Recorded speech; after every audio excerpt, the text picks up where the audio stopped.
God bless Nigeria. God bless Nigeria. God bless Nigeria. God bless the Federal Republic of Nigeria. Please say hello to someone behind you if you haven't done so already. Someone on your side. Hello. Hello, Rotus. How are you doing? Very well. Good to see you. Good to see you. Glad to have you here with us today. To let us know some of the personalities in the room with us and to establish protocol, would ask you all to please welcome with us His Excellency, the Honorable Minister of Petroleum State, Chief Timipri Silva, who is ably represented by the Permanent Secretary at the Ministry of State for Petroleum Resources. Yes, indeed. Dr. Nasir Gwazo. Welcome, sir.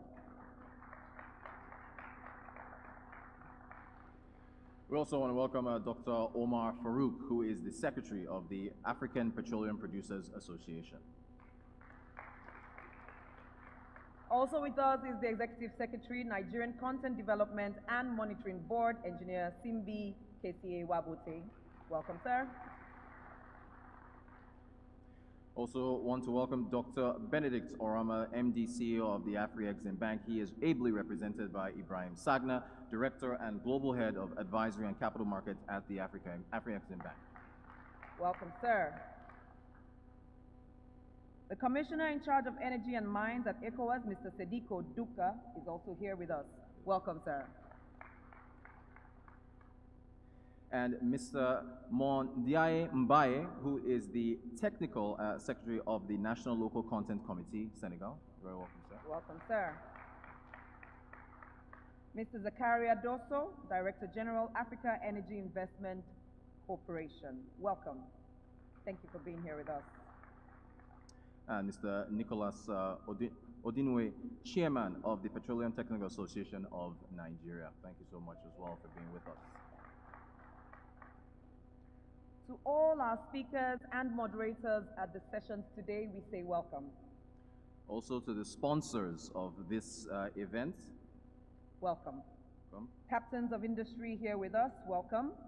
Delegates and invited guests. Live and online. Yes, indeed. Welcome. Members of the press here with us, welcome. And of course, our distinguished ladies and gentlemen in the audience, you're also very welcome as well. We are glad to have you here with us through these robust conversations we shall have. Yes, indeed. And, well, we're going to take a look at a documentary from the Nigerian Content and Development and Monitoring Board, a documentary on the Nigerian content implementation journey, healthy journey. Do take a look.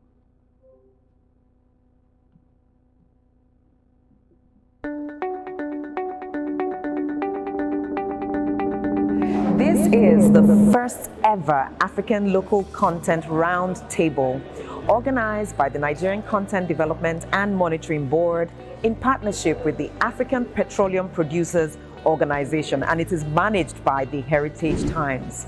Simply put, African leaders of local content are coming together to see how to maximize and optimize our opportunities, our human capital, and our money.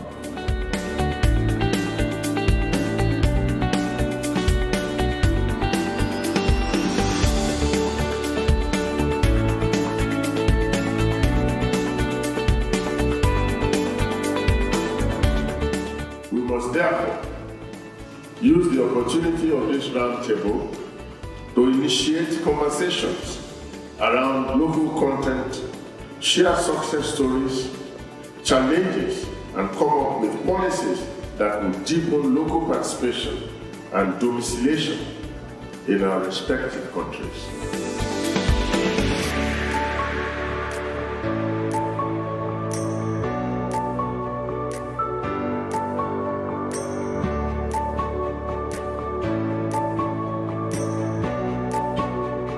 Have 600 million people who do not have access to modern energy. And we do not believe that with our 2% contribution to greenhouse gas emissions, we should deny these 600 million people access to energy. Without energy, you can't make any development. A very fulfilling day for me because I believe that discussions like this start in setups like this. And I think we've started a journey, and I think together we will push this forward. And I count on all of you to support Omar Farouk as he takes the baton for us to move forward in order that Africa local content will come to stay. I am passionate about the African Local Content Bank or fund that we should set up in order to support African businesses wherever they are, whatever they want, so that we can push them to provide service for this continent.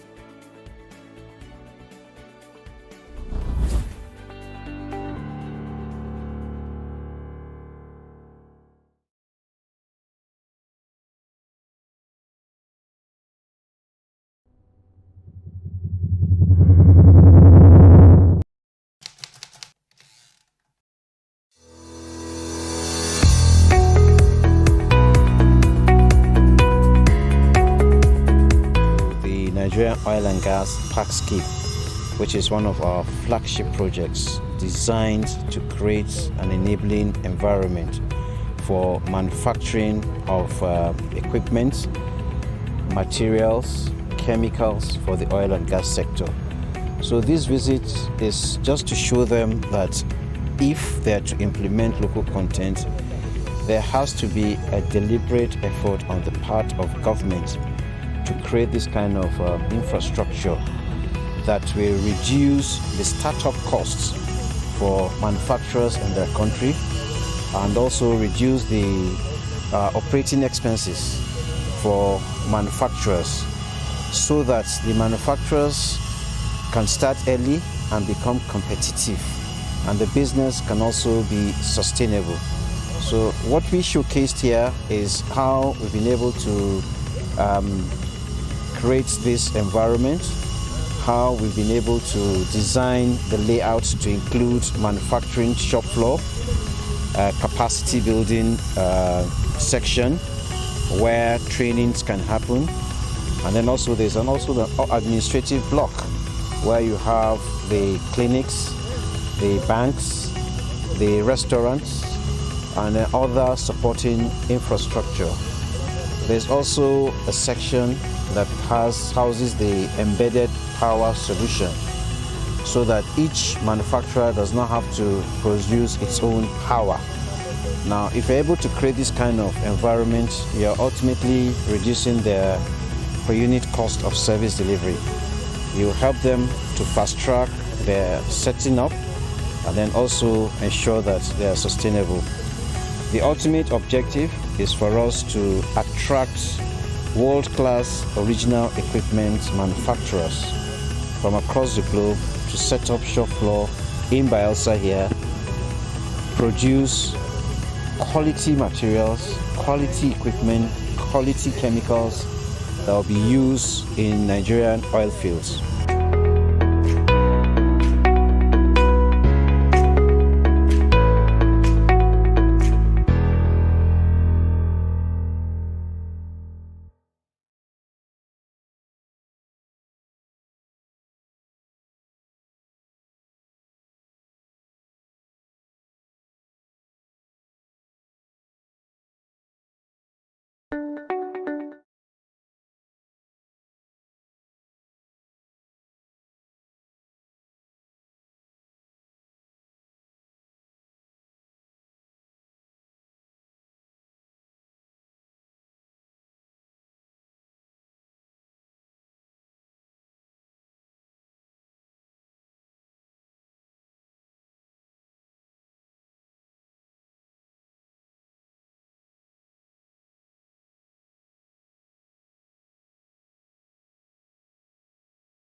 In 2016, the Nigerian Content Development and Monitoring Board, NCDMB, had succeeded in raising the level of Nigerian content performance in the oil and gas industry to 26% from the 5% level that existed before the enactment.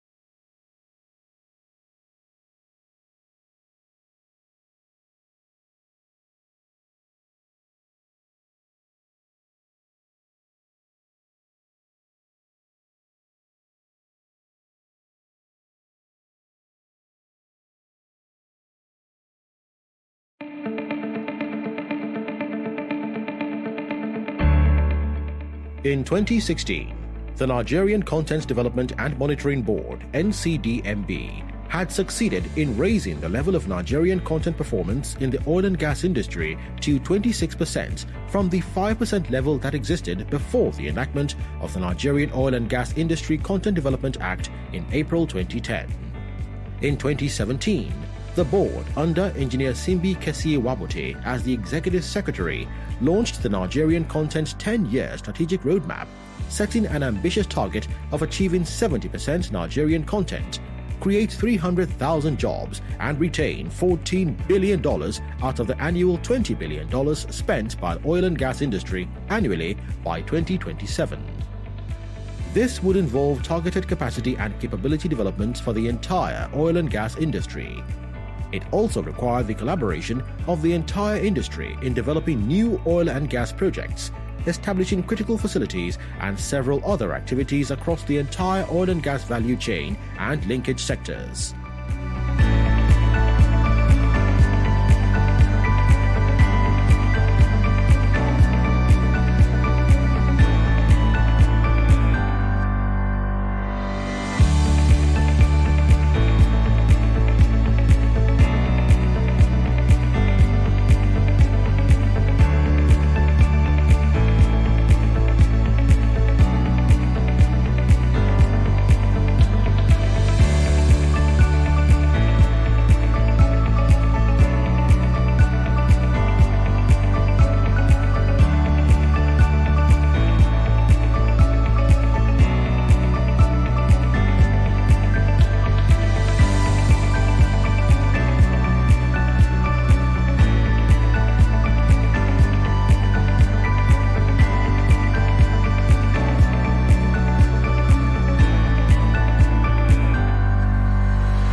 With local content performance reaching 42% at the end of 2021, the NCDMB is well on track to achieve the set goal of 70% by 2027. This is possible going by the landmark projects that are expected to mature in 2022, like the Nigerian Oil and Gas Park Scheme, Nedo Gas Processing Company, Duport Modular Refinery, Bunor Base Oil Production Plant, and Butane LPG plants in Bauchi and Kaduna. Some other major initiatives will commence this year, like the Brass Island Shipyard, R&D projects, capacity building interventions, NCDMB Conference Hostel Building Project, and many more. Come along with us as we take Nigerian content to greater heights.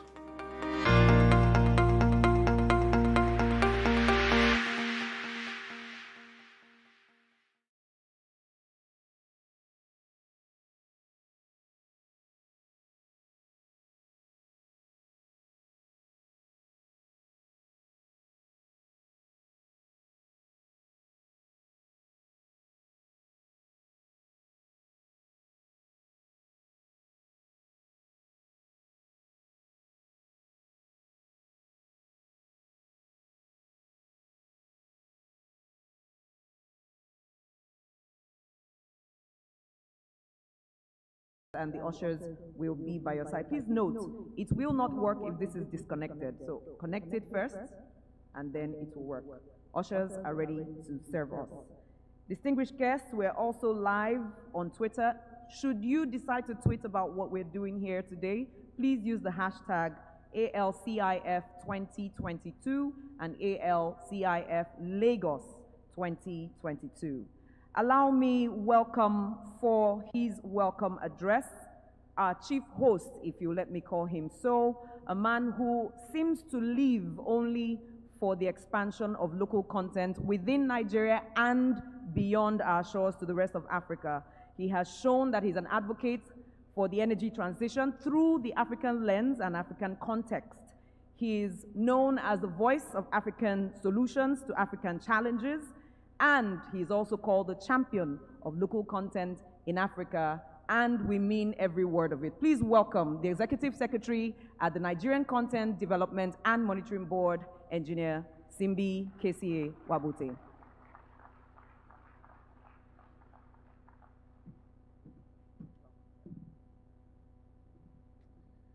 Thank you very much, Joyce, for that warm introduction.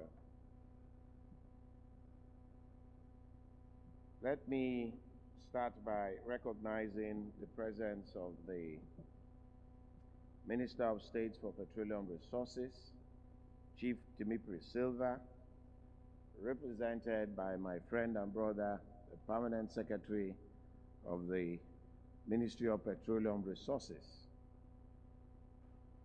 Let me also recognize my friend who left his secretariat to be with us here today, the APO Secretary General, who is present here himself. I recall when we had this conversation in Bayelsa, he was also there. Farouk Ahmed, you're recognized and welcome. I also recognize the presence of the representative of the Afri-Exim Bank, which of course is one of those institutions that we are looking at seriously to cooperate with in terms of the import of this agenda. Let me also recognize the presence of all the council members of NCDMB. I can see Engineer Kashim Ali, I can see Mina Afuriokuma, and of course, the chairman of PETAN, Nick Oduniwe. I can see them present here. I also recognize a board member of the NMPC, Mrs. Lami Ahmed. She's always been associating with NCDMB, and she's always dressed locally. You're welcome, Madam. I recognize the presence of the Pioneer Executive Secretary of NCDMB, Engineer N.S. Chu Wakpa. You will wonder why he's elegantly dressed today, because he was successful in a golf tournament yesterday. So he wanted to exhibit that prowess with his dressing.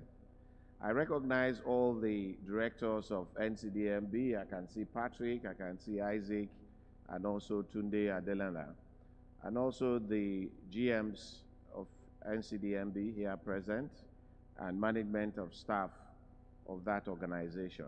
Of course, my brother from Senegal, who is here. We have a meeting tomorrow to discuss local content on how we expand that in Senegal, and also my other brother at this extreme end. Distinguished ladies and gentlemen, let me start first by thanking all our sponsors displayed behind me here. When we start doing business with them, people should not wonder why we are doing business and cooperating with these sponsors who have seen the light and also agree that this is the right thing to do. So we take special interest in them. They are pioneer sponsors of this event, and we will work with them. So tomorrow when you start seeing us cooperating and taking investment positions with them, please do not feel bad. It's because they decided that this is the right thing to do. Distinguished ladies and gentlemen, especially gentlemen of the press, and the panelists that will be discussing here today. I welcome you to this event. I recall that we held the African Local Content Roundtable in Yanagua, Bayelsa State, sometime last year, where we discussed some key points on how to move the African oil and gas industry forward.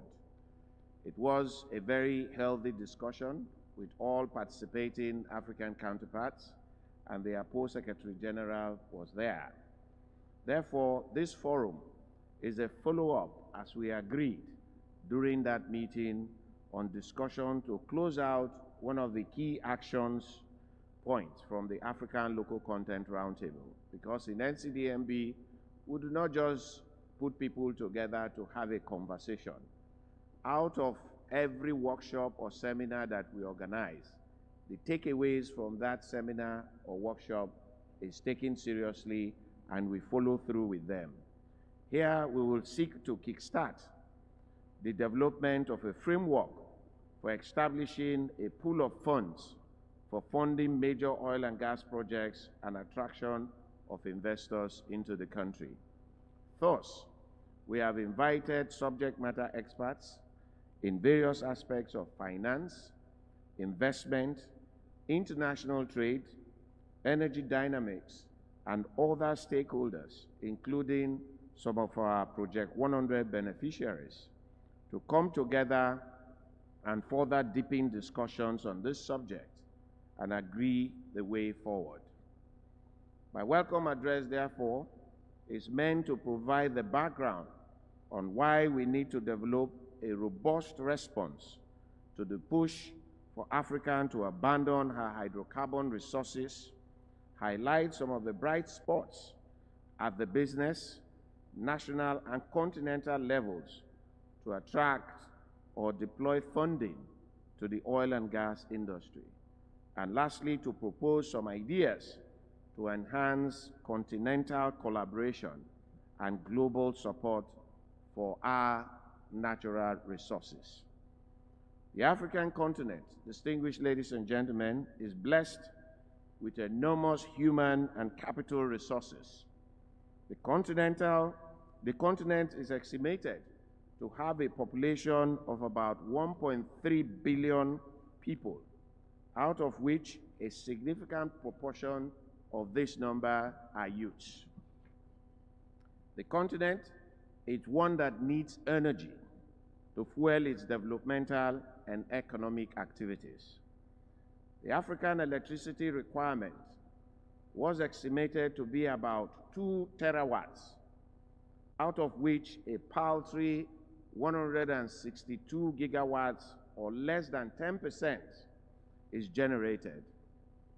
Over 640 million people, representing about half of the total population in Africa, have no access to electricity, while the other half, with access, have unreliable supply of electricity. And I think this point was further buttressed by the Secretary to APO during the African Roundtable discussions and also during the recently concluded Nigerian International Energy Summit.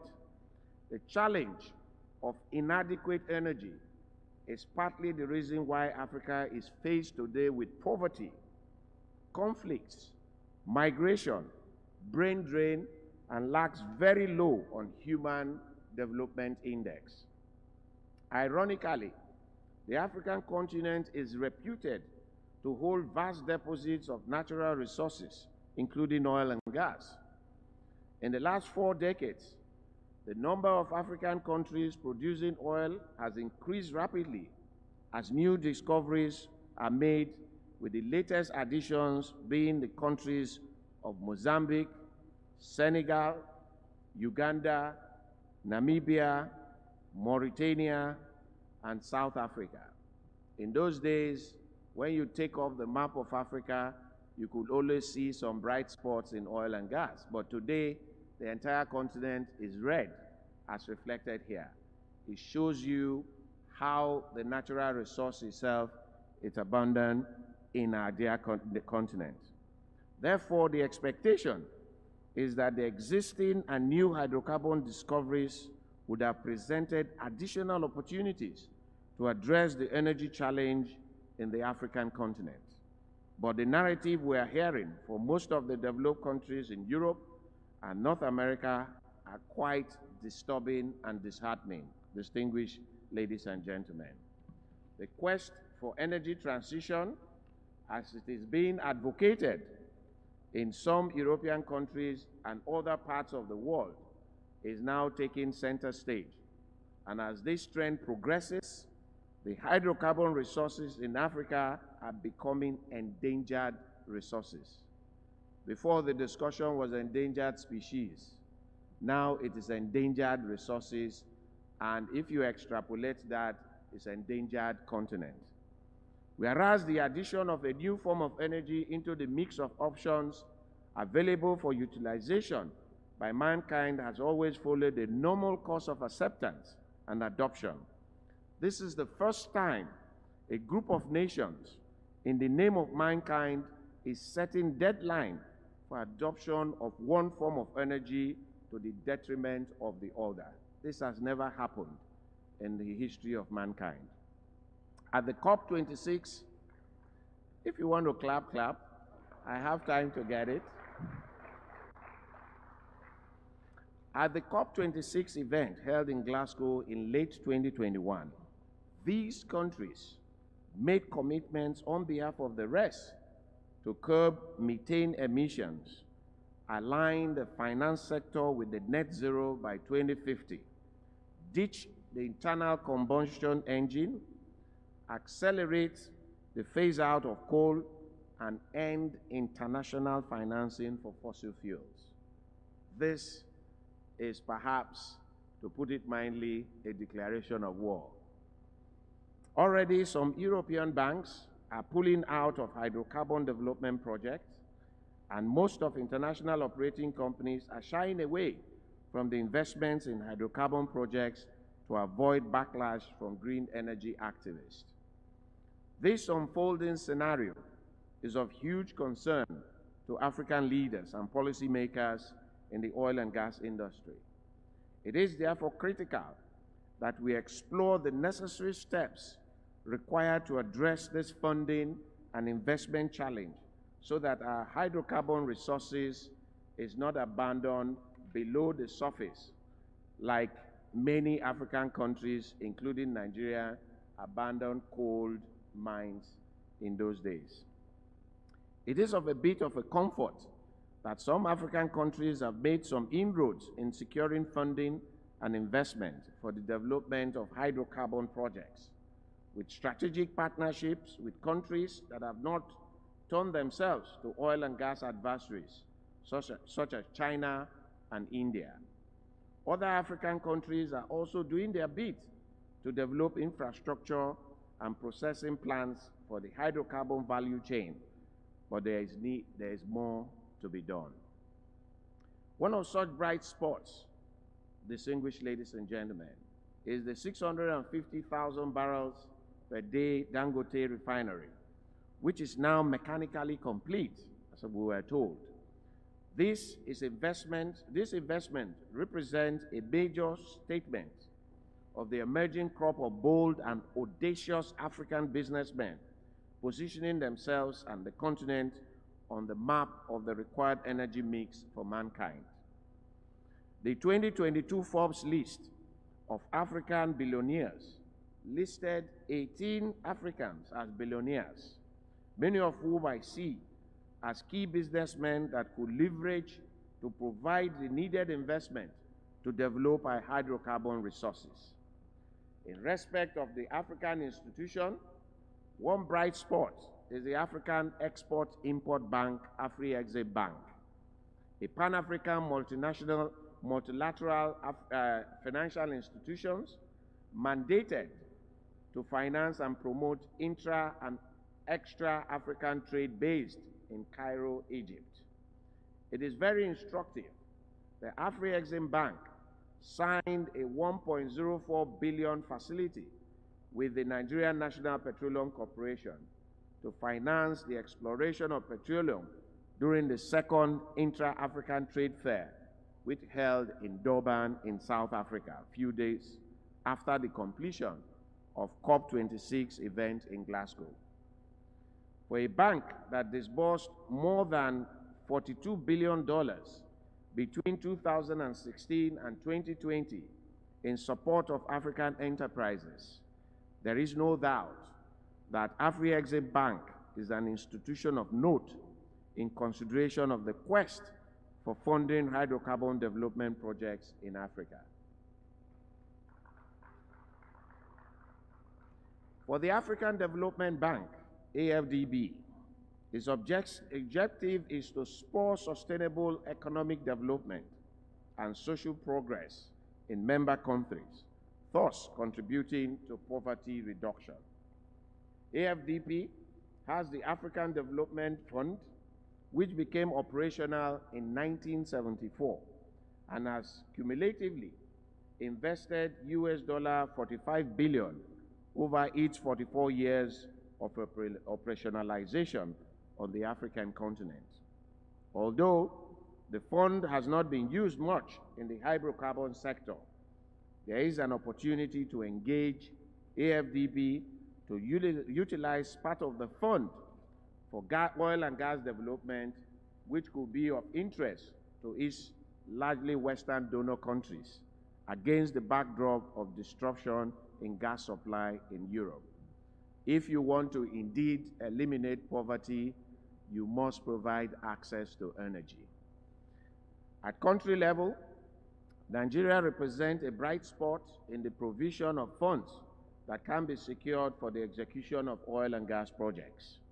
The funds include the Nigerian Content Intervention Fund and other funds that can be sourced from development financial institutions like the Bank of Industry, Exim Bank, and other special funds that are managed by the central bank, to mention but a few.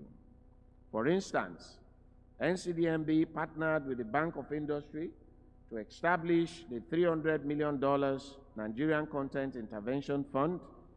In addition, NCDMB partnered with Exim Bank to create a $50 million fund for working capital for women in energy. In the area of research and development, the board has sponsored the patent for some interventions, and we have commenced the process for commercializing those interventions. A $50 million research and development fund was also launched to enable research and development in the oil and gas industry. Beyond the provisions of this intervention fund as loans to industry players, the board has also entered into partnership with project promoters in the hydrocarbon sector.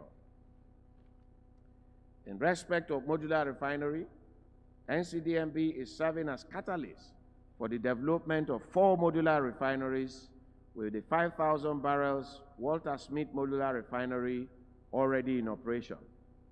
Let me also highlight that the AFC played a role in seeing this project to its current state.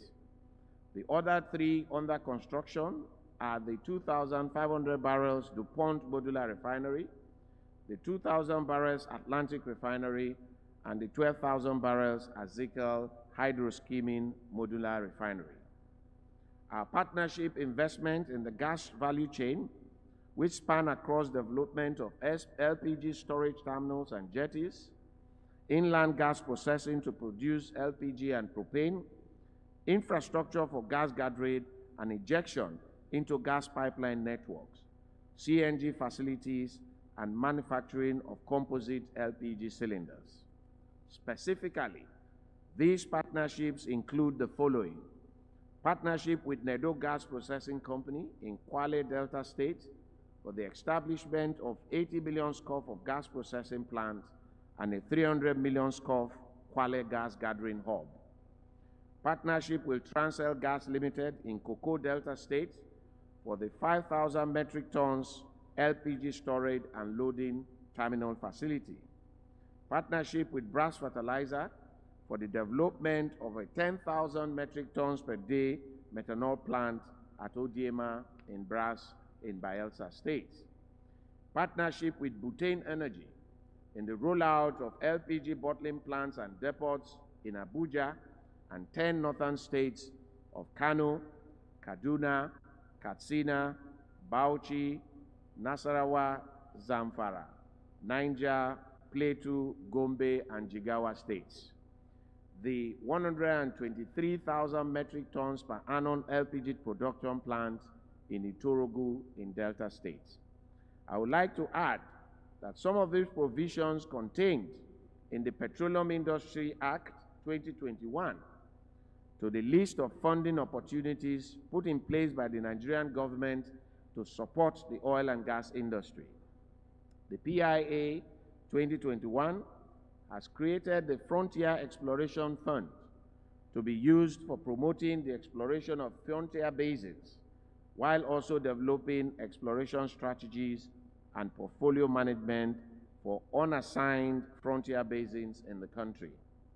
The PIA also provides for the establishment of the Midstream and Downstream Gas Infrastructure Fund for the financing for government's participation or shareholders' interest in infrastructure related to midstream operations to unlock private investment and to enhance domestic consumption of natural gas in Nigeria. The fund will be mainly funded by the imposition of a 0.5% levy on wholesale price of petroleum products and natural gas sold in Nigeria. If that fund is adequately managed, it will be a game changer in terms of oil and gas infrastructure in Nigeria. There are also other provisions for the creation of well-funded trust for development activities in the oil-producing communities. In conclusion, distinguished ladies and gentlemen, I wish to reiterate that there is genuine battle for the soul of hydrocarbon industry in Africa. We must all rally to save the industry, or we stand by while it perishes right in the front of our eyes. We need to build on the good initiatives already in place to increase the pool of funds available for hydrocarbon projects and also motivate credible investors to pique interest in the industry. There must be a means of aggregating the various funds being projected by development finance institutions, banks, and other agencies so that the big-ticket funding transactions can be carried out. While the activists are demonizing oil and gas industry, our message must be consistent to the effect that fossil fuel will not disappear or be transited or shifted out of the energy mix so soon. Fossil fuels have largely contributed to the development we are witnessing today globally, and we must not be castigated to extinction. The business model for the oil and gas industry in Africa must change to the one in which there are deliberate in-country value addition to reduce or eliminate reliance on crude exports. In closing, distinguished ladies and gentlemen, let me seize this opportunity to say a big thank you to the Honorable Minister of State for Petroleum Resources, Chief Timipri Silva, ably represented here by the Permanent Secretary of the Ministry, for providing the enabling environment and giving the right steps for the development agencies under his ministry to key into the various government agenda. Once again, distinguished ladies and gentlemen, let me thank the President of the Federal Republic of Nigeria, who is also the Minister of Petroleum Resources, for his continuous support for the agenda that we intend to pursue within NCDMB and encourage other African countries to come through. Once again, I welcome you all to the African Local Content Investment Forum, and I wish you all a fruitful deliberation as we proceed with the program. I look forward to a workable program of actions at the end of all deliberations. Thank you very much and welcome.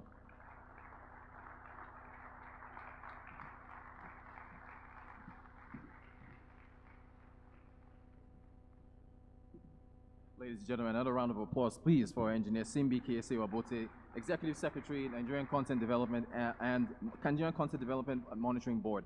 Ladies and gentlemen, again, this is, of course, being covered live on Arise TV, also on the social media channels for the NCDMB. One more word about our translation devices. Again, Channel 1 English, Channel 2 French, Channel 3 Portuguese. It's not going to work outside the hall, so it's only going to work in here. When we do want you to please leave them on your seats if you're going to be exiting the hall. All right, our next speaker, ladies and gentlemen, our next speaker, I watched him about a week or two ago, also on Arise TV, at an energy summit in Abuja, where he spoke passionately about the hydrocarbon industry in Africa. In fact, he almost pretty much threw a challenge to Western environmentalists, saying that they were trying to bully the African continent into exiting investment in hydrocarbons. So I'm very, very honored to call to our next speaker, Dr. Omar Farouk, who is the Secretary General of the African Petroleum Producers Association.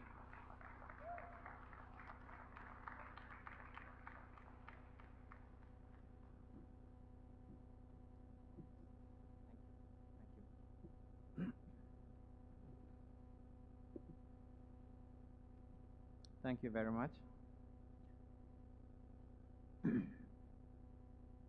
Your Excellency, Chief Timipre Marilyn Silva, Minister of State for Petroleum Resources,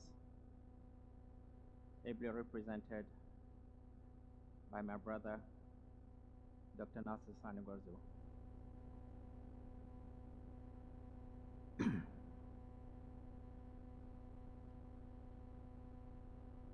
Executive Secretary, Nigerian Content Development and Monitoring Board, my good friend, Simbi K.S.A. Wabote, Mr. Sadiku, Commissioner Mines and Energy of ECOWAS,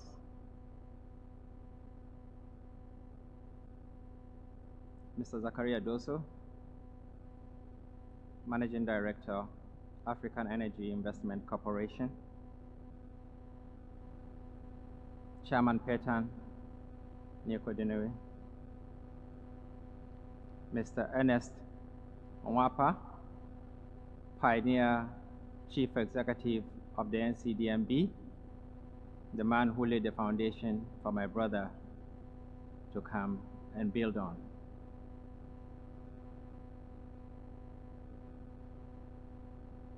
The head of local content from potential APO member country, Senegal,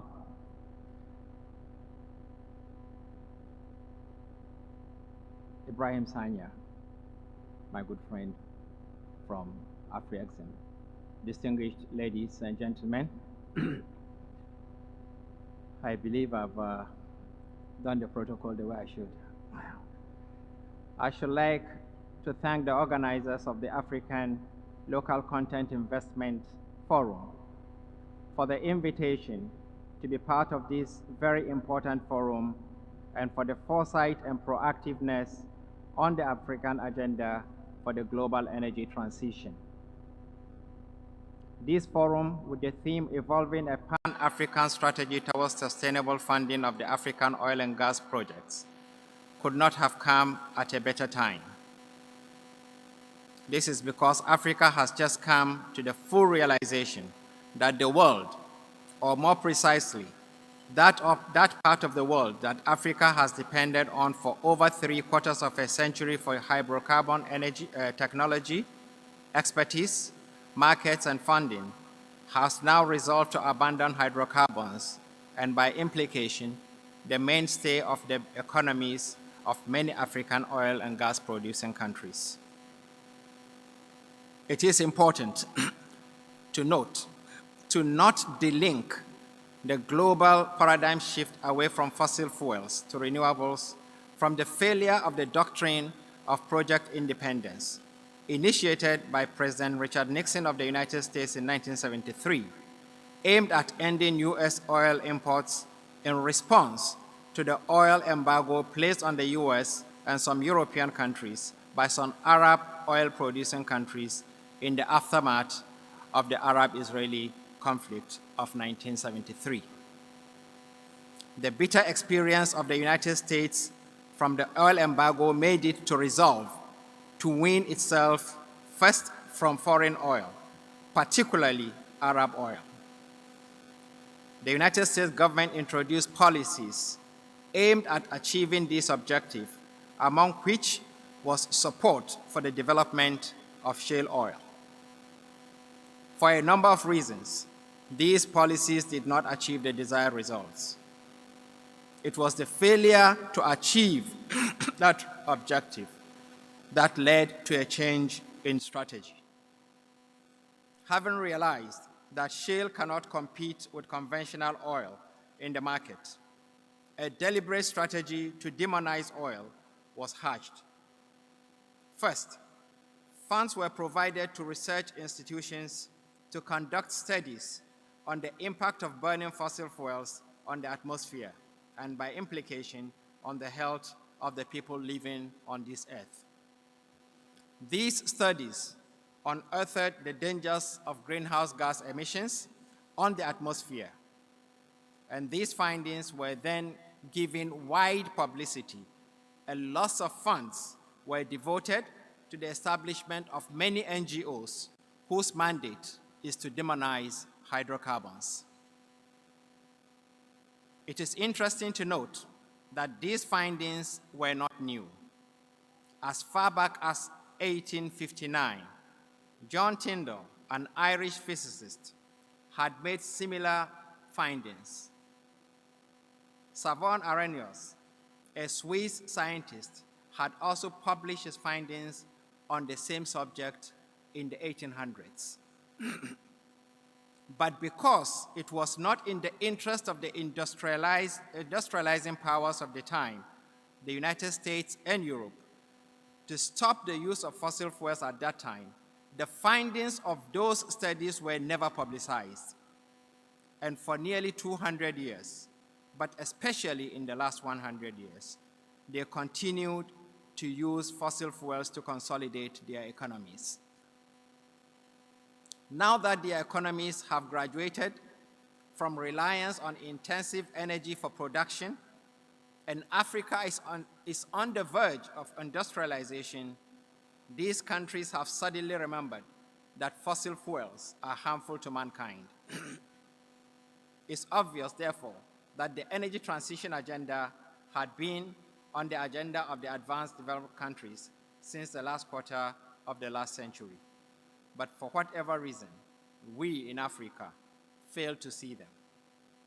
We went on behaving as if the end of oil shall never come. Ladies and gentlemen, if in the first half of the 20th century, Africa could say that it had no expertise, no markets, no technology, and no funds to take effective control of its God-endowed natural resources, because oil was sold at an average of about $1 per barrel, and the Seven Sisters dictated what the owners of the resource received. Can we say the same thing after the Arab oil embargo of 1973, when the price of the barrel doubled, tripled, and even quadrupled? Can we say the same for the period between 2003 and 2008, when oil prices rose from about $20 per barrel to about $150 per barrel?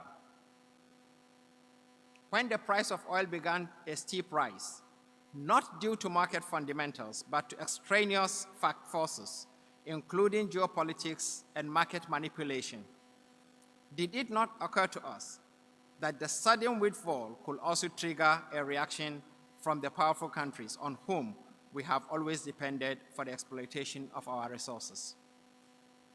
Yet, we continue to spend the windfall without making the necessary investments on the golden goose that lays the golden eggs. We did not make the required investments in the industry's research and development, not in technology. We did a bit in human capacity development, but not in the financing sector. Rather, we saw the windfall as a largesse to be shared for consumption. Today, African oil and gas producing countries have gotten so used to big expenditures, and since what they get is not enough to sustain that expenditure pattern, many of them have resorted to borrowing. Distinguished ladies and gentlemen, energy transition is real. The advanced countries are determined to move away from energy that they do not control. It is a matter of national security and national interest.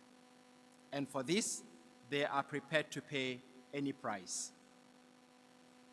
They are closing their institutions that had for about a century become global centers of oil and gas technology research. They are ordering their financial institutions that had for decades funded the industry not to fund oil and gas projects anymore. They are investing heavily in alternative sources of energy. And all these are taking us by surprise because we've been caught napping. Is all hope lost? I do not think so. Africa can still rectify its mistakes. And I see the proactive initiative that the Nigerian Content Development and Monitoring Board, under the able leadership of Engineer Simbeke Siwabote, has been taking in the past 6 years or so, as directed at changing the predicament we have found ourselves in.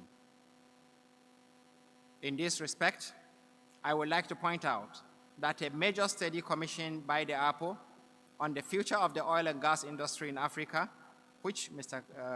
Engineer Simbi was a part of, has concluded that the oil and gas industry in Africa shall need a new development model in order to survive the energy transition. If it fails to re-strategize and come up with a new model, it risks losing the 125 billion proven crude oil reserves and the hundreds of trillions of proven gas reserves as stranded assets. The new model sees in greater cooperation and collaboration among African oil and gas producing countries the only way to survive the challenges posed to Africa by the energy transition agenda. Thus, while still encouraging the development of national local content as currently practiced, the model shall also seek to emphasize a continent-wide approach to addressing the funding challenge, the capacity development challenge, the lack of cross-border and regional and sub-regional infrastructure challenge, the technology deficit challenge, and the underdeveloped energy market challenge using the African Continental Free Trade Agreement as an enabling vehicle. It sees the potential of a huge energy market in empowering the 900 million people in Africa who have no access to any form of modern energy. Distinguished ladies and gentlemen, lest we are misunderstood, Africa does not contest the science of climate change. We are not against any action that shall make the world a better place for all. What we are saying is that by prioritizing the growth of their national economies and the well-being of their peoples over the health of humankind in the 19th century, today's advanced countries, who are the main champions of climate actions and the greatest culprits of atmospheric emissions, have lost their moral right to tell others what their priorities should be in the energy transition agenda.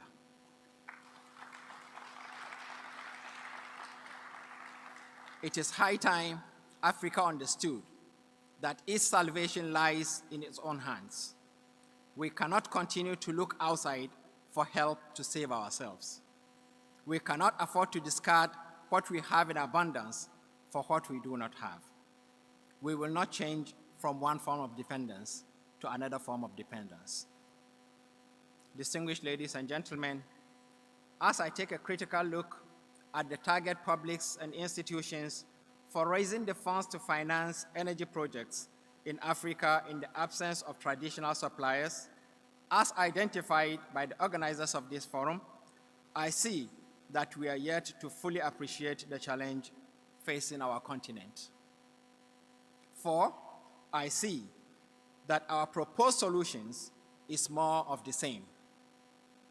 And more of the same will not change our situation.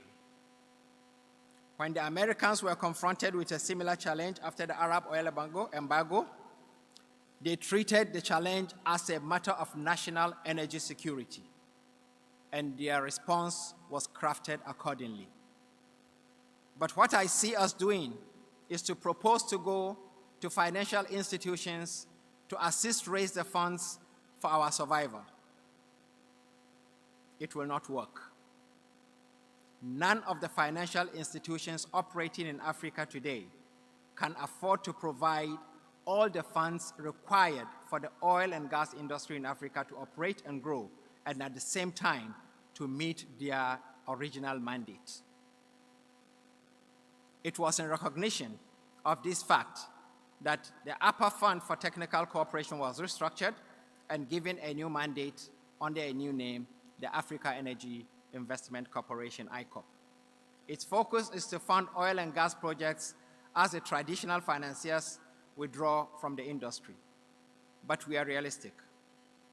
ICOP cannot do it alone. No financial institution in Africa today can do it alone. But through cooperation and collaboration, we are confident that Africa shall succeed. If we see energy security as critical to our national security, we should enact laws that provide for a portion of windfalls from oil and gas sales to be reinvested in the industry. I can say, and I believe both Ernest Nwapa and Simba Kessie will agree with me, that your success in NCDMB is as much a function of your capacities as leaders and the support you got from your governments as the guaranteed source of income that you have gotten. Because the laws that establish NCDMB insulated you from relying on any government or anybody to give you money. There is in the law mandatory funds that should come to you, and all your success really can be related to that. African governments must learn to understand that unless they do something like this at the continental level, we are not getting anywhere.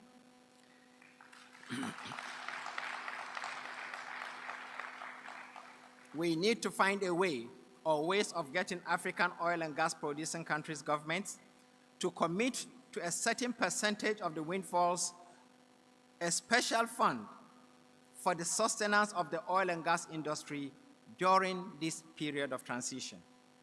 A guaranteed source of revenue is the only guarantee for the success of the new order we want to see in Africa. That revenue shall not come from the private sector alone, not because it does not make sense to make the investment, but because it's a matter of national security for the powers that be. In other words, I can guarantee you that today in America and Europe, there are many investors that would want to invest in the oil and gas industry because they know that for the next 15 to 20 years, it's going to give them a lot of money. But they can't because their governments will not allow them to do that. That being so, African governments have got to re-strategize and think out of the box. I cannot conclude these remarks without acknowledging the leadership role of Professor Benedict Okeorama, President and Chairman of the Board of Directors of AfriExim, and his team in Cairo, who are providing in the effort to salvage Africa from the impending calamity resulting from the withdrawal of foreign finances from the African oil and gas sector.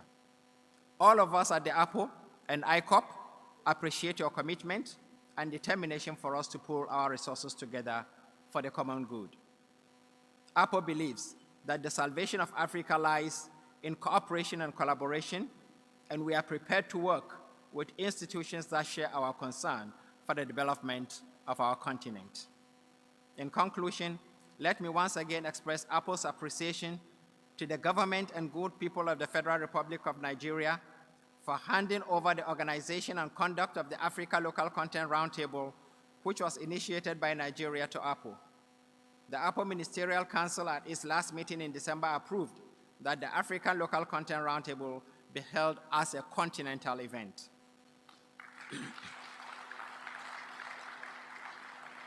In view of the fact that the approval was received only last December, the first APO-organized Africa Local Content Roundtable shall be held as part of Cape 8, scheduled to take place in Luanda, Angola, between 16th and 19th May 2022. It's at that meeting that the modalities for the subsequent roundtables shall be adopted. We invite all APO member countries and operators to participate, to please attend that meeting, so that together we can plan the way forward for our continent. Finally, I would like to once more express our appreciation to NCDMB for this excellent initiative, the Ministry of Petroleum Resources for its support, African financial institutions that are here to support this laudable initiative, and Heritage Times for organizing this event. I thank you for your kind attention.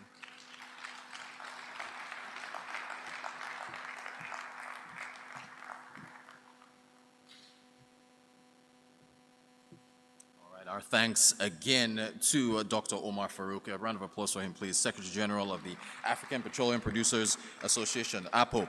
Next up, ladies and gentlemen, is, of course, the Afri-Exim Bank. They've made headlines all through the year, even last year, this year, with critical financing projects across the African continent. It's my pleasure next to call up Dr. Benedict Orama, MDC of the Afri-Exim Bank, ably represented by Mr. Ibrahim Sagna, who is the Director and Head, Advisory and Capital Markets at the Afri-Exim Bank. A round of applause, please.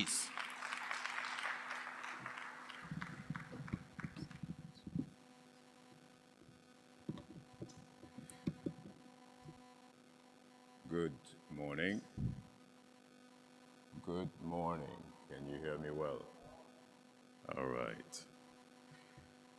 Your Excellencies, Mr. Timipre Silva, Ministry of State of Petroleum Resources, ably represented by Mr. Nasir here, Your Excellency Mr. Wamkele Mene, Secretary General of African Continental Free Trade Area Secretariat, heads of APO member countries, distinguished gentlemen, ladies, Captain of Oil and Gas Industry, I here bring you the warm greetings on behalf of President Benedict Orama, who's the chairman of our board of directors, who was not able to attend and wish he could be here.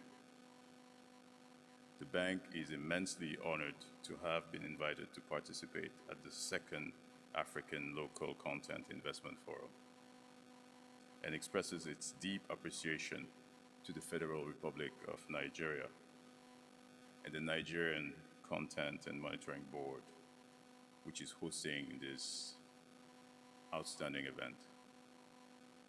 The bank would also like to take this opportunity to congratulate the APO for the phenomenal work they have been doing.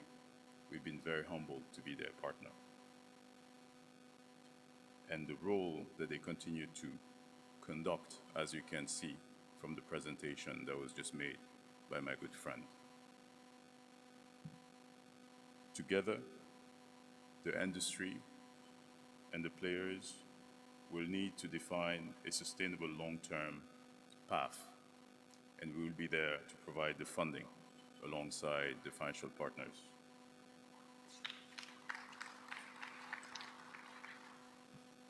Afri-Exim Bank is cognizant of the impact of the global energy transition, and that impact, what is currently having across investment philosophies with IOCs and also financial institutions. Noting Africa's large hydrocarbon resources base and the dependency of African economies on these resources for fiscal and forex revenues. The bank recognizes the need for a framework that enables continued investment in the continent oil and gas sector, while also working on ways to combat the climate change. Africa has over 125 billion barrels of proven crude oil reserves and hundreds of trillions of cubic feet of proven gas. And more findings are yet to be made in various regions of the continent. African countries are heavily dependent on foreign capital, technology, and expertise to explore and produce the oil and gas assets. The dependence of the industry on foreign factors poses a serious risk in terms of viability. And we need to really think about it and have some solutions. The oil and gas infrastructure in the continent requires continued, I repeat, continued investment to enable it to sustain the requirement of an industry that keeps on evolving.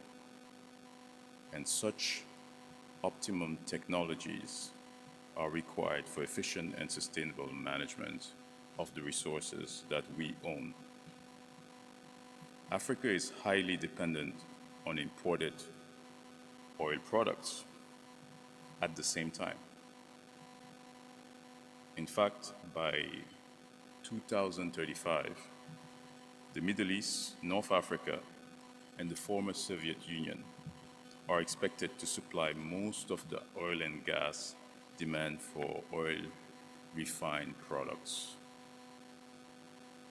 If concerted efforts are not made by African governments to revamp existing refineries, establish greenfield refineries for their own, this also poses another serious danger for energy security. And we are all watching TV these days between two neighbors. So energy security is something we need to really ponder on. Exporting natural resource generates a significant source of government revenue for sub-Saharan African countries, such that natural gas, crude oil, metals contribute on average approximately 25% of the region government revenues, 25%. That's across many African countries. Export of hydrocarbon fossil fuels comprised over 48.5% of sub-Saharan African export value between 1995 to 2018. The export structure has changed substantially over the last decade, with the value of the fossil fuel declining sharply and that of mineral energy climbing sevenfold since 1995. Given that nearly 50% of sub-Saharan African export value is composed of fossil fuel, the global energy transition may have profound effect in our economies.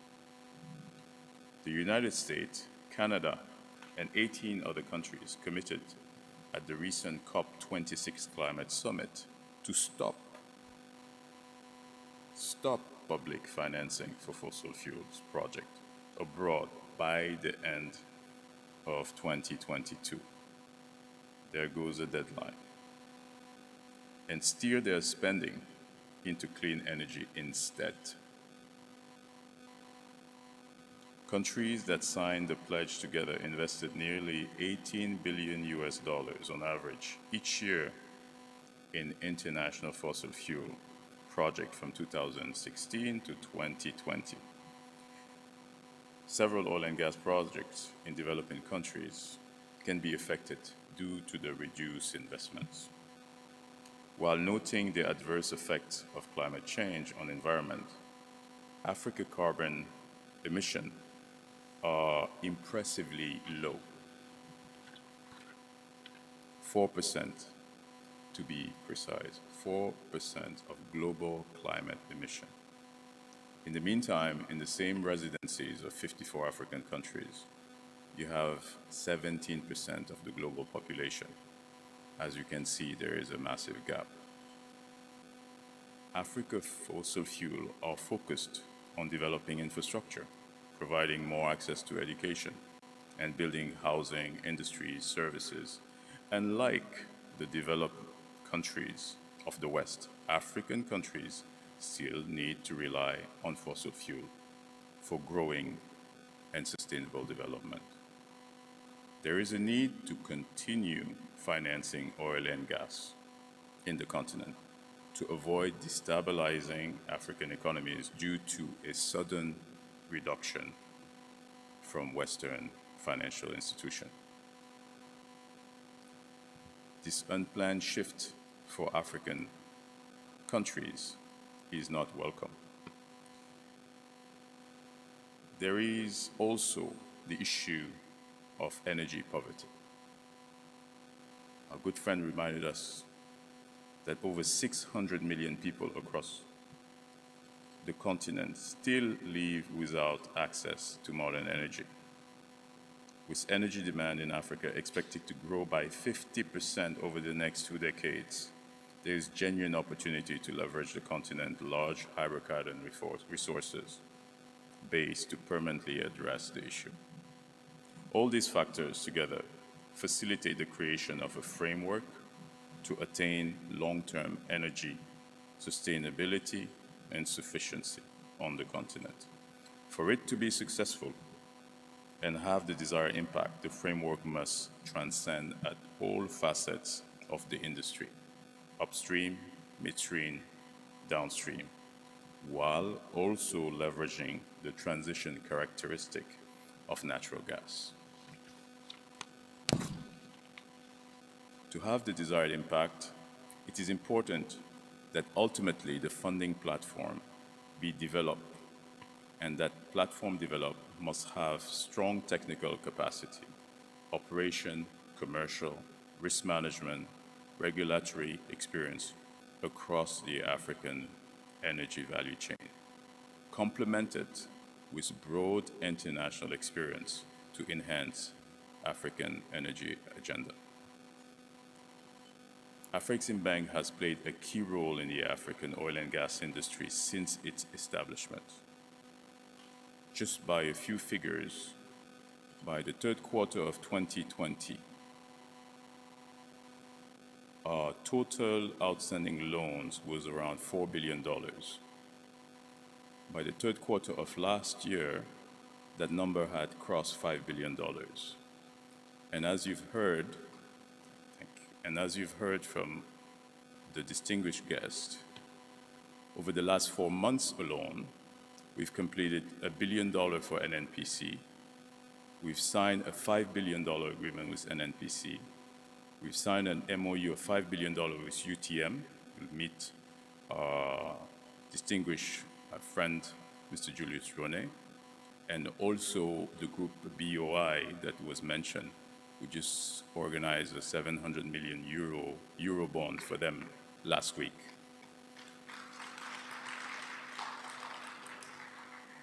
And these are just to name a few, but our commitment to the sector is absolute.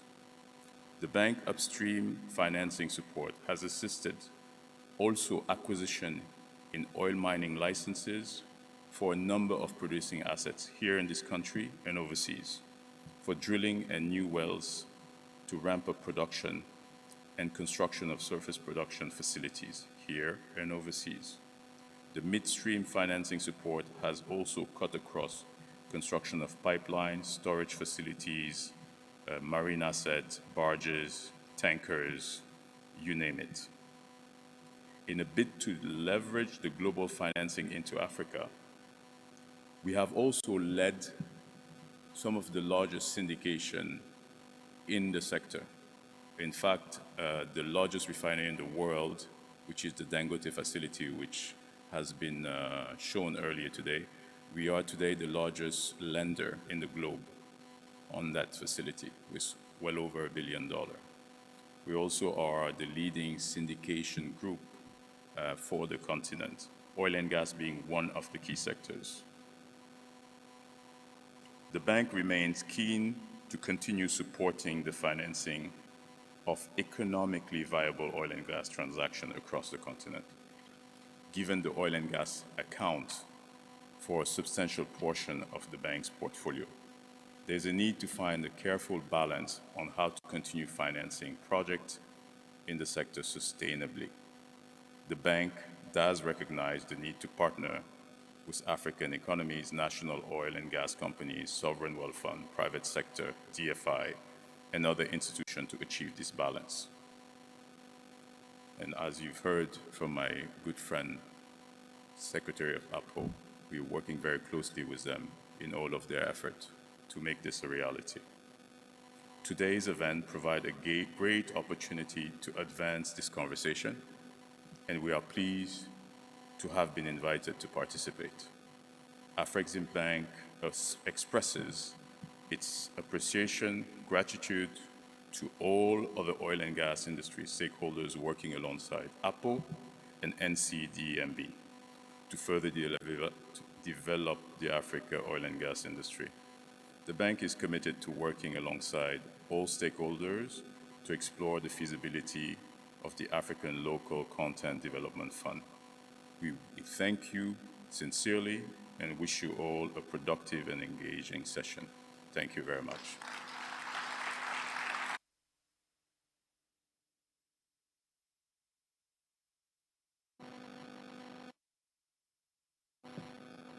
Another applause for Mr. Ibrahim Sagna, Director and Head Advisory and Capital Markets at Afrexim Bank, speaking on behalf of the President of Afrexim Bank, Professor Benedict Orama, and reiterating their continuous support for the Africa oil and gas space with all that has come in already and will continue to come in for our development. Please appreciate the Afrexim Bank.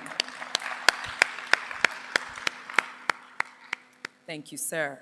Distinguished guests, it's my honor and privilege to welcome to the microphone our keynote speaker for today, who is a man responsible for thriving and sustained petroleum industry in Nigeria. He has also been an ambassador for the oil and gas industry across Africa. We are honored to have him here. He is the Honorable Minister of State, Petroleum Resources, Nigeria, Chief Timipri Silva, who is ably represented by the Permanent Secretary, Dr. Nasir Gwazo, MNI, NPOM. Please welcome him warmly. Welcome, sir. Thank you very much.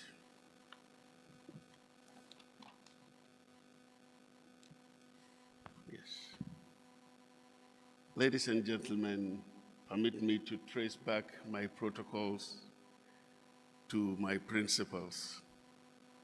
I will address them in absentia because of what they have done to the petroleum sector, to the energy sector.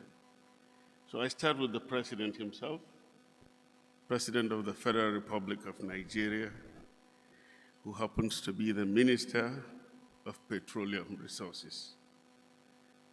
And my very amiable Minister of State, Chief Silva Timipri, who is the Minister of State. The two of them have done for Nigeria what in history will be remembered for long. The PIB had been in gestation for over 20 years. They brought it to life. The decade of gas was declared by the minister, and the stare they are given, I'm sure when they leave, history will judge them positively. So now I come back to the hall. Dr. Omar Farouk, Secretary of the African Petroleum Producers Association, Engineer Simbi Kesie Wabote, Executive Secretary of the Nigerian Content Development and Monitoring Board. The first institution I visited since I came as permanent secretary was the NCDMB.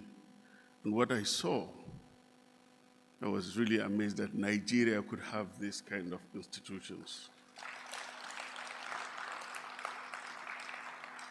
And out of modesty and honesty, when I was praising him, he made a statement. He said, "Are you the pioneer?" Yes. He said, "No." I took over and he gave me the number of years. So today I also have the honor of seeing the pioneer ES of NCDMB, and that is Chief Ernest Nwaka. Simbi had told me about you. Today I'm seeing you live. Dr. Benedict Orama, MD, CEO, Afrexim Bank, ably represented by our son of the soil, Ibrahim Sanga.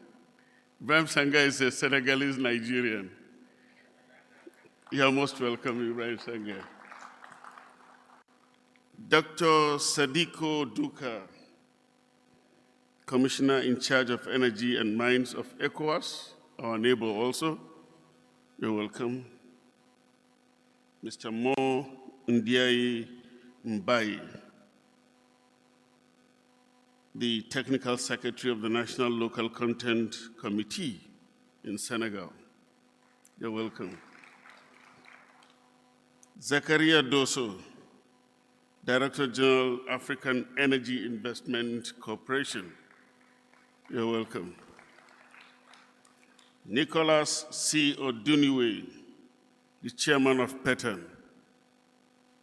You're welcome. Of course, my sister and colleague on the NNPC board, Lami Ahmed, a very local content-friendly person. You're welcome.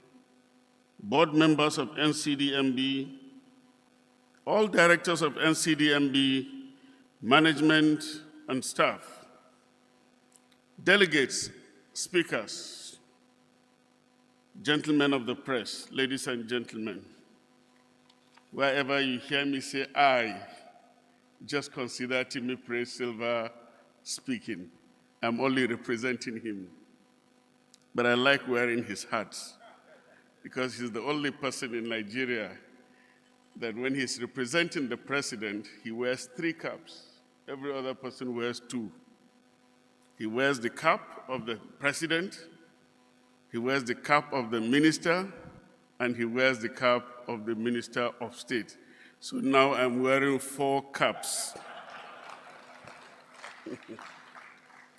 He says, on the 3rd of June, 2021, I had the privilege to declare open the maiden edition of the African Local Content Roundtable, ALCR, in Yenagoa, Bayelsa, to set the agenda for a Pan-African approach to hydrocarbon development that is driven by in-continent value creation. In my concluding remarks, I charged the conveners of the roundtable, that is the NCDMB and APO, to ensure that there is a follow-up, to actualize the key insights and recommendations from the roundtable. It is therefore a great pleasure today that in less than 1 year, we are here to discuss major outcomes from the African Local Content Roundtable. You deserve a round of applause. It is centered around sustainable funding of the African oil and gas industry. The theme of this forum, evolving a Pan-African strategy towards sustainable funding of Africa oil and gas projects, is apt, as it demonstrates our commitment to as a community to redefine and open up new frontiers for funding hydrocarbon development for the economic growth, job creation, technology development, and energy security.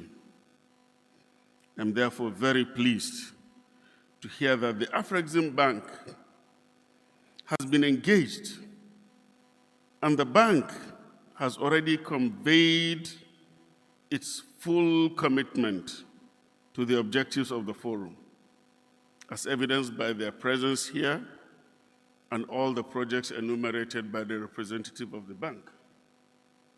Without doubt, the emerging trend where leading multinational financial institutions are factoring environmental, social, and corporate governance issues in their lending decisions, and the seeming freezing of equity investment in upstream field development projects by international oil companies is a wake-up call for Africa to provide alternative funding, and I stress alternative funding, to sustain hydrocarbon development and secure our energy future. In December 2021, the Council of Ministers of Africa, of the Africa Oil Producing Countries Association, organization, they met and approved the implementation of the outcome of a study conducted on the future of oil and gas industry in Africa in the light of the energy transition.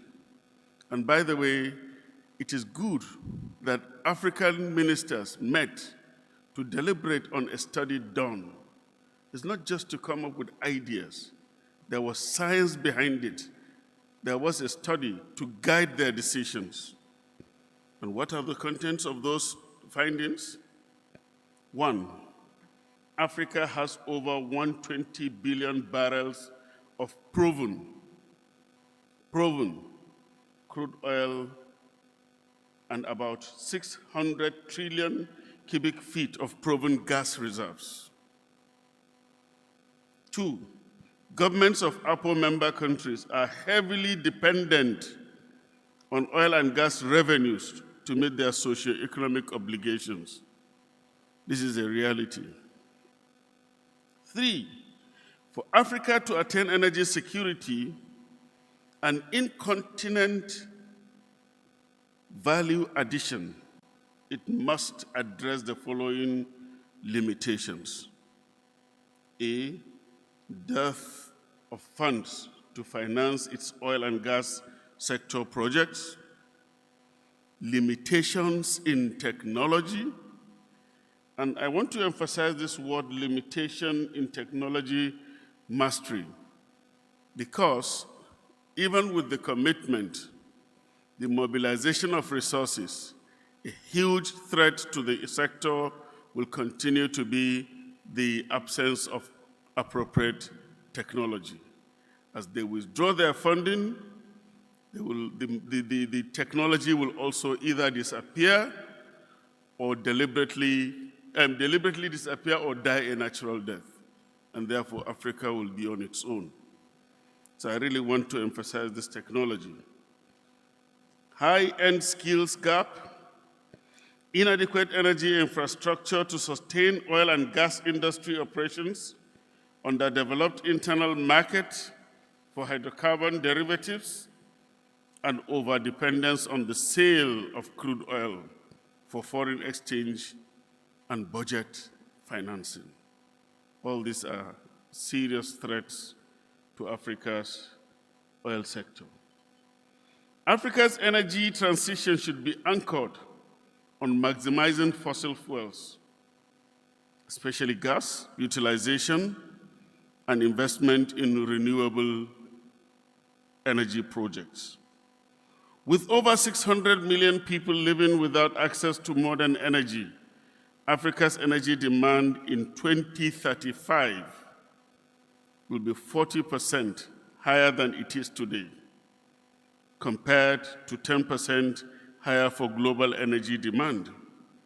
This growth will be driven by industrialization, population, and expansion in economic activities. The above realities make this forum very compelling to design strategies for closing the gaps, propel sustainable growth, and optimize utilization of African goods and services across major global markets. That is why when I entered this room today, I was asking the organizers, where is AFTA? AFTA is conspicuously absent in this meeting. African Free Trade Continental Agreement area. They should be part of us.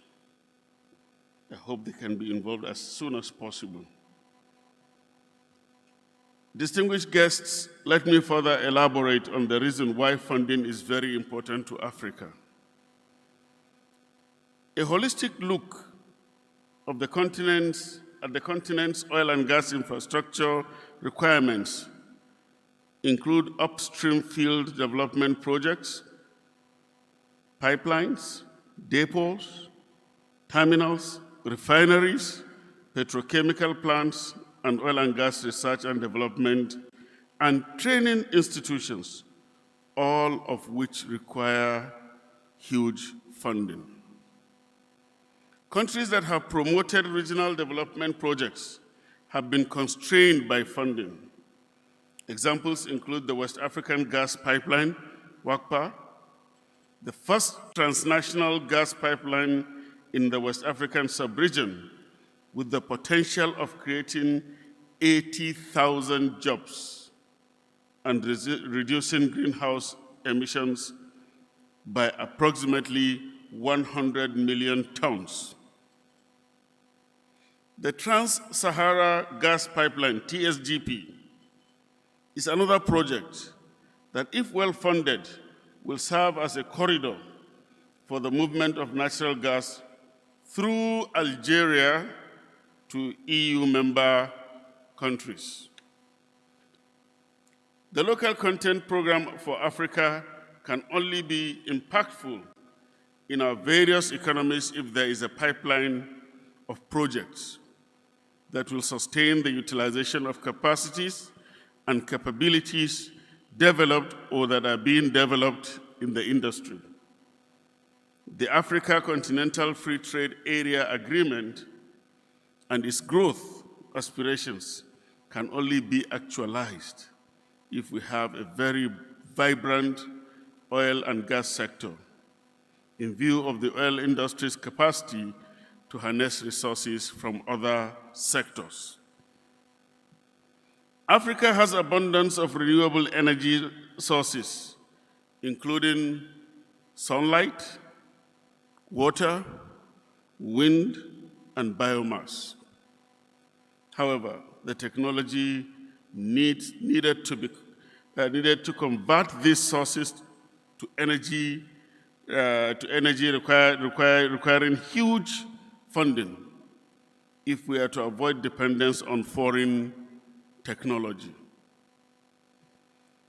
The foregoing provides the imperative for our active contribution to the technical sessions outlined in this forum so that we can come up with actionable recommendations for national and regional policy makers to implement. One good example is our policy direction as a nation. We have the petroleum sector under the Ministry of Petroleum. Where is the emphasis for renewable energy? Most countries now are moving out of that arrangement to have ministries of petroleum and renewable energy and petroleum resources so that you channel the resources towards future energy plans. Finally, I earnestly hope that the final document of the Pan-African Strategy towards Sustainable Funding of Africa oil and gas projects would contribute towards increased regional collaboration and development of Africa's hydrocarbon industry. I thank you for honoring our invitation. I thank you for organizing this very important forum.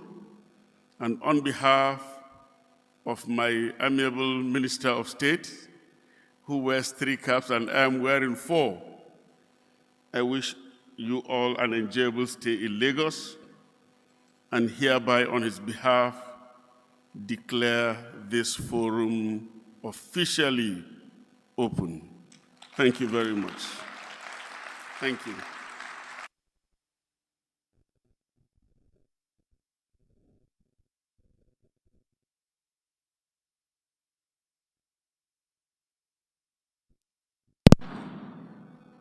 All right, fireworks. A round of applause, please, for Mr. Dr. Nasser Gwarzo, MNI, NPO, and Permanent Secretary, Minister of State for Petroleum Resources. Thank you so much again, sir. Very pertinent comments on gas investments, considering what's happening around the world. Next up, ladies and gentlemen, goodwill messages from our special guests and also our platinum sponsors. I want to call up to the stage Ross Oluyede, MD of the Managing Director of the Infrastructure Bank. Okay, and we'll go right next into our sponsors. And before our goodwill messages from our sponsors, I do want to recognize our full list of sponsors. Our platinum sponsors, Century Group, of course represented by Mr. Ken Etete, who is the MD and the CEO, and UTM Offshore Limited, represented who's here by Mr. Julius Rone, Managing Director. A round of applause. Our gold sponsors, Frigate Upstream Limited, Platinum Petroleum, Coleman Wires and Cables. Thank you so much. You can recognize our gold sponsors as well. And then our silver sponsors, Almina Resources Limited, Mosilo Group, Dorman Long Engineering Limited, Nexim, that's the Nigerian Export-Import Bank, Walter Smith Petroleum Oil Limited, and Stanbic IBTC Bank. Thank you so much, our silver sponsors. Thanks to all our sponsors.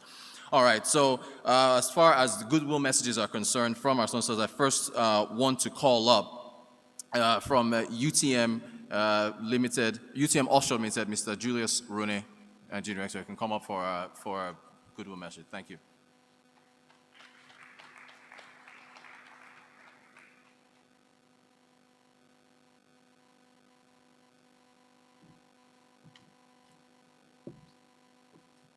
Good afternoon, ladies and gentlemen. I stand on existing protocol. The Executive Secretary, Nigeria Content Board. I brought in good wishes from the management and staff from UTM Offshore to the participants for the second edition of the Funding Strategy for Africa Development. We at UTM see this as opportunity to showcase African potential to the world. The world is moving away from fossil fuel to cleaner energy. We believe Africa has to initiate our own development strategy in terms of financing and deliver the development of our given resources. UTM Offshore is pioneering the first floating FLNG in Nigeria, and with the support of Afrexim Bank, we've been able to aggregate our funding strategy, attending various international banking strategy with financing institutions to raise a single capital of over $5 billion for the two-phase project. First phase of $2 billion. As we speak today, we've been issued a license to establish sometime in February last year. We've developed the pre-FEED study for the first floating FLNG. Hopefully, by the grace of God, sometime in April, we'll sign the FEED, and we expect to commence construction next year. As a strategy to develop the Nigerian gas resources, we believe that the floating FLNG is a technology that will meet the gas at its location. We have a lot of stranded gas in Nigeria. Like you are aware, Nigeria is more of a gas nation than oil. With this initiative currently being discussed today, with all the participants, the financial institution, by the special grace of God, if we're able to develop an Africa Energy Bank that will create more development opportunity for companies from Africa to access funding to develop greater projects that will be of immense benefit to the continent. On behalf of the management and staff of UTM, I welcome everybody to this event. Thank you.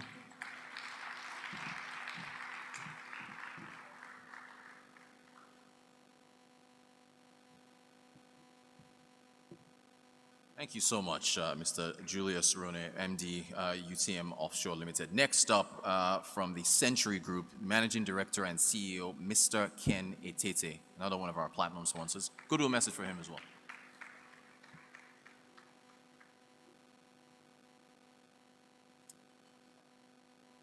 All right, here he comes. Here he comes right now.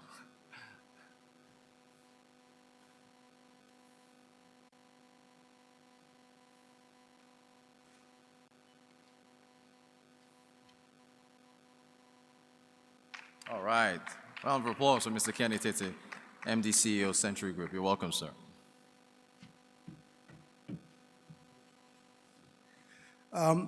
Good afternoon, ladies and gentlemen. I'll stand on the existing protocols because we don't have a lot of time. Time is very important for people here. Century Energy Services, Century Group, Gas Plus, which I represent, is very pleased to be here. We've been part of local content. We're embodiment of local content. So we stand to support anything that is local content. Before local content became law, the pioneer of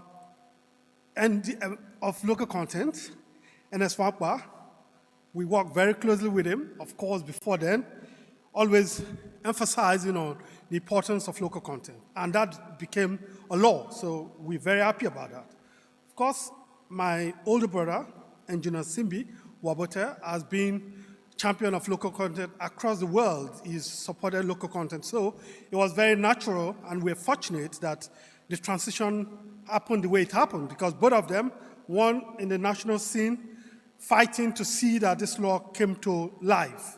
And I've also watched what Afrexim has consistently done to see that the African continent can stand on its own, because they fear the anxieties, and if you follow my blogs, I've also written about some of the anxieties are not necessary about the energy transition. And this has been further confirmed by all the speakers. And today, we talk about money, we talk about alternative funding strategies, finding money internally, but bigger than that is what the NCDMD is doing, which is building capacity locally, because if we find all the money and the people who execute these projects are not Africans, are not Nigerians, it means nothing, because all of that money just go back out of the continent and all the resources go back out of the continent. So it means nothing. So what the NCDMD is doing is really combining all the critical elements, and that is what we stand on. As you know, Century is the first company, Nigerian company, to own our own FPSOs. Before then, it seems like it's impossible. And thank you very much. In 2009, we challenged one of the #1 FPSO operators in this country when NNPC was being literally forced to take on costs that was too much. And we said to NNPC, we're going to challenge them, we're going to take it out of them, and we'll do it at 40% their cost. And they thought it was impossible. We did it, and we took the Mistras FPSO out of an international operator and operated it on behalf of NNPC, and today it's 100% run by NNPC. And we've inspired a lot of other Nigerian companies to do the same, and for that, we give a lot of credit to what NNPC and the local content authorities have been doing. And for financing, I am very proud to say that we found all our money locally. And today, I'd like to give credit to some of the Nigerian banks, apart from Afrexim. We are also proud of all the support we've been getting from banks like Heritage, Keystone Bank, Access Bank, of course, is leading in this effort to see that local companies can have the resource they need, and they need more money to support us to see that we support the vision and make Africans have the capacity. Last year, as you all know, we worked very closely with the Nigerian LNG to see that we do not just export LNG out of the continent and out of Nigeria, but bring LNG back in country, and we have put that on course to see that all off-grid people can have access to gas so that we can have cheap energy. So thank you very much. This is a must-be forum, and everybody must support this. We will be partners with our brothers on this for the longest time. Thank you.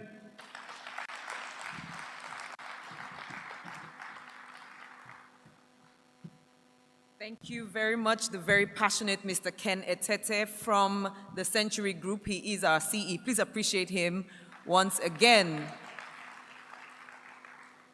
Distinguished guests, we have 3 major sessions today, and I would like to let us know that in the 3rd session, thankfully, the concern of our Honorable Minister, the head of African Continental Free Trade Area will be speaking in that session. Jumping into the first, which is creating an enabling hydrocarbon development, financing framework for exploration and reserves expansion in Africa, the opportunities and the strategy. Leading this conversation as moderator is the Invest and Trade Africa show host, Uju Palsy. Please welcome her as she comes up.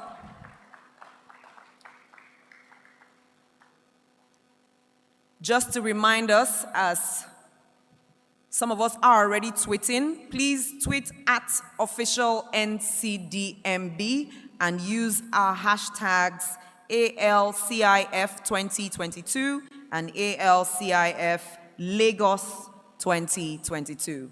Madam Moderator, ma'am, may I hand over to you now? Does the sound okay? All right. Welcome, ma'am. Good afternoon, ladies and gentlemen. Welcome to this very remarkable session. As we all know, finance is at the heart of hydrocarbon developments in Africa as the climate change bell is ringing hard. So without much further ado, kindly join me in welcoming my panelists, who are impressive personalities and represent well-informed organizations who will be giving us guidelines. So leading the panel will be Mr. Ibrahim Sagna. Kindly give him a round of applause as he comes forward.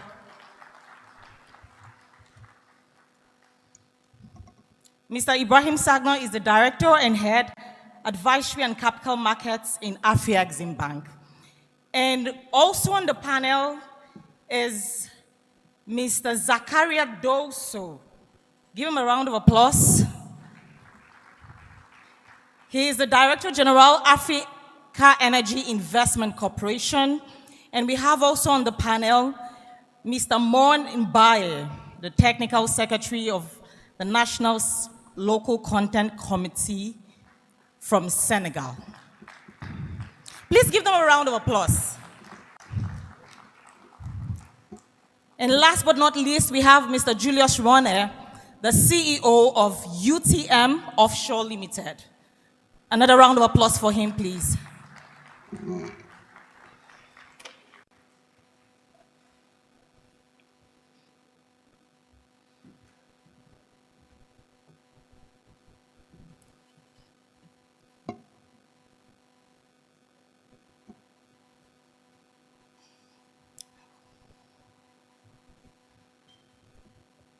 So let's set this ball rolling. My dear panelists, from your own and institutional perspectives, kindly give us what a hydrocarbon finance framework should look like for Africa. So I'll be starting with you, Mr. Ibrahim Sagna. Thank you. Hello, can you hear me? Okay, I think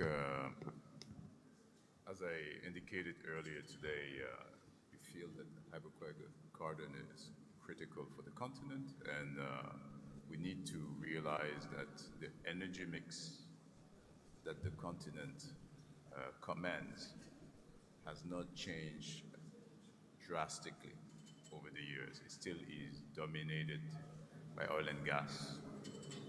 And the new energies that are recommended by the West need to be explored, but they still collectively, if you exclude hydro and gas, they still constitute less than 16% of our energy mix. And that includes wind, solar, and so forth. And the growth in terms of energy need is really massive. So our view is that hydrocarbon needs to stay front and center. Amazing. Okay, so over to you, Mr. Zachary. We'd like to hear your thoughts on this.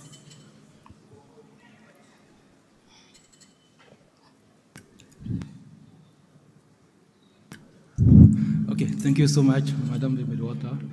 Thank you so much, honorable guest. You know, hydrocarbon sector in Africa has been for decades dependent on funding for outside Africa. And this is a very, very big challenge for us because, you know, in the world, those who have the funding are those who control you. And in this era now, where this international funding is going away, Africa, as countries, should work together now to pool their effort and resources together so that they can overtake this situation and have the independence in terms of funding of this sector of hydrocarbon and energy in general, which is a very strategic sector for our countries.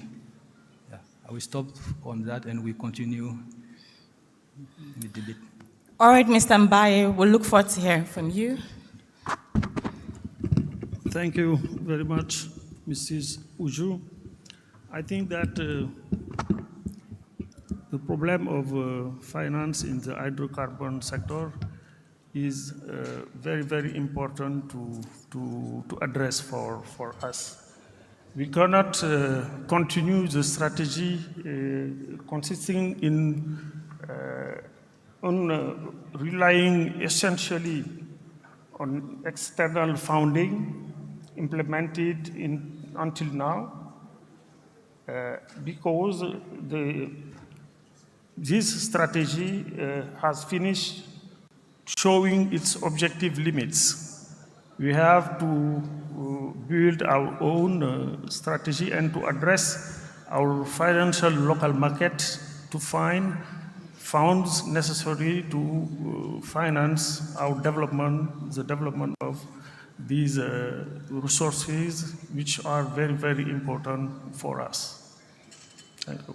Thank you. Mr. Rana. Thank you very much, Uju. First and foremost, I would like to thank the NCDMB once more for putting this wonderful event on the financing strategy for Africa development. I would like to speak from experience. Irrespective of what the world is saying today of energy transition, there's still a huge appetite for fossil fuel development transaction out there in the world. We've been traveling with Afreximbank to meet various investors in the world, and I can tell you that Africa sits in a strategic position in terms of geographic to Europe. And for that singular reason, with what is happening within two neighbors, the world is having a rethink on how to get energy across to the development country. So for us, we believe this is a time for Africa to seize the opportunity to develop our hydrocarbon with the resources and the finances that is still open for us to tap in the world. And if we tap those resources and develop Africa, we can be independent in terms of development and also create our own strategic structure of financing, which will form our reliance on further development on projects in Africa. So I see this as a situation where the world is in a race. They're trying to move out of fossil fuel, but there are still funds out there that wants to invest in Africa that believe that gas is the transition fuel to cleaner energy. As long as the world is interested in gas projects, they are still very, very much looking for projects that are bankable. So we believe that Africa as a continent should seize the last minute opportunities that we have to tap these resources funding for our project. Thank you. Thank you very much. Please kindly give my panelists a round of applause. Mr. Sagna, so in essence, is it, we've been discussing, regional financing as the climate change bell is ringing. Is that going to be sustainable? Are we going to only be looking at regional financing? Will that be sustainable for hydrocarbon developments in Africa? Thank you, Uju. I think that's a very salient question. And as you know, you have a good friend here for the Africa Energy Bank and Apple, who are pushing such a prominent venture. Because the continent, if you look at our history, we have had these regional blocks that have tried to solve some problems, whether it's ECOWAS and then SADC. Now we have the Africa Continental Free Trade. I think the same way the continent has gone from local to regional to continental, we need to approach carbon that way. It needs to be a continental solution. The one other thing I will add to it is we need to understand that as a continent, we need to embrace the notion of integrity. So integrity by definition is what you think and what you say and what you feel are identical. You need to be really in tune with your reality. So the energy transition theme is one that is a global reality and most importantly, a big Western problem. So to rush to embrace to solve someone else's problem when you have not solved your own, you have an absolute integrity problem. And we need to be cognizant of it.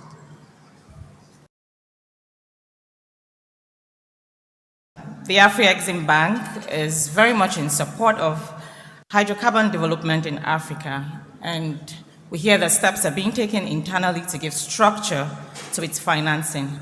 So kindly tell us what the bank is doing and what the steps are in regards to this.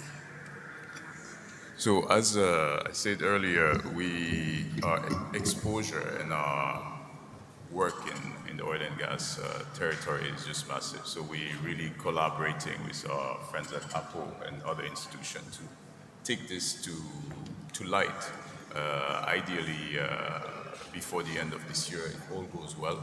We're really working closely with the authorities and seeking to formalize something that can go within the continental agenda. We believe that the continental agenda is to pursue fossil fuel while attending to the new development within renewable energy. So that agenda will crystallize without giving too much detail before end of this year. What we can promise is that in a true form of our tradition, we will aim to deliver. Fantastic.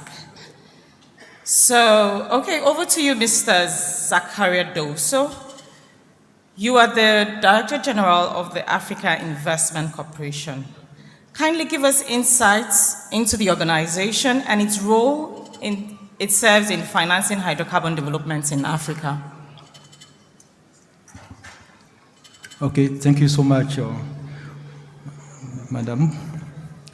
Africa Energy Investment Corporation has been established by APO, African Petroleum Producers Organization, in 2019 during an extraordinary meeting of the Council of Ministers. It was in Abuja, the 26th of January, to give you more detail. And it has been established from the reform of Apple Fund for Technical Cooperation, which used to be a small financial institution owned by Apple, but for internal studies and projects of Apple. The ministers of Apple noticed that this context of energy transition and this dependence, as I mentioned earlier, on foreign funding is very critical for our industry. So we should do something to get our independence and build our own financial capability so that we cannot have some issue when the European Western countries withdraw their funding. And to start, they gave it authorized capital of 1 billion. We know that this sector is very, very capital intensive. So this is a start, and we are currently in the equity fundraising. And fortunately, as my good friend Ibrahim said, we are working closely with them to raise up to $1 billion, and we are hoping getting this fund by the end of this year so that we can fully start operation, funding this sector, and somehow get our independence also. Thank you very much. So come over to you, Mr. Rone. Your company, UTM Limited, is the first local content in Africa to get the licensing of a floating, processing, and storage liquefied natural gas vessel. Give us an insight of what the financial framework for this colossal task is. Thank you very much. Like you said, this is the first indigenous company in Africa that is taking up on these challenges to build the first floating FLNG. It's a huge capital-intensive project, and you cannot secure that kind of funding in country. What we've done, we've prepared a project feasibility study and a bankability of the project. Once you get those right, then you approach the investors. But for you to approach investors in Europe and America and Asia, you need a gateway. That is the reason why we have an Afrasian Bank in the midst. Afrasian Bank has a mandate on behalf of UTM to raise equity and debt for the project. As we speak today, we have the best in the world indicating interest to be part of this project in terms of equity and debt.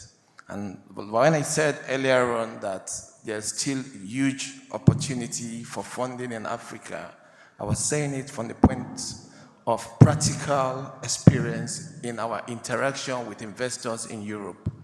We just had NMPC Afrasian Bank Investment Forum in London. At that summit, the investors that gathered in the venue for the discussion, they were all interested to fund projects in Africa, irrespective of the energy transition that is ongoing. So for us in UTM, I believe that the Nigerian government has created the enabling environment for investors. The world is moving out of fossil fuel, but there's an energy transition, which is the gas. So we've gone out, we've put our project before the world, we receive expression of interest, we receive beyond our imagination the level of funding commitment to this project. And that's the reason Afrasian Bank went further to say, can we aggregate excess investors into a phase 2 of the project? So as we speak today, hopefully by the grace of God, we are pursuing our program aggressively to take an FID end of this quarter, first quarter next year to commence construction. We believe that the appetite for gas development and funding is still there in the international community. Because of the huge capital investment, it's difficult to raise this kind of money in Africa. And so therefore, the reason why this conference is quite interesting is to put Africa together to look at how we start thinking of inward development and have a way to showcase our potential, leading the charge by an indigenous company. And that's what UTM is doing on behalf of Africa to the world. Thank you. Amazing.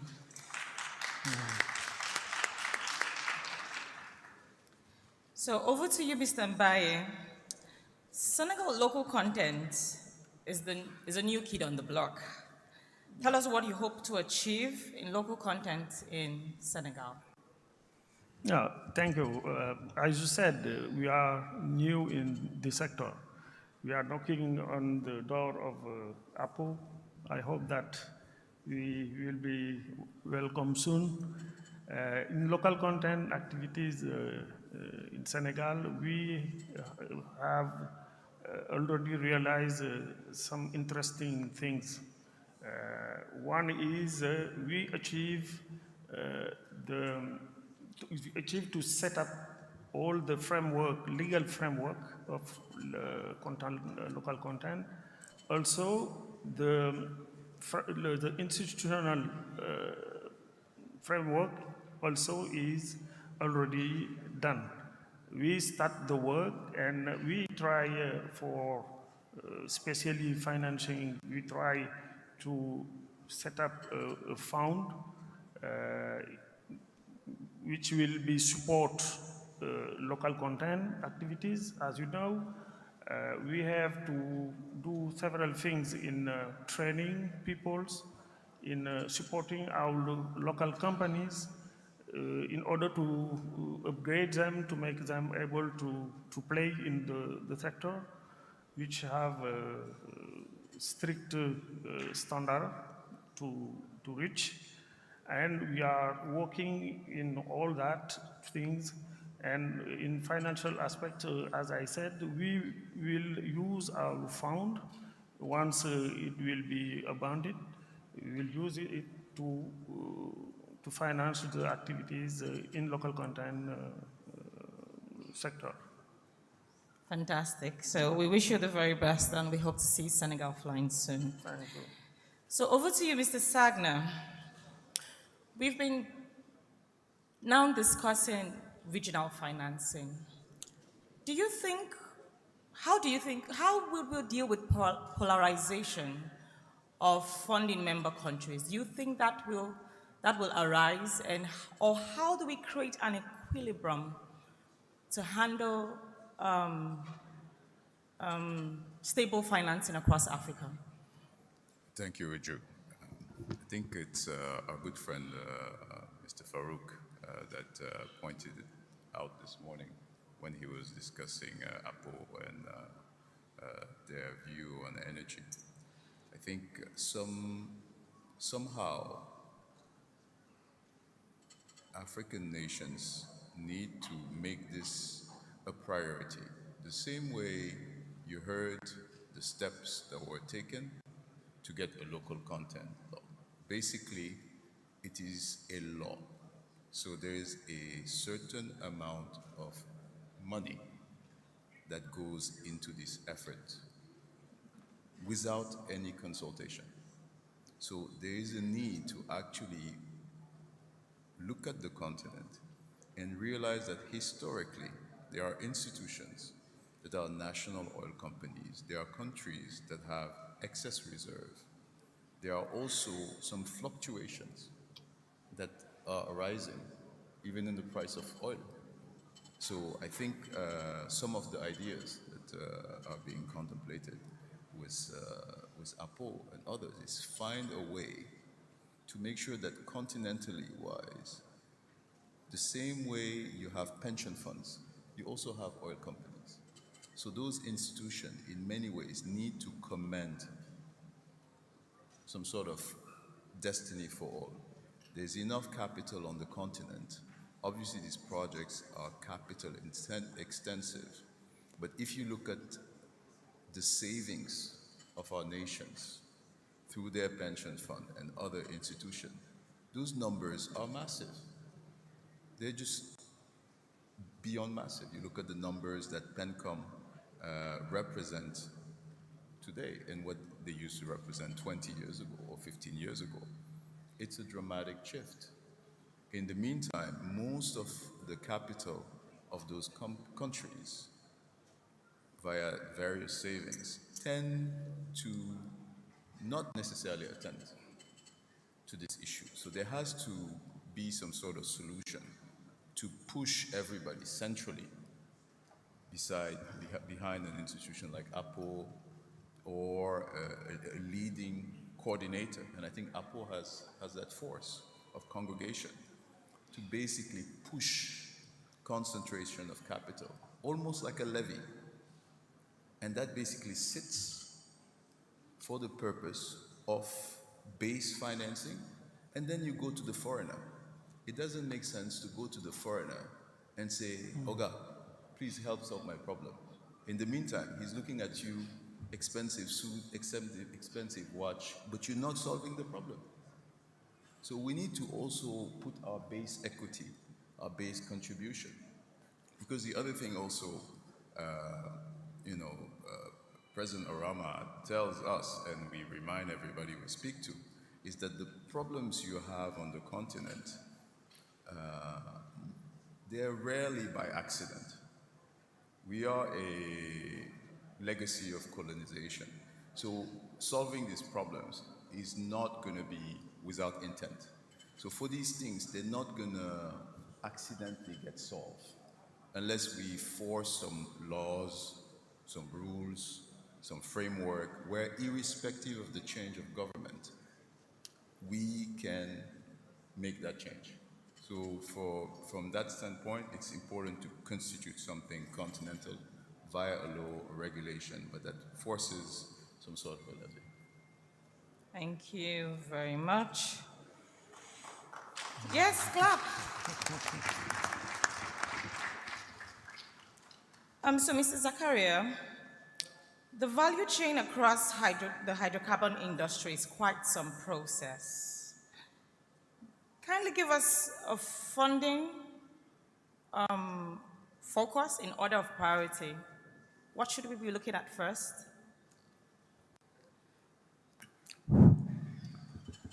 Yes, the value chain of hydrocarbon is very complex, but our mission is to mobilize funding for the development of all the industry. The production, exploration production in our sector in Africa is mainly owned by international oil company. I cannot call that as development, so that means we have also something to do there. But the most important thing should be also in terms of value added. The speakers mentioned there, almost all, a majority of our crude oil is exporting outside Africa. And this is a very, very great challenge. That means we have to do something to add value on this or crude oil.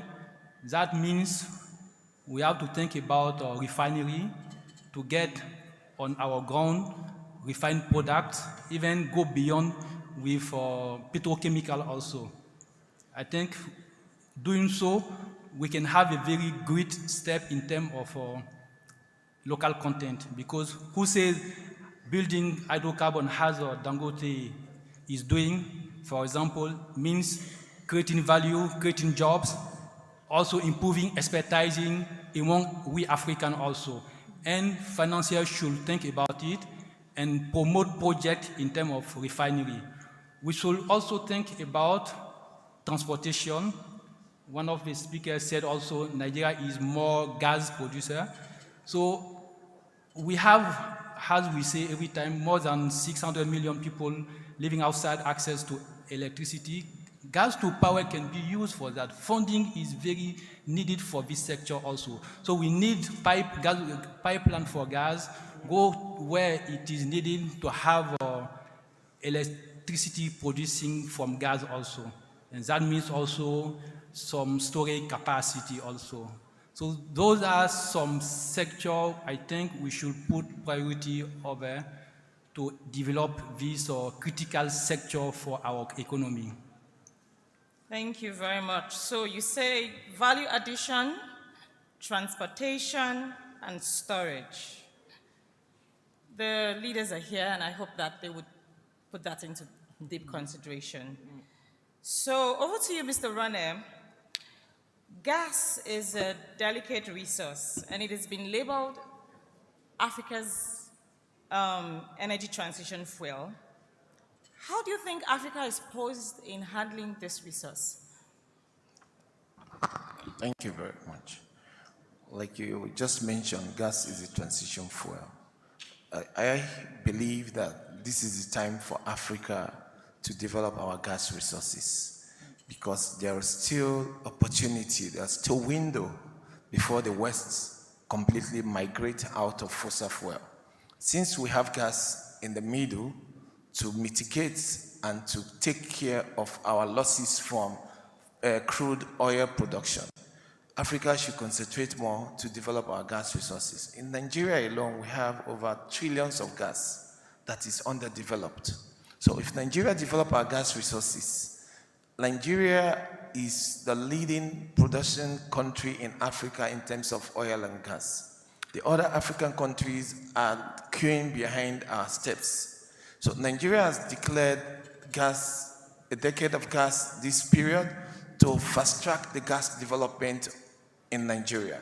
And I believe other African countries are watching the leadership role that Nigeria is playing in the gas sector.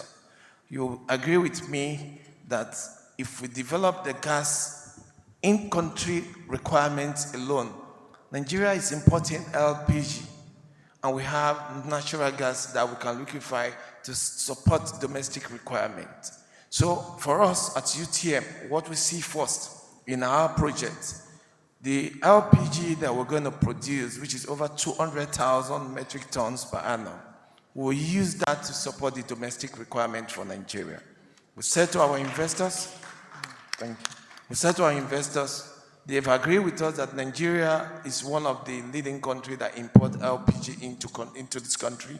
And all our off-takers have agreed that this product, the propane, the LPG, will be sold in country to support the requirement and support government initiative to make Nigeria an independent transit for petrol, kerosene, and using the other ways to use gas to support power, to use gas to support domestic requirement in terms of we are today importing too many gas into this country. Once we have the LPG, supported by the Nigeria LNG and all the other gas projects that is coming up in the country, Nigeria will lead the charge and other African countries will see that as an avenue to develop their gas resources. Mozambique just deployed their first floating FLNG. As we're speaking today, by next month, their first cargo will be shipped of LPG and LNG out for export. This was done for an asset that is offshore stranded gas, just like what we have in Nigeria. So the technology that is currently being used to assess this stranded gas, and I believe that with the support of Nigerian government and all the regulatory authorities like NCDMB, Upstream Commission, definitely Nigeria will develop our gas potential, which by extension will rub off on all the other African continents who are looking forward to Nigerian leadership in the oil and gas industry. Thank you. Amazing. So with that being said, Mr. Mbaye, Nigerian local content has been over a decade now and has built capacity over time. What are the opportunities for them in Senegal?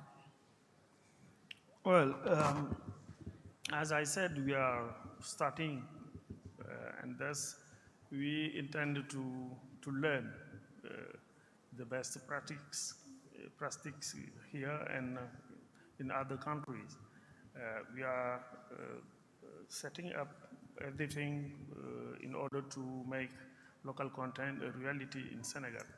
Our main goal is, main objective is to reach 50% of local content by 2030. And everything is now done in order to reach this objective. As I said, in this process, it is very, very important to address the question of finance. Financing these activities is very, very important, and it needs a lot of money each investment.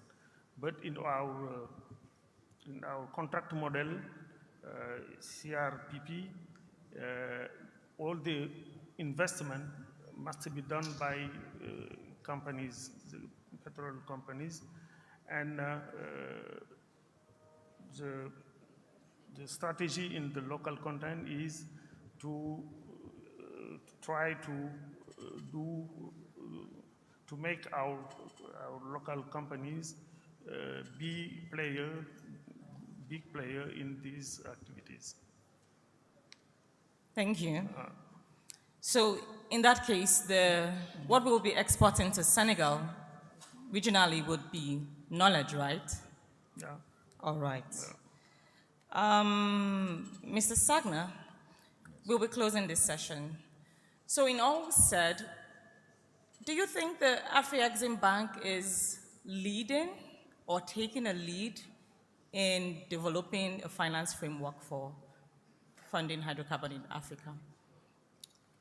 Thank you, Uju. I think we are raising our hand whenever we are given a chance to. So we'll be happy to do that alongside APO, all the members for NBCC, and that's a chance we welcome and will continue to do. I think the one thing I will observe and will invite the audience to observe is that if you look at the panel, you have a son of the soil, it's Mr. Rone, that has decided to take on this vast and colossal journey on his own shoulders, where typically you would have seen, a foreign Oyibo company coming to drive this. But he's taken it on his own. He could have decided to continue to consume his trading income and live his peaceful life, have 20 houses in London, in different places of the world, but he decided to bring his economic strength, intellectual expertise, and knowledge to the home country. The same way you have Apple that has decided that this was important. He decided to put together an institution to attend to energy. So this is something, we have lots of problems, but we need to recognize that slowly we are heading towards the right direction. Because for many, many years after independence, most of our countries have solely focused on continuing to do what was done, although they were independent. The infrastructure that you see in most African countries, whether it's oil and gas, whether it's other industries, was constructed by the former colonizer. You'll go to some countries, not much has been added since. And as a consequence, the trade happens only with the former master, which is symptomatic of not realizing that you're free. So I think it's very important that we all start claiming our freedoms with actions. There's going to be countries that are still not aware that they are free, but until you dictate your agenda, you're agenda-less. And Africa needs to become quickly less agenda-less. Thank you. The message was clear. So I want to thank you again, my dear panelists. And we want the audience to bear in mind that this is not just another talk session. We really hope that these discussions begin to set the frameworks that Africa needs to develop its hydrocarbon, especially at this time. We need to come out fast, we need to come out strong, and show the world that we really can do this. Thank you very much. Thank you.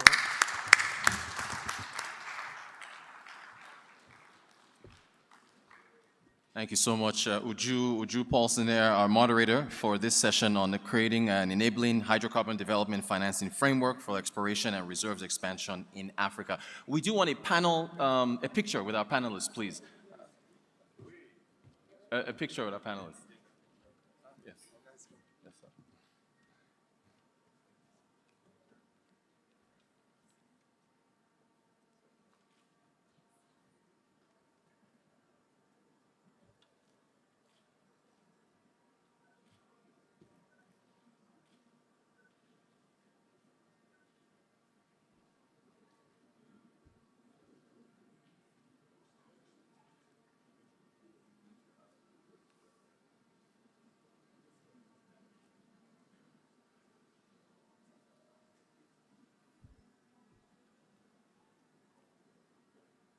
Farouk.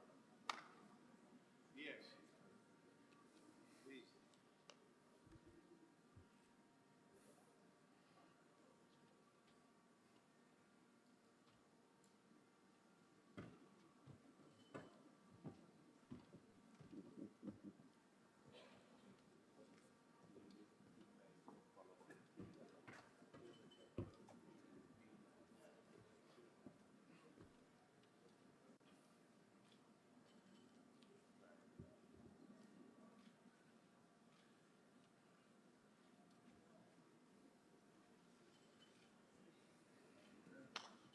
Excellent. And one more picture, actually. We actually do want, engineer, we actually do want you to stay behind, as well as Dr. Farouk, sir, you as well, and Mr. Siasa of the facility. We actually want to take one more picture. And Mr. Sagna, you as well. So one more time. Yes. So we're fine. You're fine, sir. Thank you.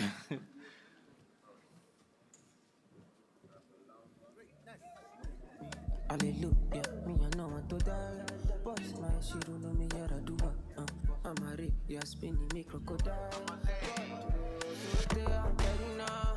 So they are go slow, I be now. When I die, now you go green, let go. Somebody call me the doctor. I think that I am in love. Thank you so much. Thank you so much, gentlemen.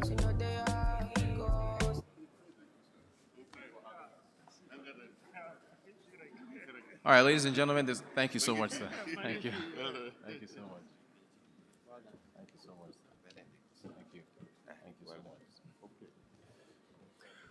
All right, ladies and gentlemen, we're going to actually take a tea break for about a half hour. So do come back in about 30 minutes, and then we'll commence the second panel session. So we're going to take a tea break right now. Refreshments are right outside the hall. Remember to please keep your translator devices on your seats because they don't work outside. Take a tea break for half an hour, and then we'll continue with the next session.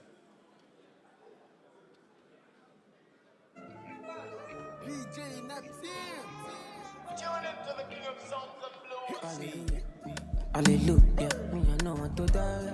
Boss my she don't know me yet I do what.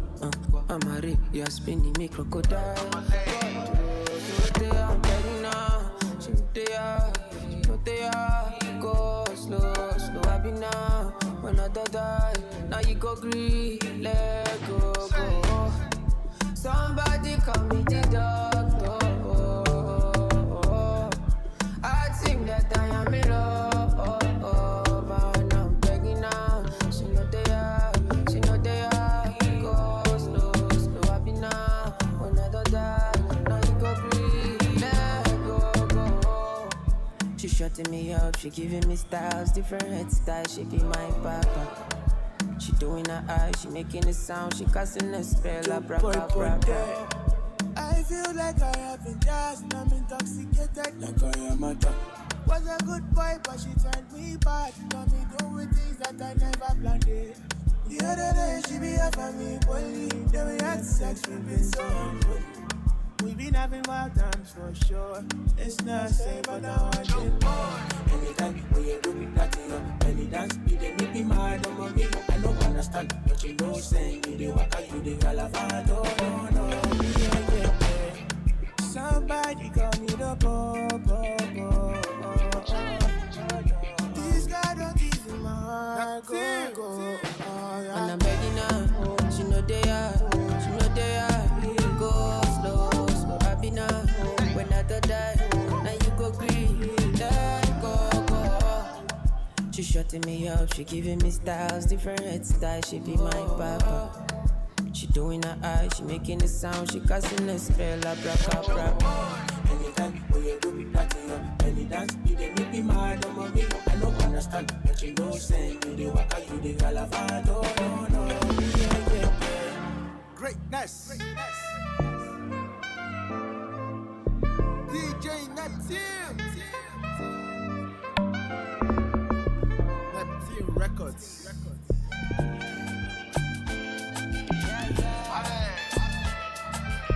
Tune into the King of Soul. All I need is one love. All I need is your love.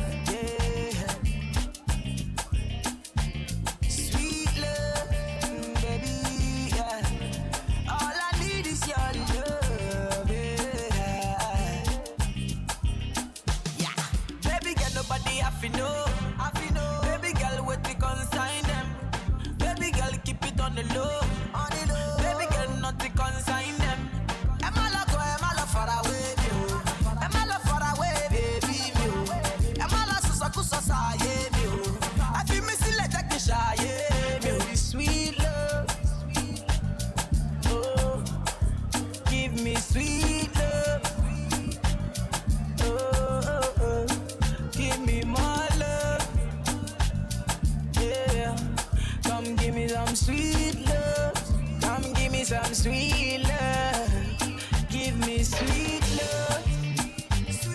Yeah. Come give me some sweet love. Yeah. Give me my love. Come give me some sweet love. Come give me some sweet love. To baba ni shakara pade, ma shaka ma fina we ochelonje, kilo shenja shakara oloje. To baba ni shakara pade, ma shaka ma fina we ochelonje, kilo shenja shakara oloje. Shakara.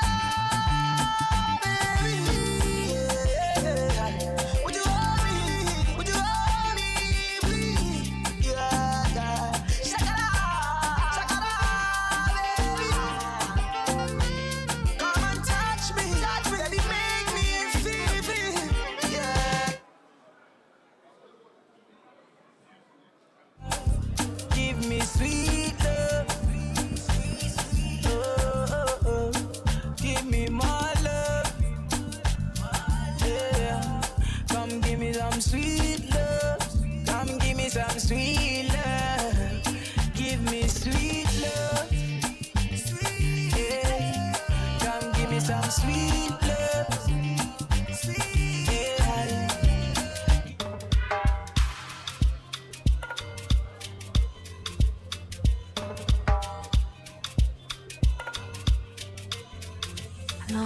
Baby, this a yashina shita. If you agree, mama laton. Party 2 at the party 1. Party 2 like the palm 1. I go be to change your catwalk and change your life joy. Every day not to enjoy. Open and close like a laptop. Money goes to do. Money goes to do. Money goes to do. Money goes to do. Money goes to do. Money goes to do. Money goes to do. Money goes to do. A little money give you face in addition to bomb. I no go lie, your body base. Money like it on. Anytime you holla, make I come through. I go tell my guys, them I know they come soon. Bacala me see, make my eye too. Many girl get, but now you I want to.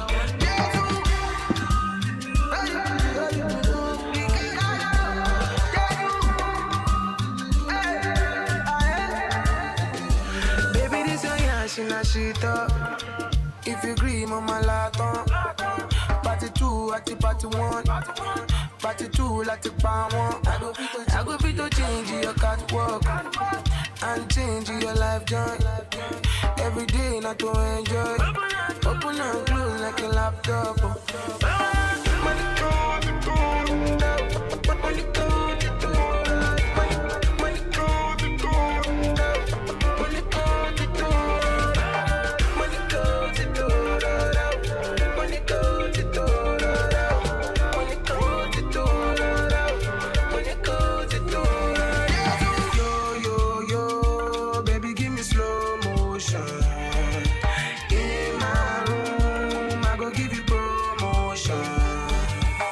Everything is allowed. Baby say everything is allowed. Me I say Ricky baby now man. She tell me say now me go buy for her.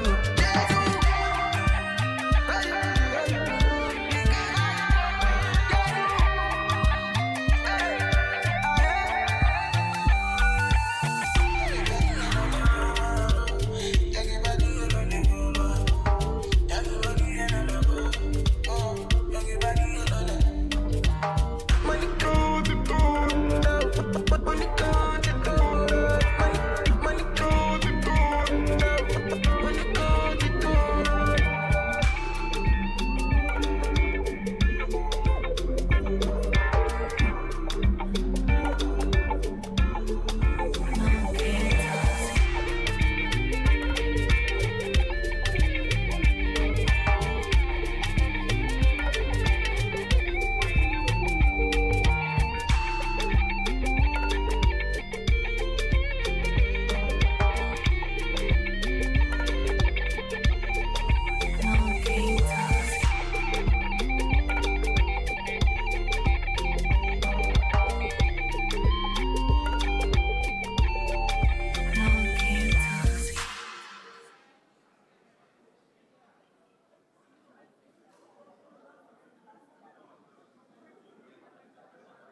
Who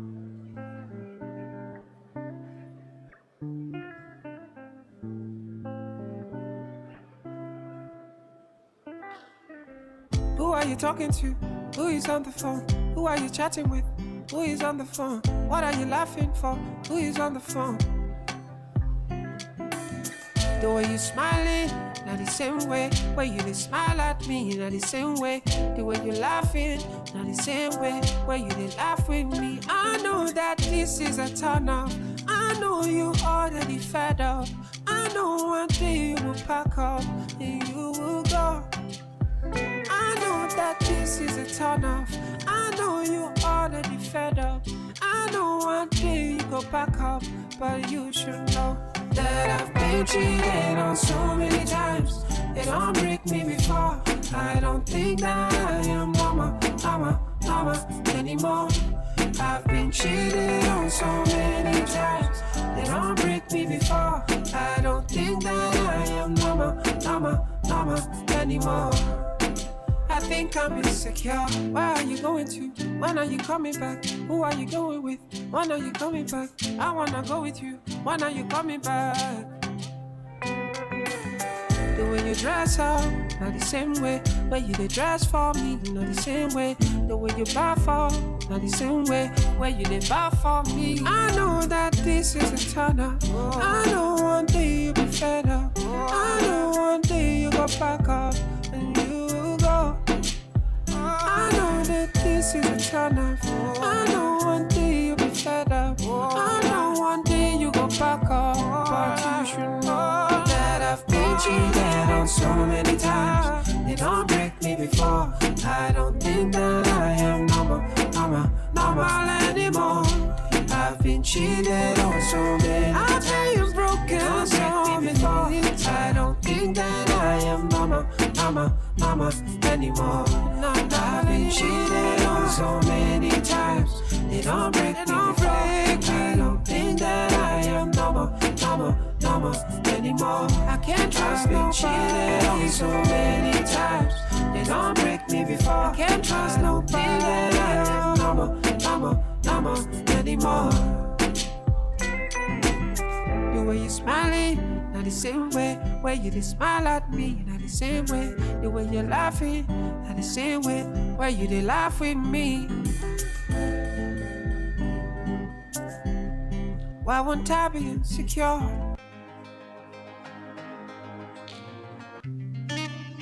Sweet, sweet energy I need to feel by your body one more time, yeah, yeah. The sweetest I've ever seen, whoa, whoa. I mean it, whoa.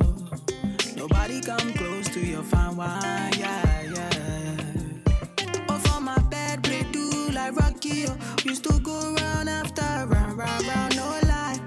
When you're lonely, oh, I they wonder if I did your mind. Me fall love you. I know nobody can satisfy, like me. So come get a piece.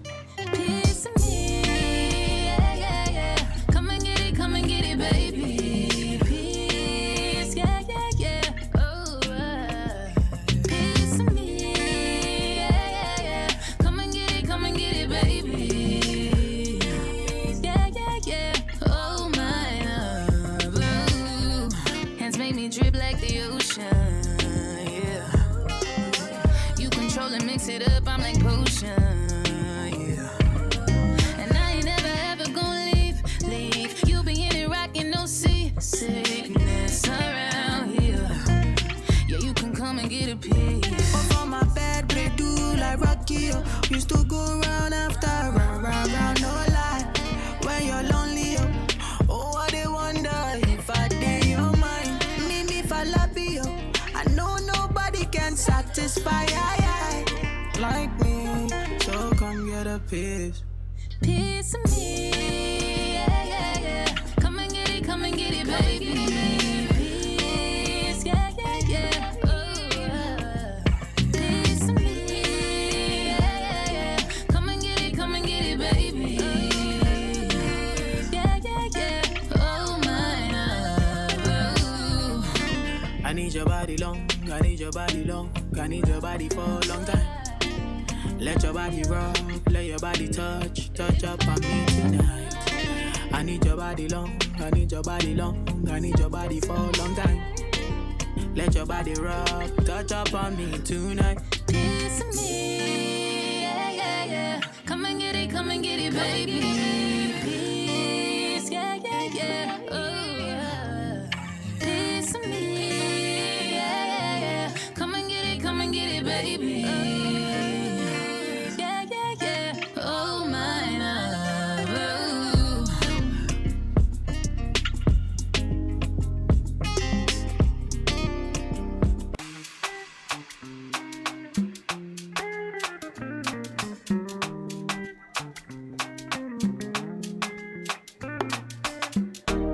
Obozi gini ka nachono Imana chukwa gozi gomo Onya no miyu, yellow you me. What am I looking for? Say my God, it don't mess me up. They giving me you, giving you me. Obozi kife la chasha Obozi kife mi chasha me. My baby, you know say you got love for me. I do go. When I call your name, shakara for me. No, man. I go be your, you go be my Julie. No, man. I go be your, you go be my Julie. Give me a heart, I no go run away. Show me your love, I no go use you play. Carry me, go me, I go follow away. Follow you, oh. Me and you. Okwamona, keep my baby. Me and you. Okwamona, keep my baby. Opposite keep and just so. Opposite keep and me just me. My baby, you know say you got love for me. I do go. When I call your name, shakara for me. No, man. I go be your, you go be my Julie. No, man. I go be your, you go be my Julie.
Yeah, only for dancehall killer.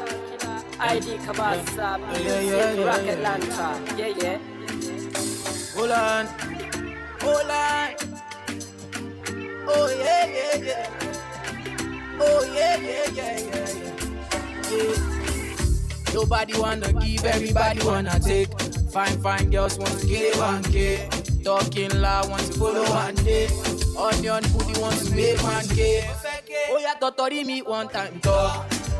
Totori me 2 times, talk. Totori me 3 times, talk. Totori me 4 times, talk. Oh yeah, totori me 1 time, talk.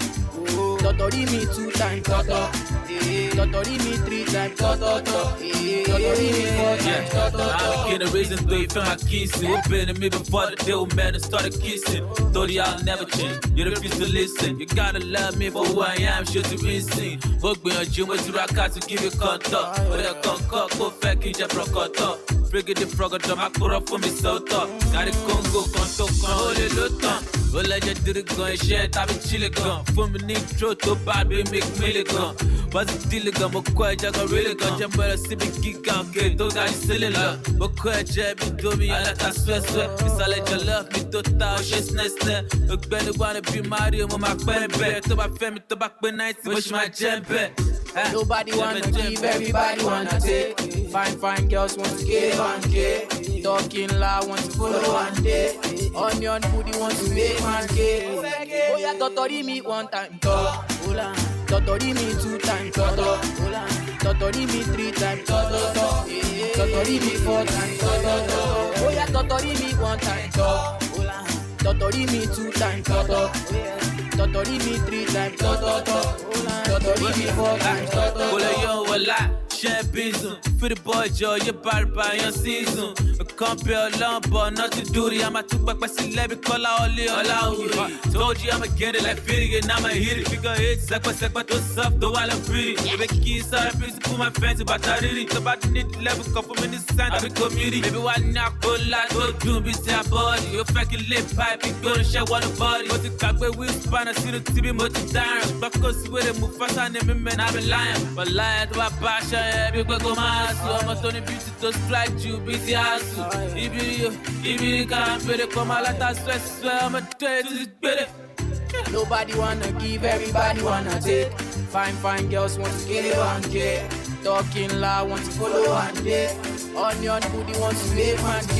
Oh yeah, totori me 1 time, totori me 2 times, totori me 3 times, totori me 4 times, oh yeah, totori me 1 time, totori me 2 times, totori me 3 times, totori me 4 times,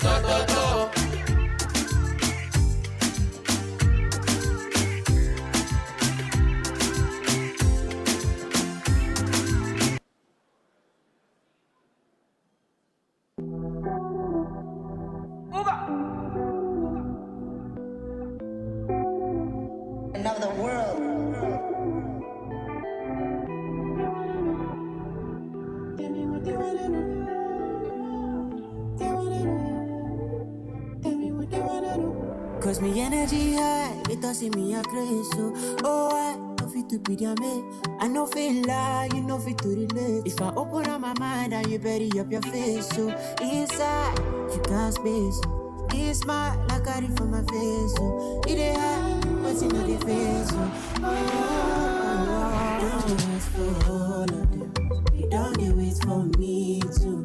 You don't pray make a fall again. But my mama they pray for me too.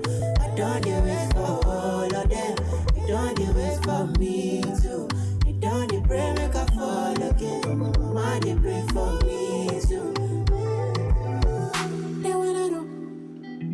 Tell me what they wanna know. They wanna know. Tell me what they wanna know. They wanna know. Tell me what they wanna know. They wanna know. Tell me what they wanna know. So many talks really make my vex, but I don't feel God they explain myself. Carry my cross and I face my fears. Feeling my pain as I shed my tears. One day all my good means for heaven. Until then, I did chase my bread. Been a man down on the 247. Only my neck with feet carry my head. I don't wait for all of it. You don't wait for me. You don't pray make a fall. But my mama they pray for me too. I don't wait for all of them. You don't wait for me too. You don't pray make a fall again. But my mama they pray for me too. They wanna know. Tell me what they wanna know. They wanna know. Tell me what they wanna know. I know, no. They wanna know. I know, no. Tell me what they wanna know. I know, no. They wanna know. I know,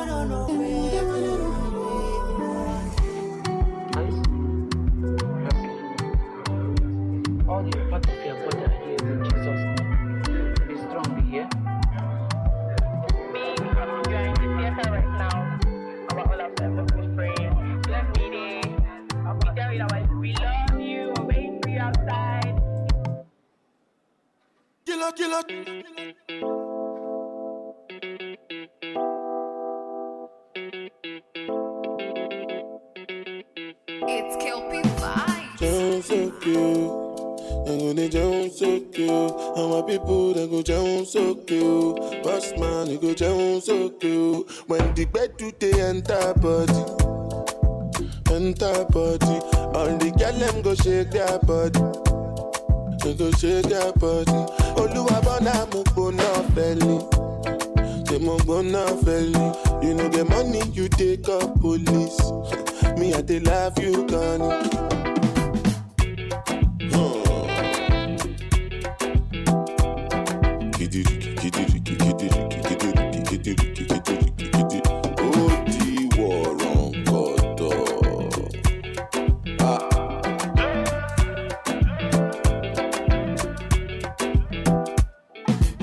Say I take grace and no nama,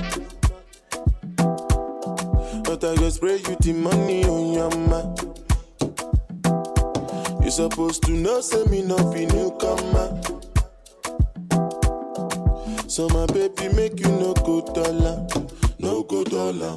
When the bed do they enter body, enter body. All the girl them go shake their body. They go shake their body. Oluwabona mukbona belly. They mukbona belly. You know the money you.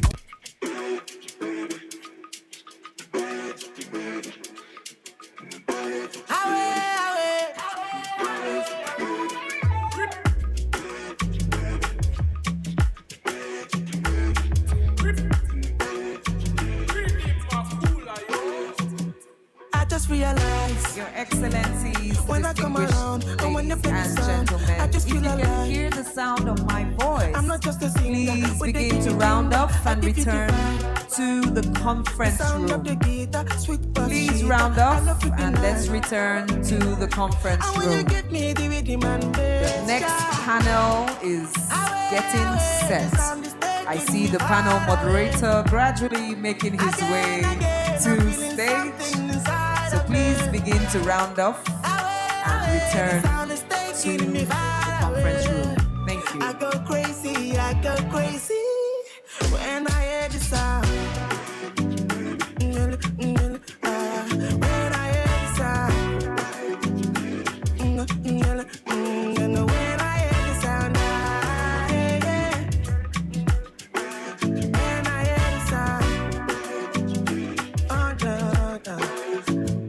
I don't want to die.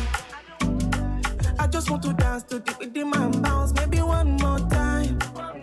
If you have been refreshed, you've had something to eat or drink, please return to the conference room. If you're standing by someone else, please say to them, let's return to our seats. We are about to reconvene. Thank you, thank you, thank you.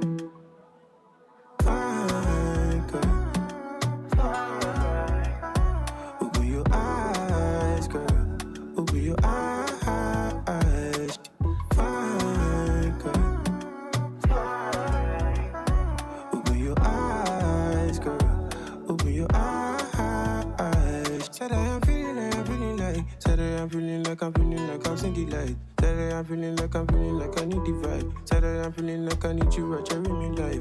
Yeah, Saturday I'm feeling like feeling the healing, this healing. Said I'm feeling like I need you up here. I need you in my life. Yeah, out of my head, baby, out of my eyes, baby, out of my life, out of my eyes, baby. You won't kill me, baby. You won't kill me, baby. You won't kill me, yeah. Fine, girl. Open your eyes, girl. Open your eyes. Fine, girl. Open your eyes, girl. Open your eyes. Sweet like butter, didn't, yeah. This life I'm not picking, yeah. But if I was picking, I'd be picking you. But if I was picking, I'd be picking you. Tell me, is that nigga a rich nigga? Tell me, is that nigga my bitch nigga? Tell me, that nigga ain't got 6 figures. Tell me, that he gon' be my bitch, yeah. Out of my head, baby, out of my eyes. Out of my eyes, baby, out of my life. Out of my eyes, baby. You won't kill me, baby. I'm feeling fine. You won't kill me, baby. Spiritual. You won't kill me, yeah. Fine, girl. Open your eyes, girl. Open your eyes. Fine, girl. Open your eyes, girl. Open your eyes.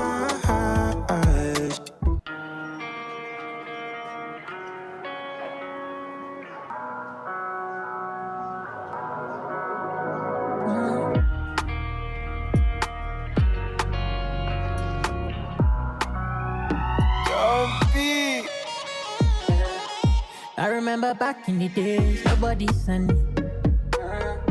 Cause I know they got up Kelly, Louis and Fendi.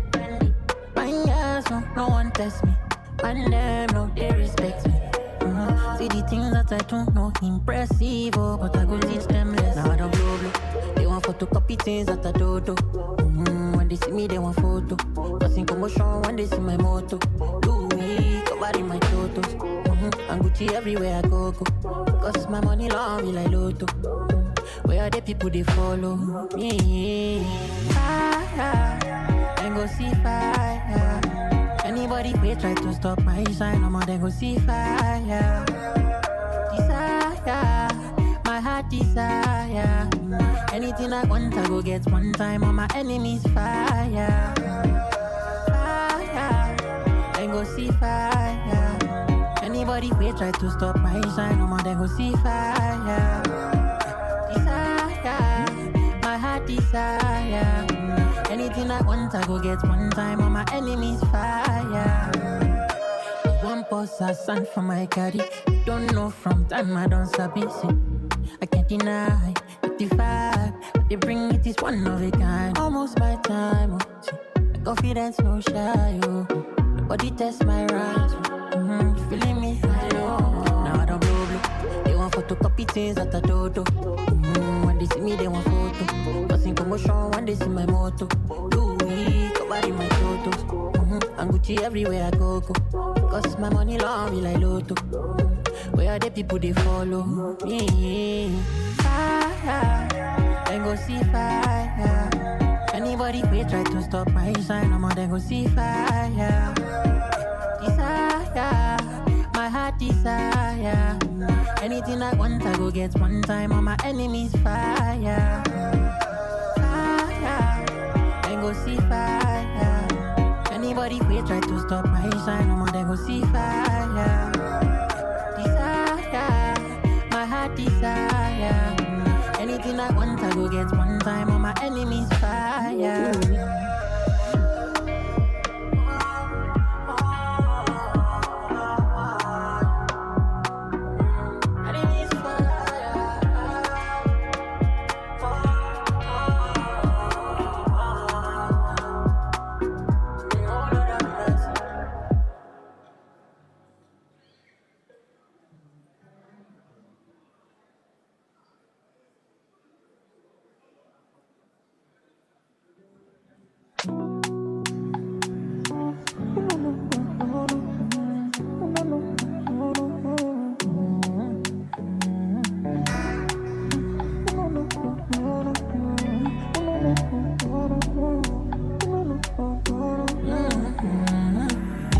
Life I chose, Molade and Lipo.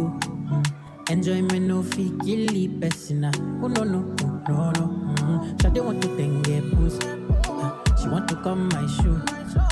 Me I define you to call it my baby. I need her before I blow. This our love, maybe.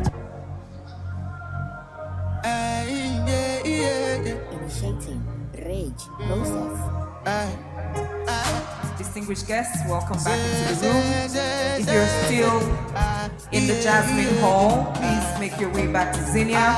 We're about to reconvene for our second panel session for the day. Do make your way back into the room. Our speakers are ready, our moderator is ready. The Honorable Minister of State is back in the room. Pull up in the road and I special guests and dignitaries are here. Please make your way back into the room. Ushers, do help us beckon on people. Let's do some people movement. Ushers and members of the team, the Heritage Times team, the NCDMB team, please move people back into the room. Thank you.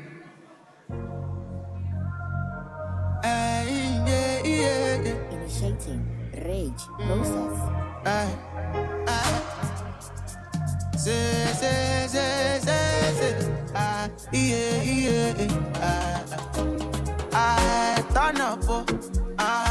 Turn up, oh. She sexy lady from the dance floor. Turn up, oh. I see her waist, make a lot of my Faraday.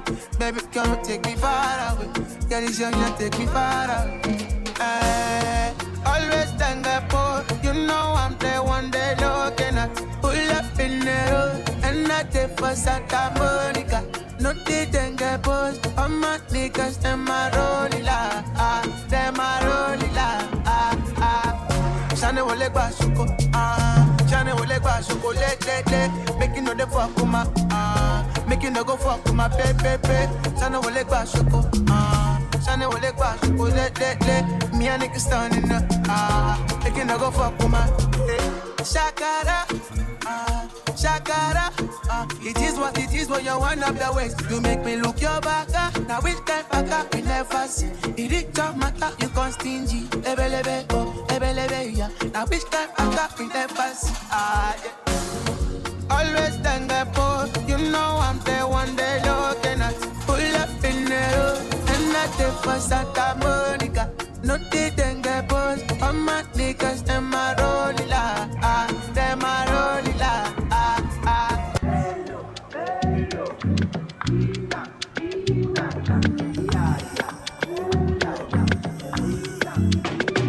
Doctor.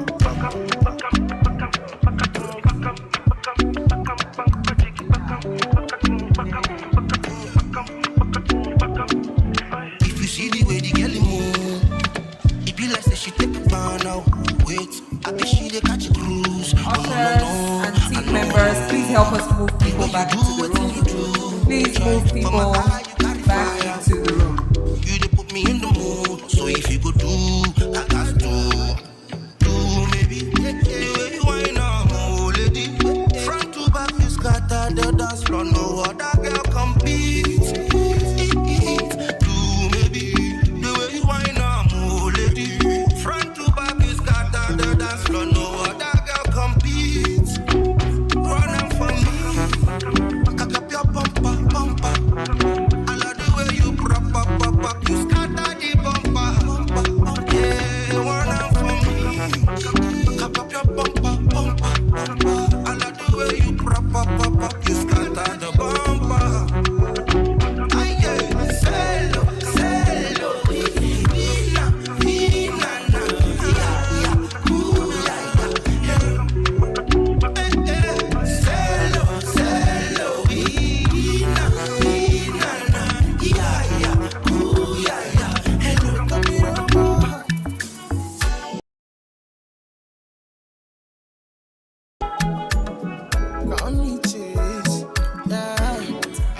Distinguished guests, welcome back. Welcome back, welcome back, welcome back. We're glad to have you here with us again. This is still the African Local Content Investment Forum. Welcome back. Someone is missing a phone. We have the phone in hand. I have a phone in my hand that doesn't belong to me. It was found somewhere in the room. Please, if you're missing your phone, just come up to the table by my left.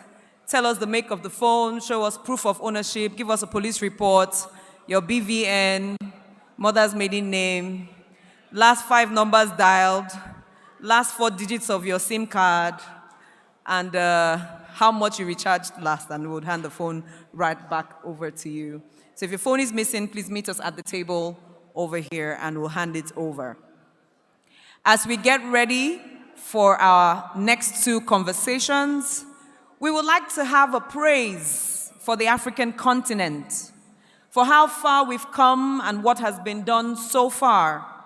Leading this praise is a woman with a powerful voice. If you were here at the start of the event or you joined us live online, you would have seen her serenade us with the first and second stanzas of the Nigerian national anthem.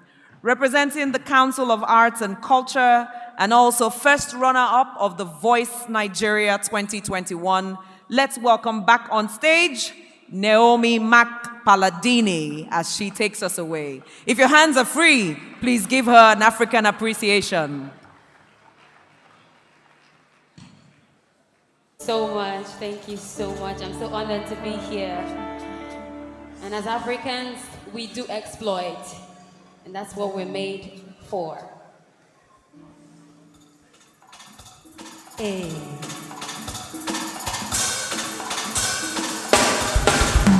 Come on, everybody. Hey. Hey. Hey. Oh. Hey. Hiya. You're a good soldier, choosing your battles.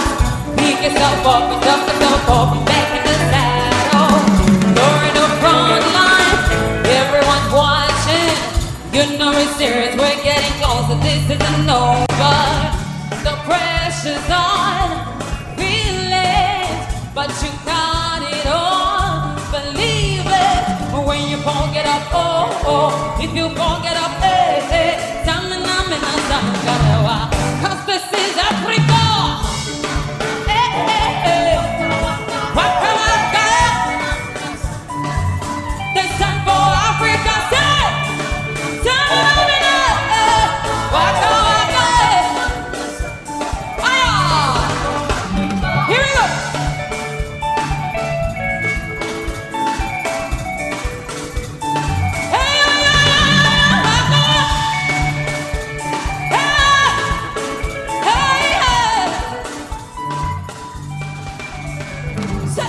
Listen to your God, this is our motto.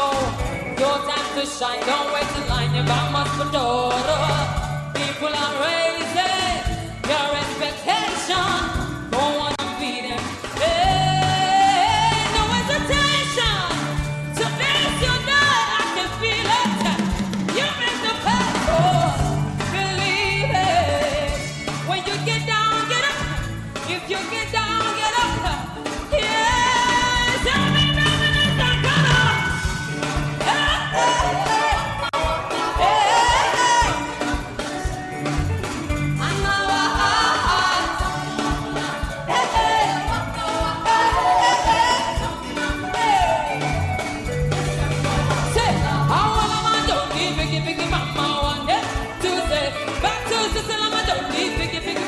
From east to west, Bossy, we are rock, come on, Bossy. It's a disease when my people live, 'cause this is Africa. Oh, whoa. This is Africa, my Africa. Hey, hey, hey, hey.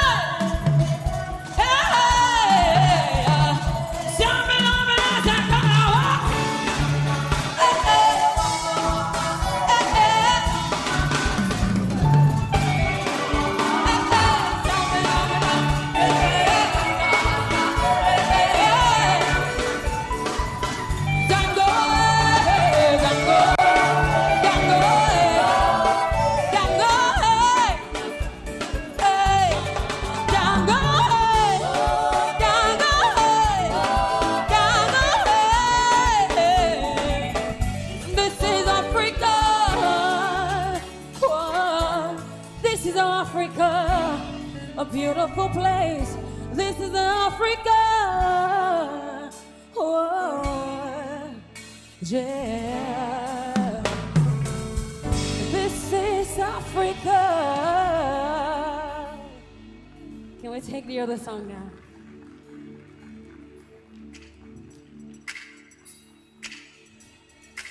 Oh.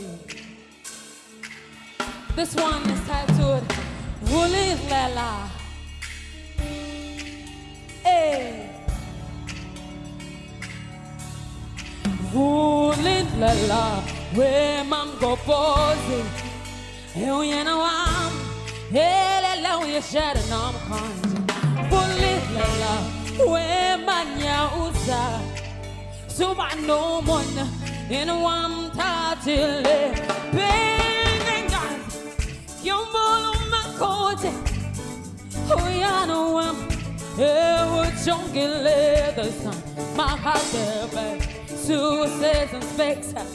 Ooh, same shot way. La shiny sun, I'm haunted. Baby, city. Oh, yeah, no, I'm lit. Baby, city.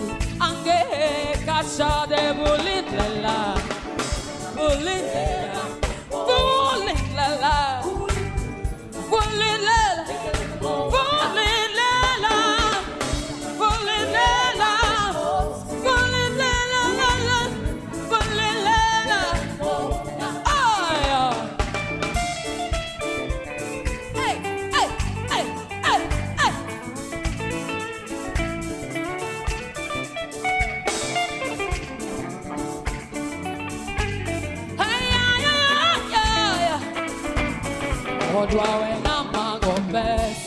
You no mona, go bawe na yana, na don't so do yo ma.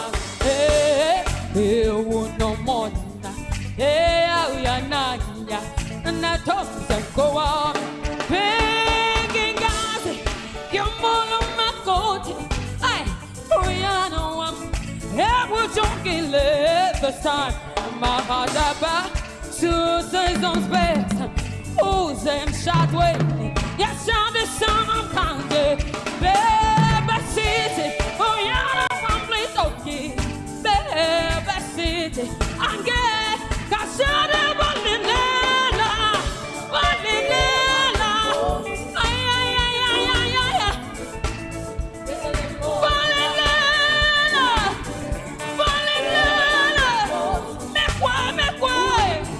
Bolinella.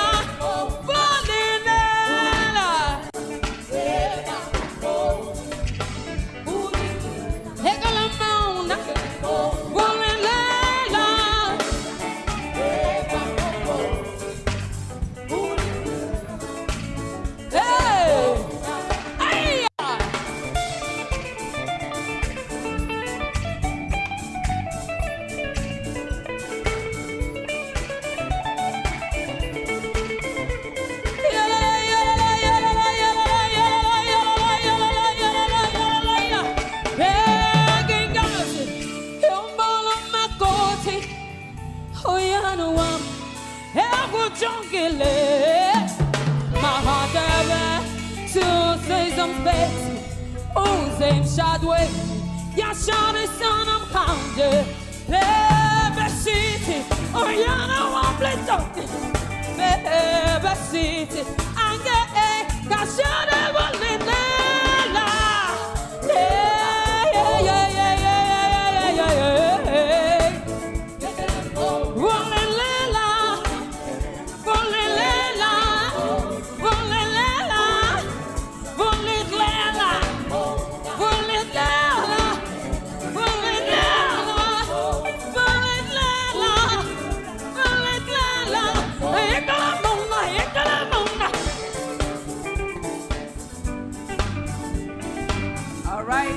Gentlemen, give it up for Naomi.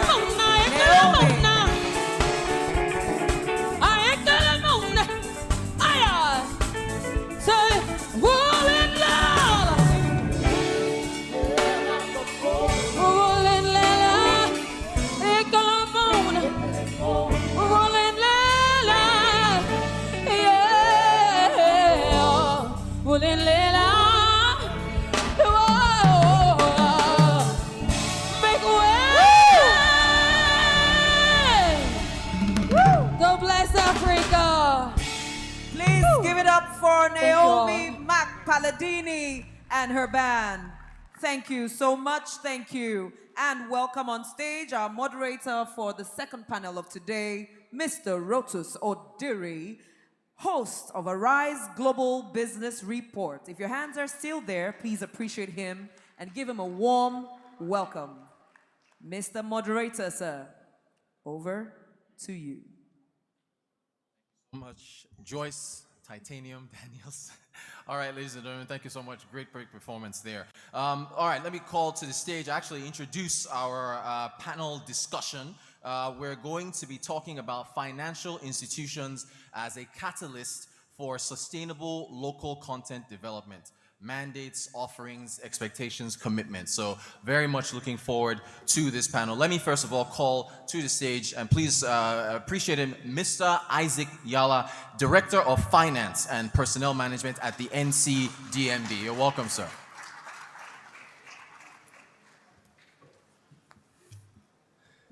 You're very welcome, sir. Thank you so much for joining us.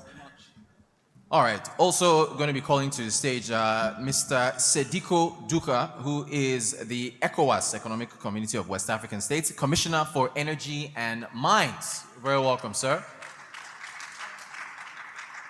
ECOWAS is in the building, very Pan-African discussion that we've been having today. Also want to call to the stage Mr. Abubakar A. Bello, who is the MD of the Nexim Bank, ably represented by Mr. Tayo Omidiji, who is the Head of Strategy and Planning at the Nexim Bank, the Nigerian Export-Import Bank.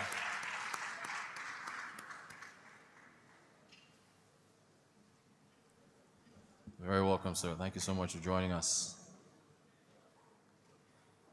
And also want to call to the stage Mr. Imo Uma, who is the Manager, Client Coverage at Stanbic IBTC. With us as well. You're welcome, sir.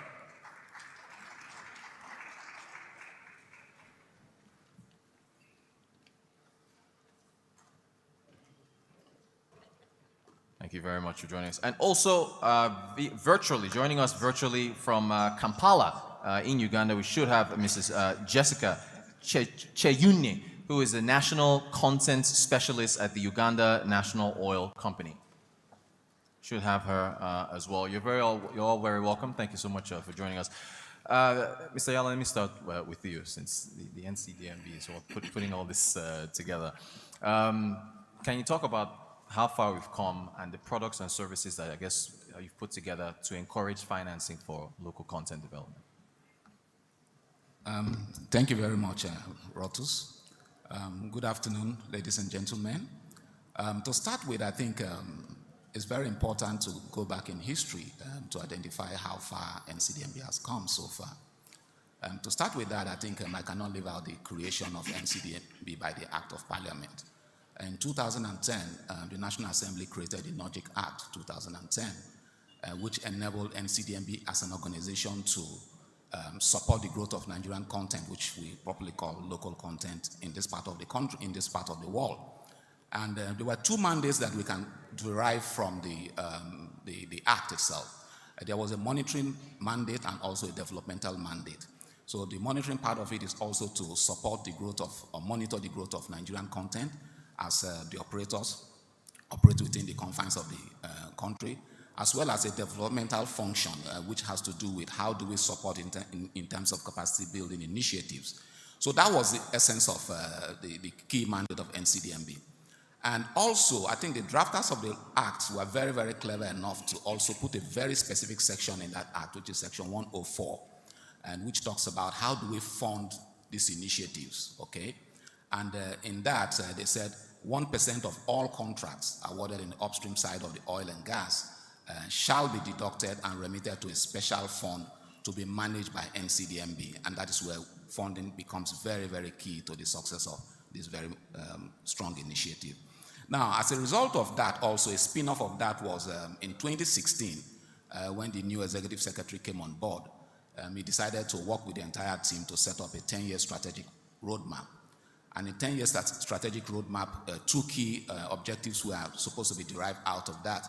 Firstly, 300,000 jobs to be created within 10 years, as well as grow Nigerian content from what it was in 2016, 26%, to about 70% by 2027. So in that particular document, there are 5 key pillars and then 4 enablers. So I'm going to speak more directly to one of the key enabler, which is the funding enabler, without which probably wouldn't be sitting here today to talk about how we'll be able to put investments together.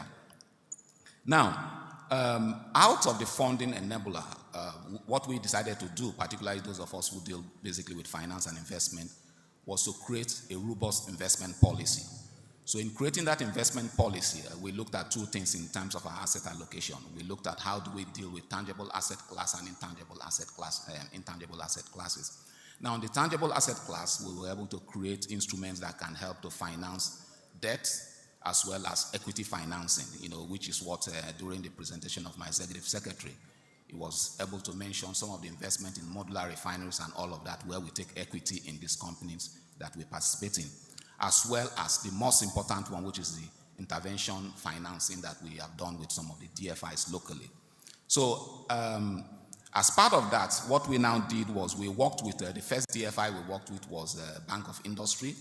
We were able to sit with Bank of Industry, which are very common products you have in all commercial banks. We developed 5 product lines, starting with the manufacturing product line, and then we also had the asset acquisition product line. We also have the contract finance, contract refinance, and then also the community contractor financing. Now, the first 4 products I mentioned are all dollar denominated because of the capital nature of these investments.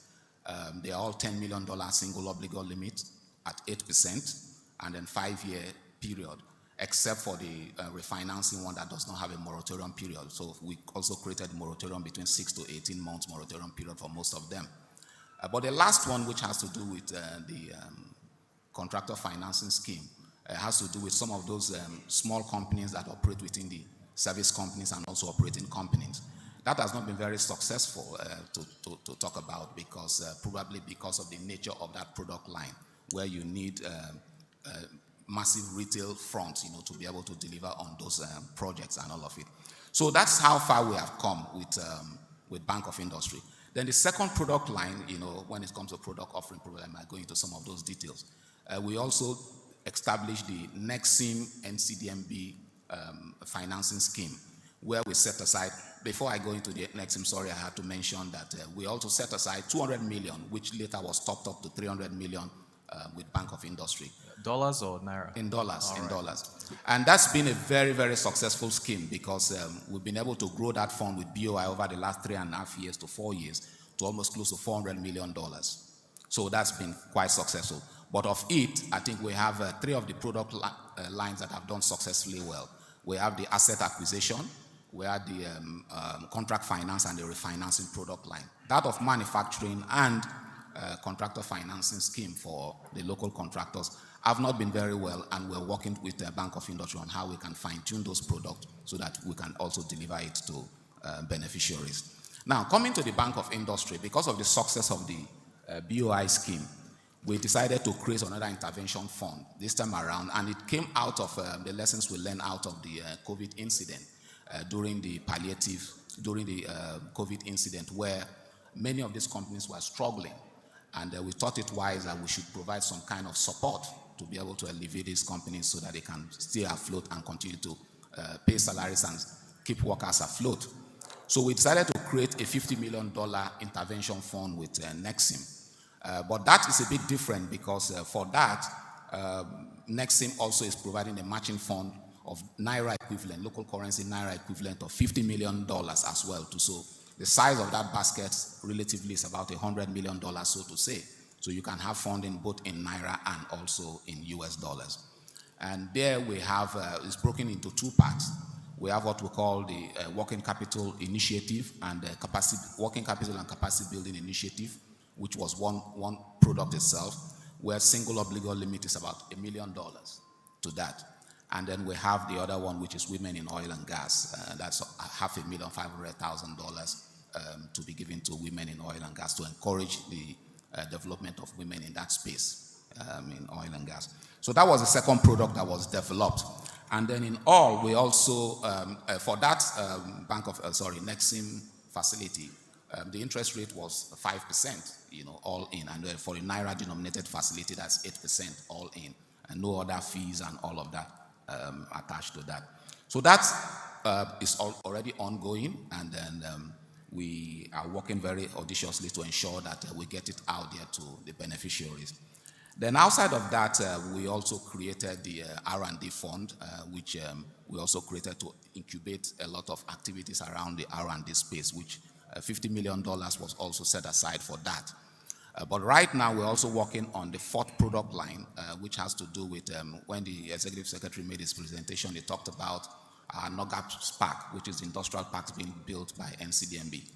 Two of those parks, one in Cross River State and then the other in Bayelsa State, should be commissioned around the fourth quarter of this year. So in order to get into these parks, part of what we're trying to do is to create an incentive for manufacturing entities that want to come and incubate their businesses or grow up their businesses in this park. So we've been able to set aside a $50 million, and we're expecting that any of the fund manager that will want to support us will also provide a matching fund up to 75% of that value in local currency, since we're providing ours in US dollars. And then also ensure that the regime of single interest rate and also tenor flexibility are also included in all of that. So basically, I think to give you an highlight of what we have done so far, these are some of the product lines that we have developed to catalyze these businesses and also provide the necessary support we think we should provide to support the growth of Nigerian business. But also in all, during the pandemic, also we, under the leadership of the Executive Secretary, he also felt since the CBN is also providing some palliative in terms of rates regime, we also brought our investments by 2 percentage points, by bringing it from 8% to about 6% for the Bank of Industry facilities until otherwise we should be able to go back to the reality of the business environment when things begin to pick up. So that's much I can mention for now relative to the kind of product offerings we have. Fantastic. Very, very in-depth. Thank you so much. You can see the NCDMB is really supporting industries out here in Nigeria. Thank you so much, Mr. Isaac Yala, Director of Finance and Personal Management, NCDMB. Sir, I want to come to you, Mr. Sediko Duka, ECOWAS Commissioner for Energy and Mines. What can as far as African nations are concerned, institutions, what can they expect from finance with respect to geo-extractive activity? What kind of finance can they expect from financial institutions?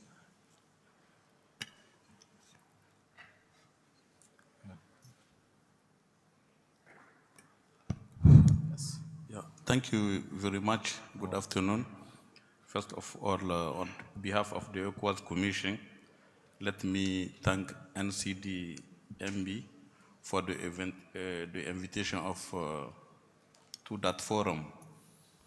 So before describing member state expectations from financial institutions, let's say that the main role, according to us, should come from government, because government is supposed to establish enabling environment. For example, to establish a local content development agency, because so why we thank Nigeria. I think within the 15 West African countries, it's in Nigeria for now that we have a specific entity in charge of local content, and we want to take your experience and duplicate it to other ECOWAS member countries. You heard that? Nigeria leading the way. They want to expect a round of applause. Nigeria is going to be standing because across even Africa. in the rate, I saw that they have a rate of 42% in terms of local content, but most of our countries, they are around between 10 to 20. So I think you did a good job as you create and manage these institutions. So, as I said, there is the establishment of a local content development agency. There is to create a fund to finance local content activities, to give fiscal or financial incentives, all this coming from government. Also, there is issue of capacity building in terms of training, in terms of upgrading of local SME, SMI, to allow them to meet criteria to compete with international companies in terms of standard, price, quality, and performance, and also in terms of efficiency. There is also to create conditions to benefit from procurement for national or regional preference.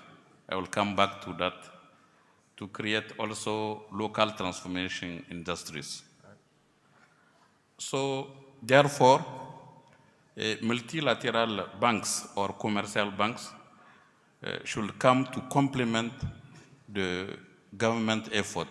So for us, the first job is first the government. The banks, it can be commercial or multilateral, it's just to complement the government effort in that issue. So it's why in its regional role, aiming to harmonize policies and strategies, the ECOWAS Commission, as a regional economic community, adopted several texts, community texts. For example, we adopt last year a regional mining code or regional mining act. We adopt ECOWAS mineral development policy. Since 2011, we adopt regional hydrocarbon development policy act. We adopt also regional local content and corporate social responsibility act last year. And also now we are developing a regional petroleum act that we think that by end of this year it will be adopted by our statutory bodies. So just to give you an overview that what at the regional level for the 15 West African countries, what we did, what we adopt in terms of enabling environment. So, and we ask all the government to align the national policy with the regional ones because they adopt it. You know, in terms of procedure, we did the draft and we discussed with all national experts coming from different ministries and parastatals at expert level, at sectorial ministers level, and we have what we call ECOWAS Council of Ministers, which include ministries in charge of regional integration, foreign affairs, and also ministries in charge of finance. They are members of the ECOWAS Council of Ministers for the 15 countries. We have ECOWAS Parliament also, so we go to defend this community text to the ECOWAS Parliament, and also according to the nature of the text, we can submit it to the authority of head of state and government involving also obviously the 15 countries. So the question is to come back to your question, what we are expecting coming from financial institution. So first is to support SME, SMI by creating conditions aiming to reduce interest rate. I think the representative of NCDMB talked about, particularly when you take loan, to create specific credit lines for that purpose. I think there is an example you give for Bank of Industry and Exim Bank also, Nigerian Exim Bank, to promote the pooling of local investment fund for access for local entrepreneurs, to provide grant or subsidies, particularly for the multilateral bank. I know that commercial bank is difficult for them to give you grant or subsidy, but for example, like Afrexim Bank, World Bank, ADB, Islamic Development Bank, Agence Française de Développement, they can give you subsidies or grant, particularly in the activities related to related to capacity buildings, or also activities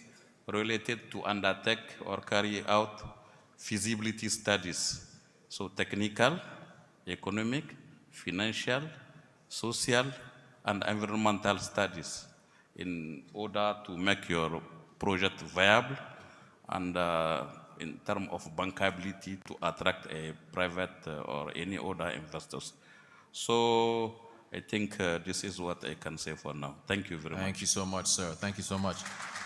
All right, we go from ECOWAS now to Eastern Africa, to Uganda, to Kampala. Mrs. Jessica Chayune, hope I'm pronouncing that correctly, National Content Specialist, to really give some context and some meat to what we're discussing. Jessica, thanks for joining us. If you can hear.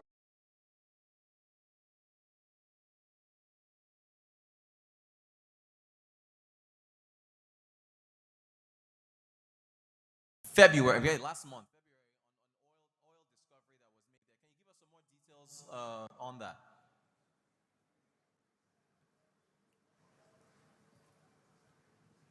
If you can unmute your mic.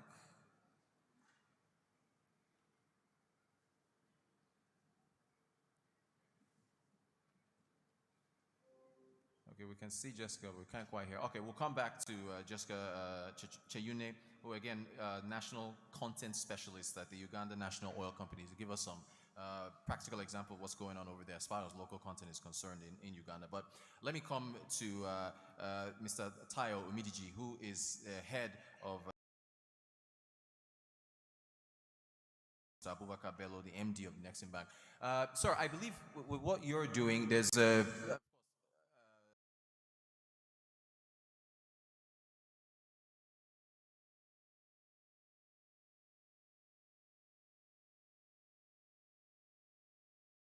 Okay, thank you very much, Mr. Moderator. Good afternoon, everyone. Executive Secretary of Executive Secretary. Yes. Yes, NCDMB, all protocols observed. Let me first of all convey the apology of Mr. Abubakar Babilo, the MD of Nexim Bank, who had wanted to be here in person, but some issues developed at the last minute, so he couldn't make it. He has asked me to represent him. Now, just like NCDMB, Nexim was established by an act of parliament in 1991 as an export credit agency and export development bank. So our main mandate is to support the external sector and increase foreign exchange generation through finance and risk-bearing services. Now, in terms of focus, we also have a mandate to diversify the external sector. And our own approach to diversification does not mean we should abandon the oil and gas sector. In actual fact, we believe that we should leverage on our strength in the oil and gas sector to develop the non-oil sector. Even the oil and gas sector itself requires diversification. Now, as we all know, over 90% of what we export today, of our export revenue, comes from the oil and gas sector. But within that 90%, okay, crude oil exports also contribute over 90%. So we believe that there is a need also to ensure that other non-crude products should also form part of our export content. Now, for us in Nexim, we are more or less a niche, player within that sector. Now, we support export of service, because we believe the way Nigeria's GDP is today, services contribute over 50% of our GDP. But in terms of exports, we have not really seen much in that area. So we focus on services exports, and then within the oil and gas sector, we focus on support for oil and gas services provider to develop local content and ensure that our local service providers are able to operate not only within Nigeria, but even within the regional market, particularly within the context of the African Continental Free Trade Agreement. Now, the director of finance of NCDMB has already, taken us through the products, which we are working on together with NCDMB. There is a $50 million fund, which, we are partnering, to support this sector, which is in two parts. There's $20 million for women in oil and gas, and then $30 million for working capital and capacity building in that sector.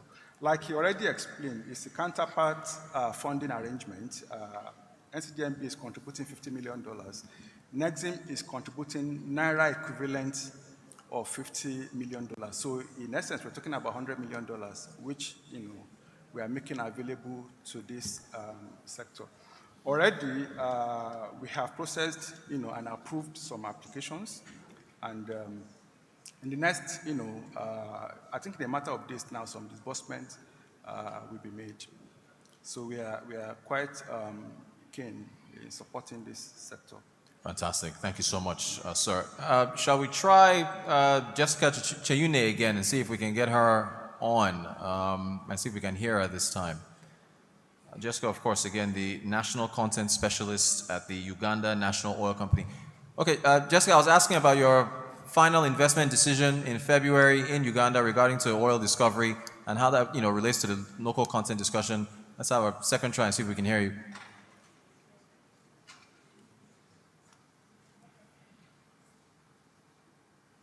I think your mic is muted. I think we're having the same challenges from earlier. Go ahead, try again, Jessica.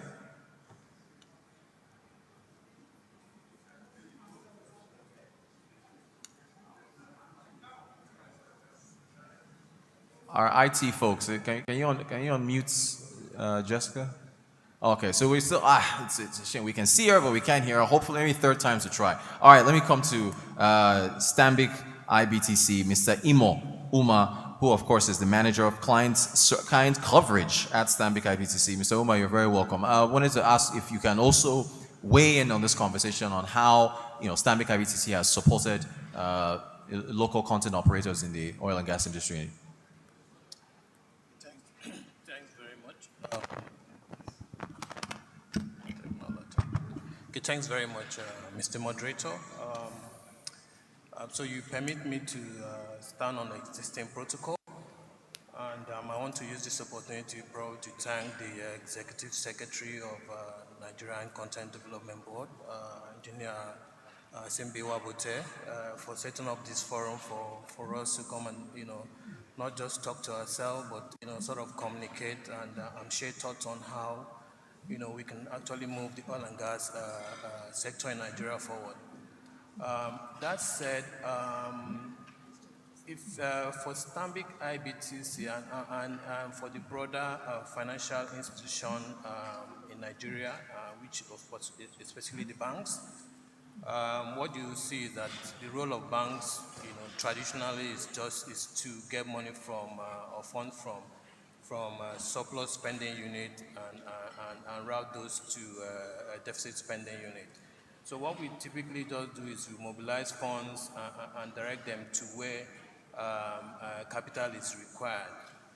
For us in Standard Bank and Stanbic IBTC, the notion for us is that Africa is our home, and we always drive Africa's growth.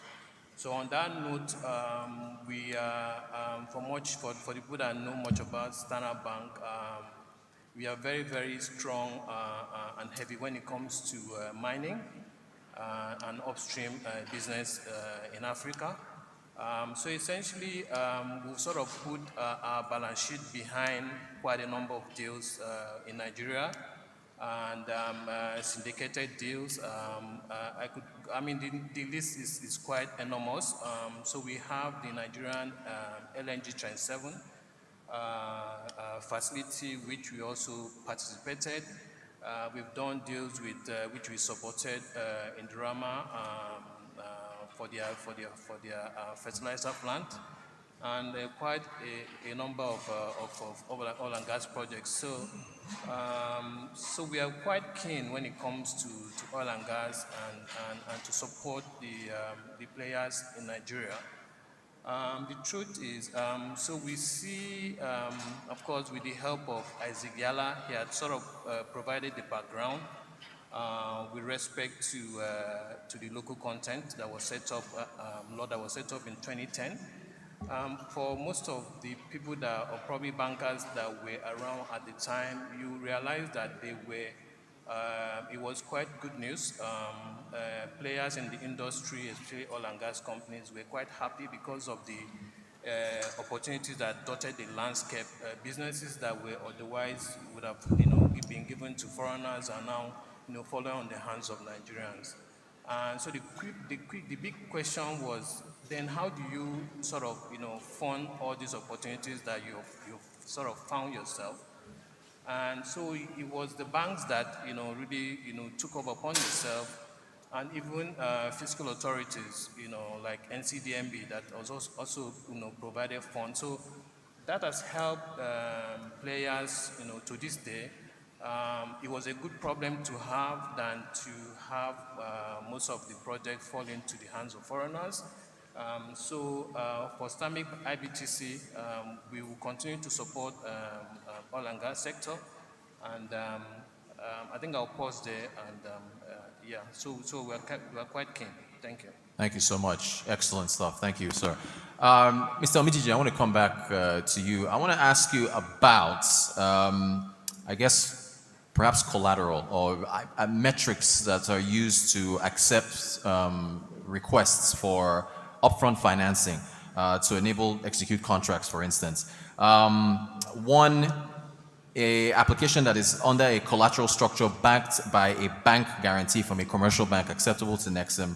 And then two, credit insurance bonds from top-rated Nigerian companies. Are those part of the metrics that are under, that are used to, I guess, acceptable to Nexim when it comes to financing these requests from these indigenous players?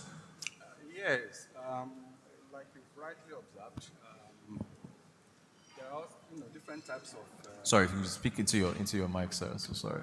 Hello. Yes, there you go. Okay. So, I mean, there are different, options when it comes to collateral arrangement. Some of those transactions, are self-liquidating.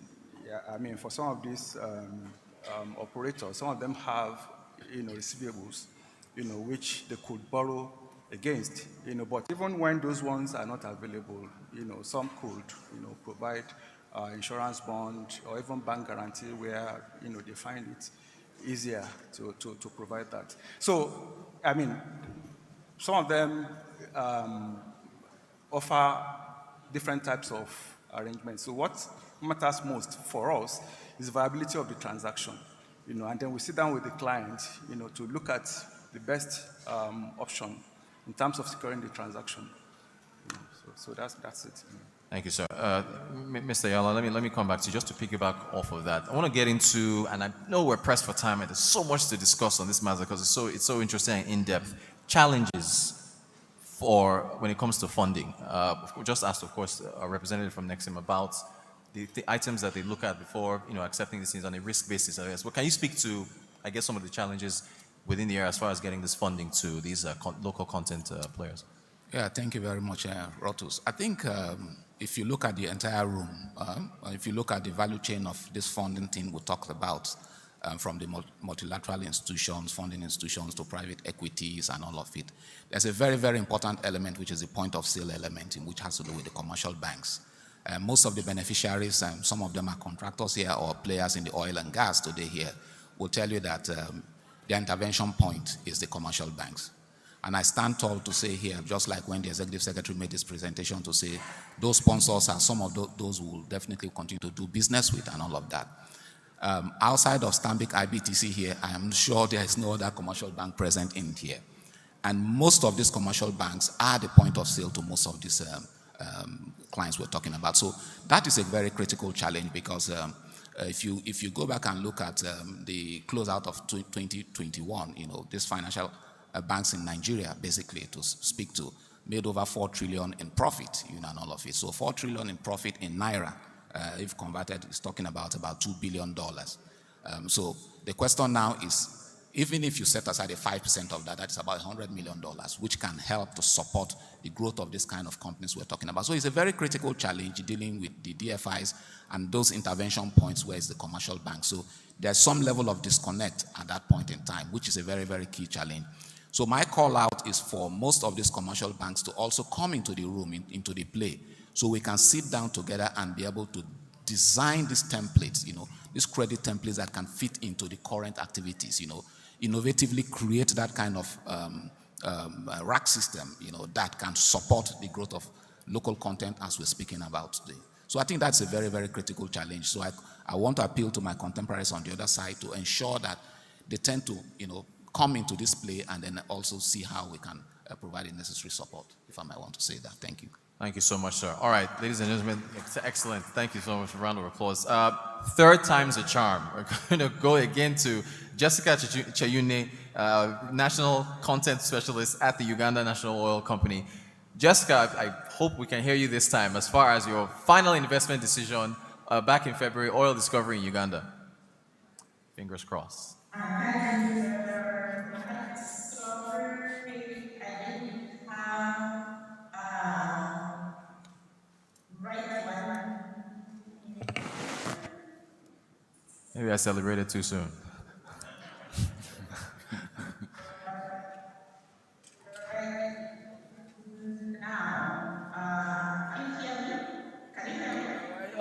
Yeah, we're getting there. If we're gonna keep going, Jessica, let's see if it's a little challenging. Also, which means somebody's microphone is not muted. I think it's good. We had a first final investment decision on the 1st of February this year, and virtually we are going to have our first oil in 2024 and in 2025. But we have a lot of infrastructure that needs to be developed. The money for the first oil definitely has been sanctioned, but there is need basically for us to be able to continue producing oil, because as we stand, only 10% of the Albertine gravel has been explored and licensed, and if the prospectivity of the remaining 90% is as good as what we have now, and also the need for replacement reserves, and then there will be a lot of financing for the rest of the oil to come out of the ground, because we are creating a refinery, we're creating an export pipeline, and this infrastructure will not want to have quite the limits. But really, the need for African countries to come together to see how we're going to finance oil.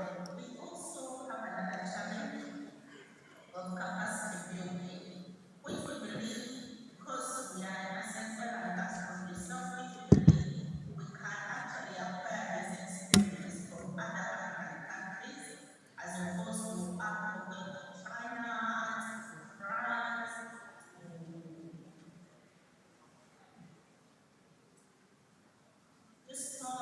so we can be able to carry out all these value chain activities that are required. And I think the third area is on the oil and gas operations services, where in Uganda virtually we really have nothing, and this is a very good area for other African countries to come and actually set up in Uganda and be able to take advantage of that gap we have, as opposed to us looking to the Western world to have that done. I submit. Thank you so much. All right, so about 20%, yes, round of applause. Only 20% of what's been found so far has been explored, and they do want to continue there. So thank you so much, Jessica Chayune, Uganda National Oil Company, National Content Specialist. Mr. Amidiji, I keep getting a lot of questions for you. So I want to come back to you. Since inception, can you provide any figures behind support for export businesses that the Nexim has put forward, if possible, if you can, for us? Okay. Since inception in 1991, the bank has done over 200 billion naira. But that's in terms of direct support. Because like I said, apart from direct funding, we also provide guarantee services. So say another 100 billion in terms of guarantee, meaning that we undertake to pay if you borrow from another bank and then you don't pay. So everything put together in terms of total value of intervention, we are looking at something close to 300 billion naira. All right, thank you for putting the figures there. Mr. Sidiko Duka, let me come back to you. Earlier, you were going through some points, and you mentioned supporting SMEs in order for them to, that's in the local content space, for them to be able to compete against the larger IOCs or international oil companies across the world. How can you flesh that out a little bit in terms of how MECOWAS plans to support those SMEs to be able to make them better compete? Yeah, thank you very much. You see, for this issue, if you have followed what I said, is to reinforce the capacity of that SME and SMI, because in terms to update, or what you call it, because I am a francophone, sometimes I don't have That's fine. That's fine. Yeah, I don't have terminology in English. I think it's not update, it's upgrading. Right. Yes. So, and also in terms of training. So these companies, it will allow them to meet criteria to compete, and in terms of standards, in terms of how to calculate the best price, how to reach or to meet quality, and also how to meet performance, because they have to bid to compete, technical and financial offers or proposals. So they have to have all this quality in order to be in the same vein like any other major international companies. Fantastic. Thank you so much for that, sir. Mr. Mr. Uma, let me bring you back in here, Stanbic IBTC. I mean, you heard Mr. Yala talking about some of the challenges faced by getting more financing to local content operators. How do you think that can be scaled, those challenges? Thanks very much. Okay, so what is keeping most of these oil companies awake at night is really capital. And for us in the banking sector, there are quite a litany of ways that you can sort this capital challenge. Of course, capital typically is either you can raise capital by way of equity or debt. Now, there are a variety of solutions that we've not really seen a lot of those happen in Nigeria, especially within the oil and gas sector. There are opportunities like debt capital market, which essentially we tend to see the industrials, tap the market for that. When I mean debt capital market, it's essentially, tapping the market, maybe launching a bond. So I've not really seen a lot of oil and gas companies do that. That's a huge opportunity for the oil and gas companies to also take. We also have equity capital market, which essentially is also there if you are looking at tapping equity. We are not seeing a lot of those beyond, I think, Seplat. We've not seen upstream companies, launch or tap the market, try to raise, do IPO, or maybe right issue. That is completely absent. I think with the challenge that we're seeing, that is coming through, and the reality is the OEMs that we see today that sit in Europe and the Western countries, at some point, the flow of funds is going to start to dry up. So those OEMs are going to start to shut down their plants, and that's our read of the scenario. They're going to start to shut down their plant. So when they shut down their plant, it's going to affect Nigeria's production. in the sense that if you don't get the valve that you normally would buy off the shelf, you are going to run into trouble. So what do we do as a country, as a continent? So we need to start to, reassess ourselves and ask ourselves these questions of how we're going to sort of replace the foreign OEMs, because it's a problem that's going to happen in the near future if they're scaling down on oil and gas. And the kind of work we're seeing NCDMB do is something that should be supported by everyone. By way of trying to see, and I see those dot the landscape, especially in the Niger Delta where I sort of sit. So we have Nigerian companies now setting up workshop and trying to maintain these valves, meters, and gauges. And now the next stage I've also seen in the landscape is that Nigerian companies are actually manufacturing some of these, valves, meters, and gauges. And those are most of the inputs that you need to use in the upstream sector. So we need to put heads together to solve this problem. Otherwise, it's going to likely cripple oil and gas operation in Nigeria if we do not address it. And so simply for us as a bank, we have those avenues which we can support Nigerian oil and gas companies, which I've really stated. It's really a capital play. So we're saying it's either we're going to support you with debt, or we take you to the market to raise equity, right? Or we also do what we call financial advisory. We're also not seeing a lot of those happen. Typically you see an oil and gas company in Nigeria try to raise funds by themselves. But if you go to, the international oil companies, what they typically would do is they will give a bank a mandate and say, gentlemen, please, can you raise funds for me? I'm not a banker. You know the liquidity pool that is there globally and within Africa. Can you help me raise it? So we come back to you and tell you the different options that we have, right? That is financial advisory.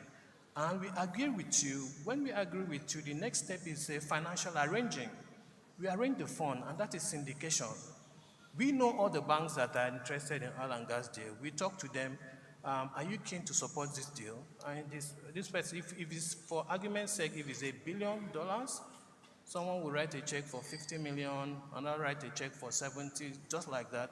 By the time you do all that, you get a sense of how much liquidity you can raise, and you start to cut those and allocate.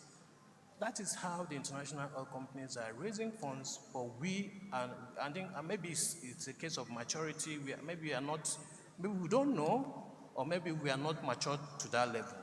So that's on it on financial advisory and arranging. Then we'll move to the next one, which is M&A. We are likely going to see within Nigeria a lot of mergers and acquisitions happen. And that is really for them to run efficient operation. So you can have two companies running side by side. This one is producing valve, this one is producing meters, this one is producing gauges.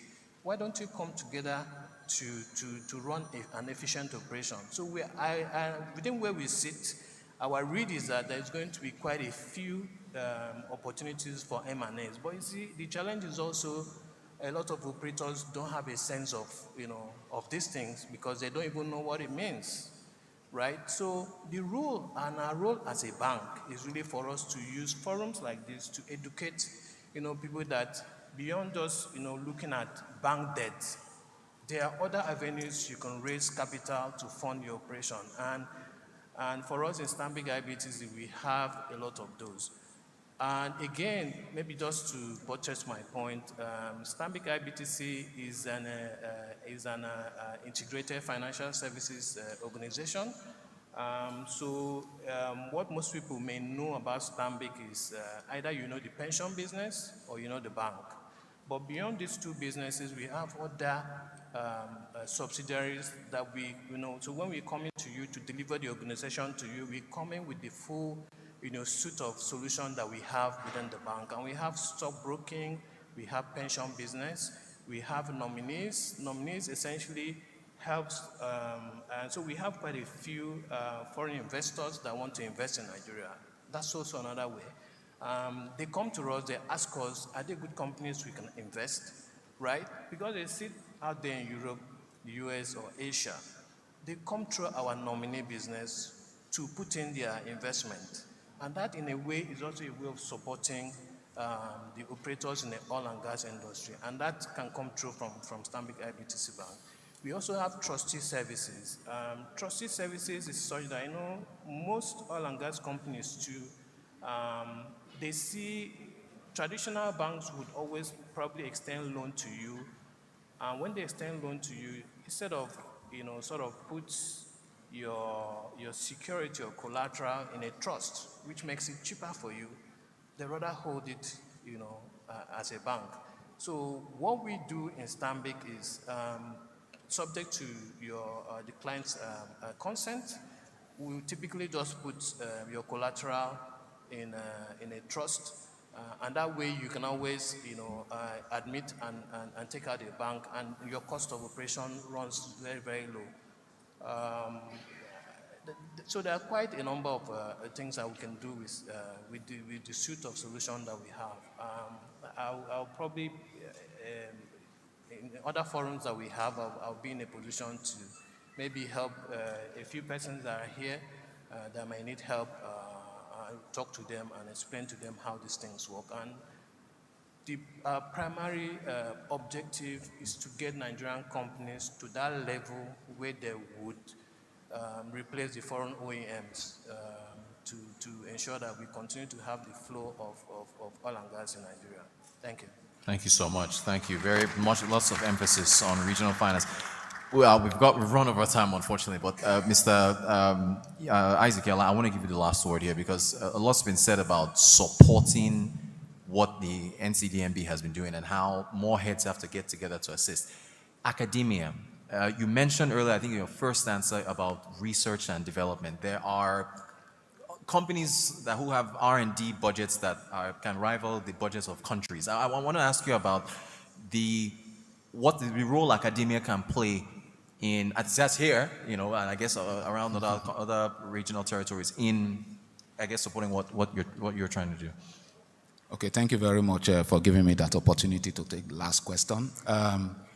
From our own perspective, I think what the essence for setting up the R&D fund was basically to address some of these issues we have in the industry, because we felt like in other climes where you have a complete connection between the R&D labs of these large corporations, and also academia. But we seem not to have that currently in the country. And part of what NCDMB has done in leading that project is to set centers of excellence in about 4 or 5 universities where we need to speak with academia in this university and then see how we can connect them to the industry. Because you see, currently there's a complete total disconnect between what the industry does and what academia is trying to. And then some of the issues we also developed or we found out with academia is the fact that, the research are not very specific to creating the necessary value that is expected in the industry. So we're trying to work with them, to get them to realize the fact that, look, R&D is set up not just because we want you to do research and then get paid as a result of that, but to be able to create the necessary value that will be required, by the industry by coming up with proper, competent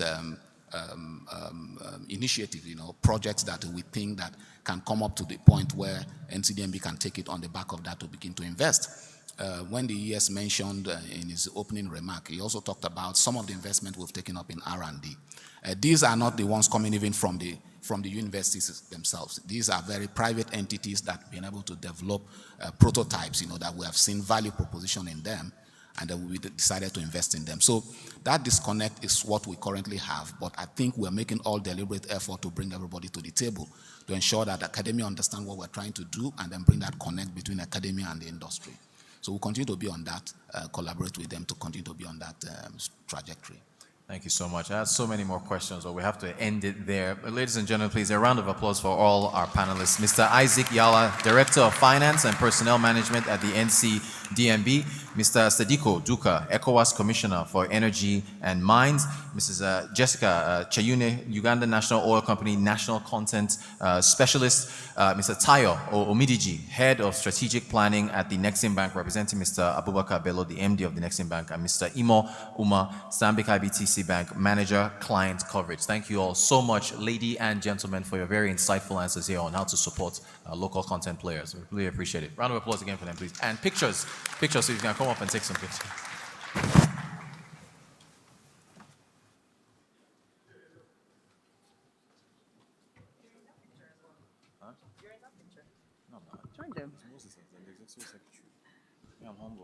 Please welcome our ES as he joins this picture. Thank you. Rotus, join them. Go back to your position. Yes, please. And just because I'm a woman and I have the microphone, just because, please allow me ask this final question to Nexim before he departs. This is the International Month for Women all over the world, and so we are breaking the bias. Yes, women, please clap. We are breaking the biases. There is still a question about how many women have been able to access the loan that is available in partnership between the NCDMB and Nexim. Women are clapping. Do we know figures about how many women have been able to access this loan? And why are we still asking for collateral? Mr. Nexim Bank, the microphone is still yours. Please come over. Thank you. And thank you to our ES who is sending in. Say, come and answer. Come and answer. Thank you, sir. Thank you very much. Women issues. Now, on Thursday, with the women representative in Nexim Bank, this issue came up. Now, we have, I think, like 12 applications that have been approved, which will be disbursed very soon. Don't forget, we started this project just, I think, the last half of last year. And usually, we go through that learning curve. Okay, the moderator was asking about the collateral requirements. So we keep going back and forth. The collateral requirement sometimes is flexible. Sometimes even your trinket, your gold. CBN says, there is asset collateral registry now. So if you could register that and have, that in the form that you can use as collateral, it's something we could accept. So I think collateral shouldn't be an issue. First of all, we focus on the viability of the transaction. Okay, so if the transaction is viable, is something that we can see through, then we can sit down and talk about how to support that. Let me help my brother, because we are in this together. I think it's very correct. I've heard a lot of the women complain to me directly. As a matter of fact, last week I was with Alero Onosode, who brought a lot of complaints.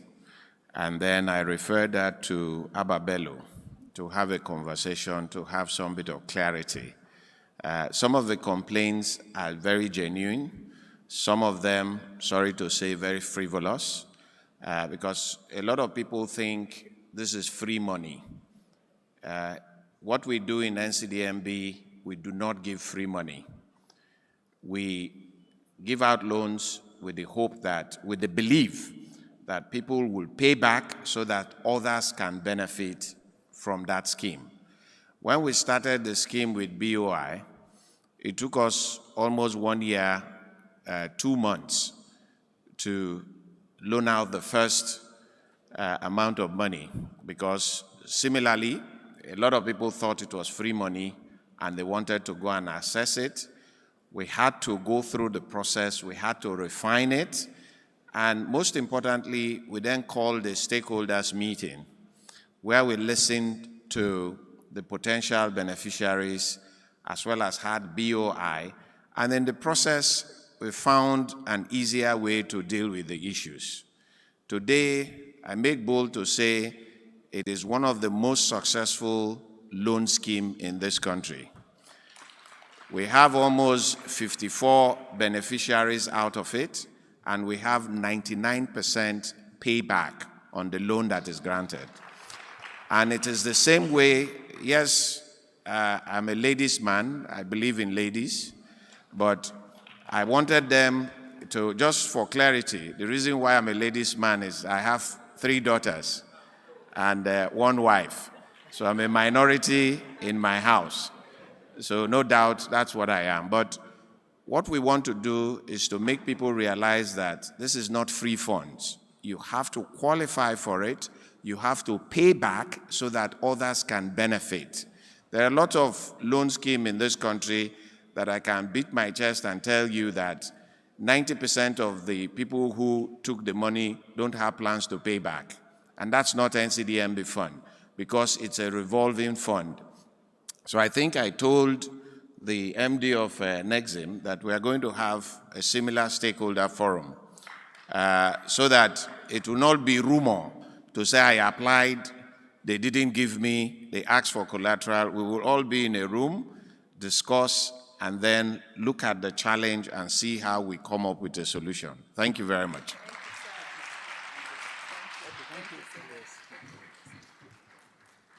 Thank you again to our ES there for addressing that very, very pertinent issue.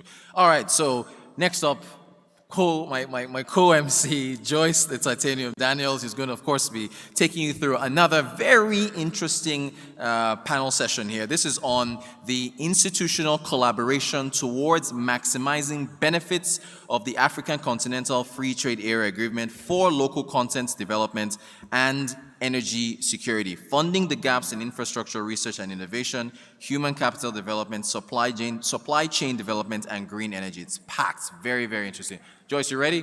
I'm ready. All Thank right, you, Rotus. take it away. Thank you, thank you, thank you. Thank you all for staying till this time.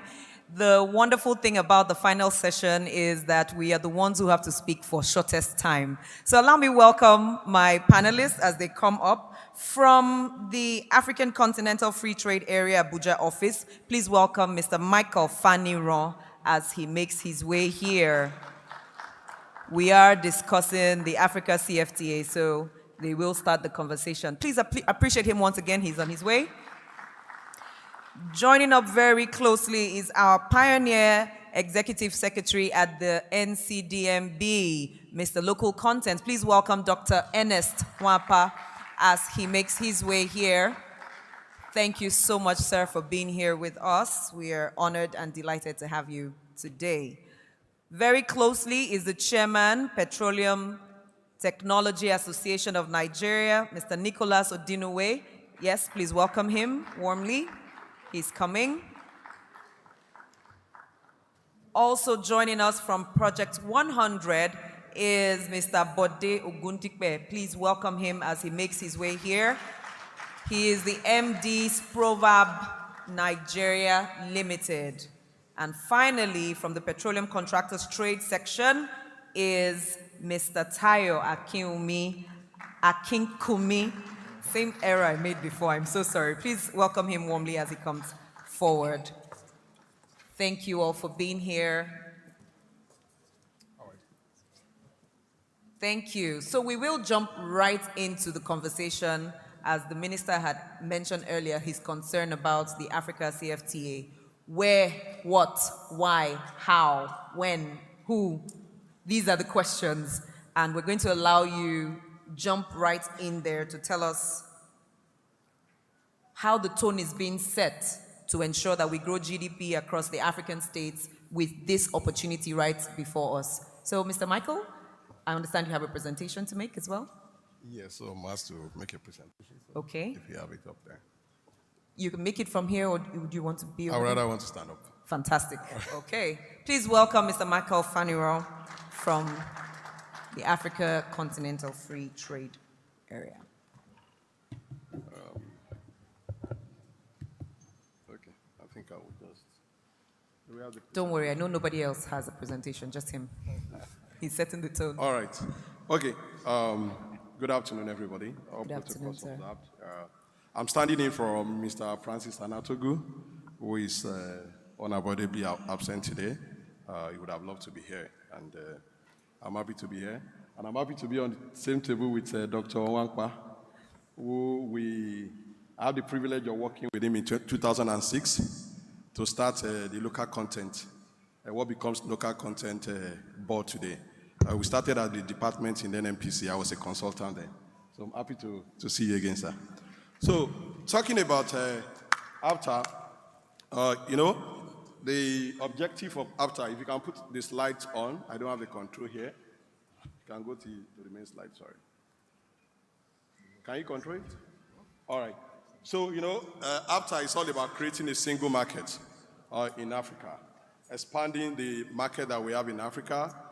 Before now, the countries you probably trade within one country, but now we have about 55 countries that have signed to AFTA.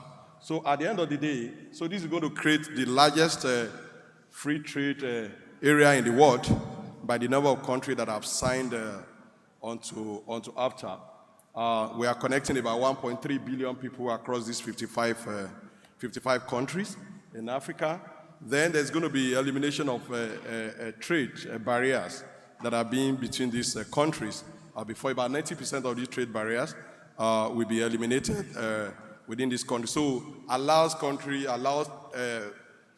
and enterprises to actually trade beyond the shores of their country. So this is supposed to boost intra-African trade, and it's supposed to increase what we have currently, and that's what AFTA is all about in short. Allows movement of people as well, in terms of goods, in terms of services. I will just spend only 5 minutes. If you can go to the next one, I'll spend only 5 minutes here. Can you go to the next one? So everybody has spoken about oil and gas and how important it is to Africa. I'm not going to talk more around that. What I just want to talk about, I'm happy the experts have spoken about that, is that we in Africa, we have to shape our own narrative. We still need the fossil fuel, what they call fossil fuel, what he called endangered resources, which is leading to an endangered continent. We still need that one to develop Africa. For example, in Nigeria, our resources currently, at our own rate that we are, at our own production rate, in the next 25 years, which is going to lead us to 2050, we only would have been able to do half of what we have currently, if we do about 2.5 million barrels per day. So which means as it is currently, we are at a disadvantage if we follow this. So I believe, I'm a firm believer in that Africa should be able to shape its narrative when it comes to energy transition, because we still need, even for us to diversify from the oil and gas, we still need oil and gas to diversify as well. And to even make investments in energy transition, we still need to make investments in fossil fuel as well. So I don't believe that the industrialized country, in quotes, should stampede Africa into doing this. But what opportunities do we have through AFTA for the oil and gas? Can you move, once I do a plan like this, just move to the next slide? Not this one. Okay. So what I have here is that inter-Africa trading, if you go back, can you go back, please? All right. So it makes it easier for people, for business to benefit from than in the past. So like I mentioned, trade barriers will be removed. The oil and gas companies in Africa will be able to benefit. Before, you are subject to what happens in the international market. Now, we can take advantage of the domestic markets as well. One other key thing is value addition to these resources, which will promote GDP of African countries, will create employment opportunity, and is going to boost industrialization as well. Before now, about 70% of our resources, the value addition to our resources, 70% of them is done outside the shore of Africa. And that is why I like the proponents of the current, the PIA that was just assented to. I think key objective of the PIA actually to have value addition to our resources in Nigeria. So, and again, increase in trade within Africa is going to boost energy consumption or energy demand. So automatically, this allows investment in energy.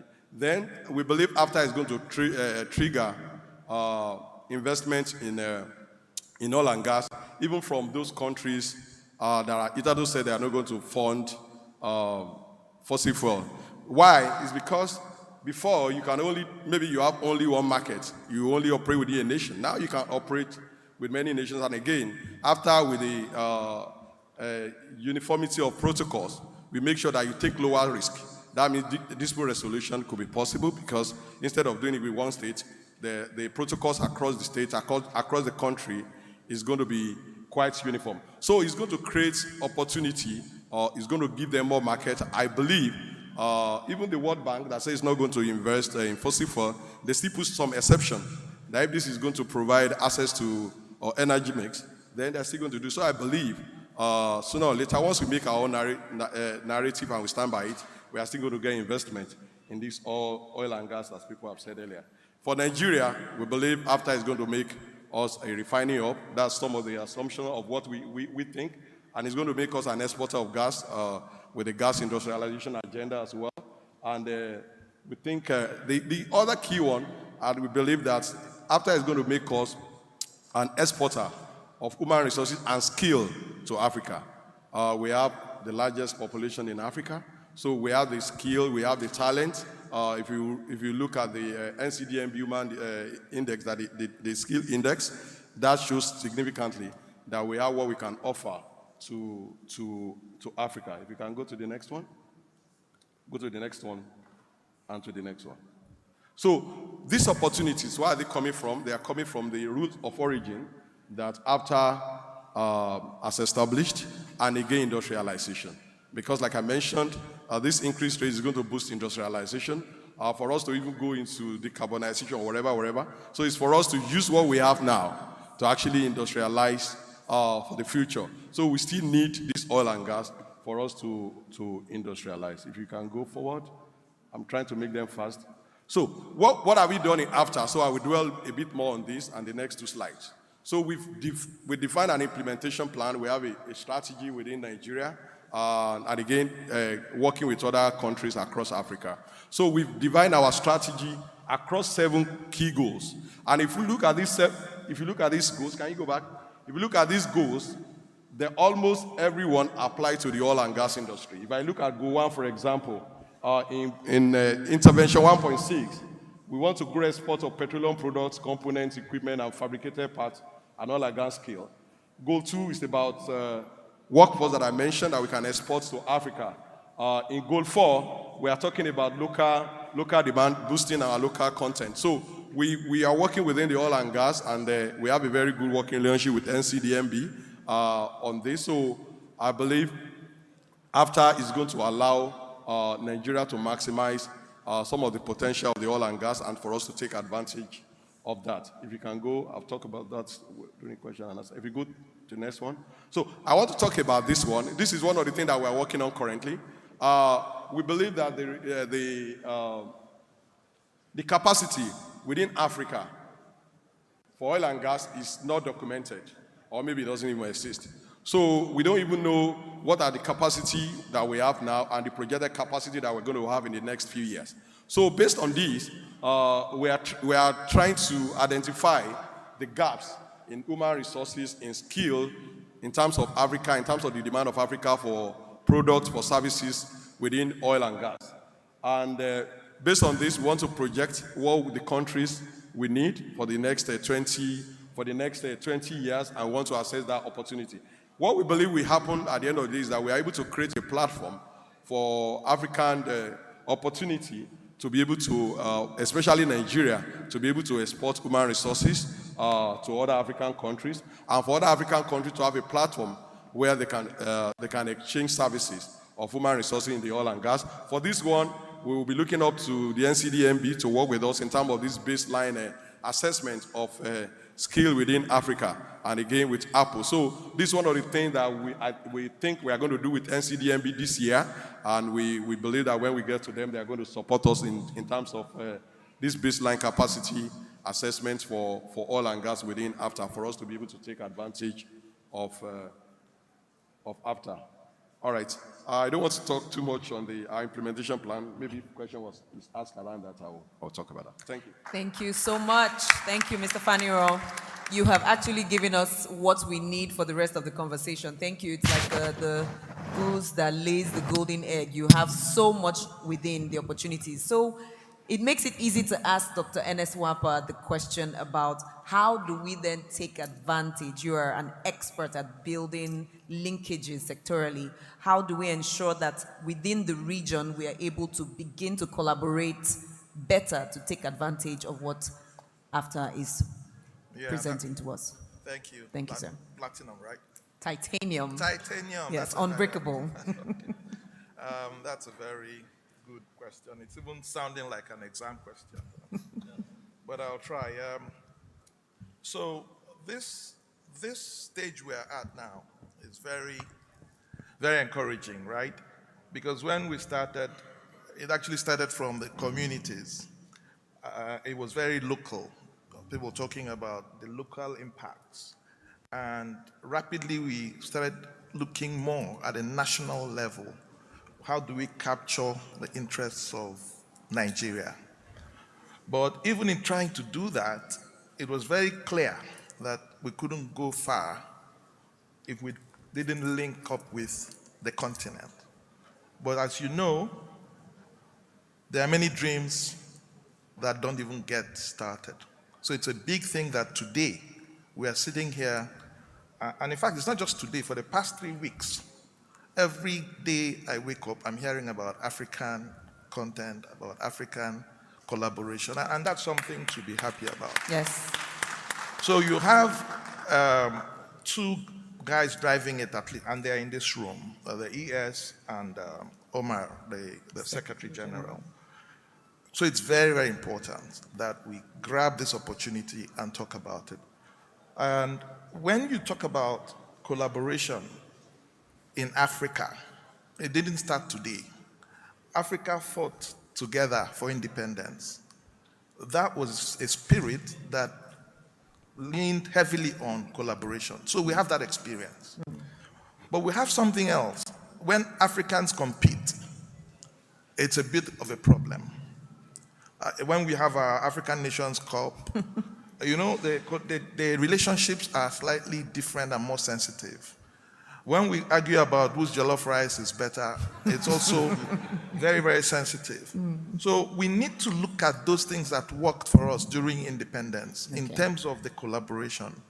And as I said during a pattern session, we need to build the blocks for collaboration. Where Nigeria has a pattern, the other African countries need to start looking at to mirror such organizations. And then we will now have organizations like some of the things that NCDMB is doing.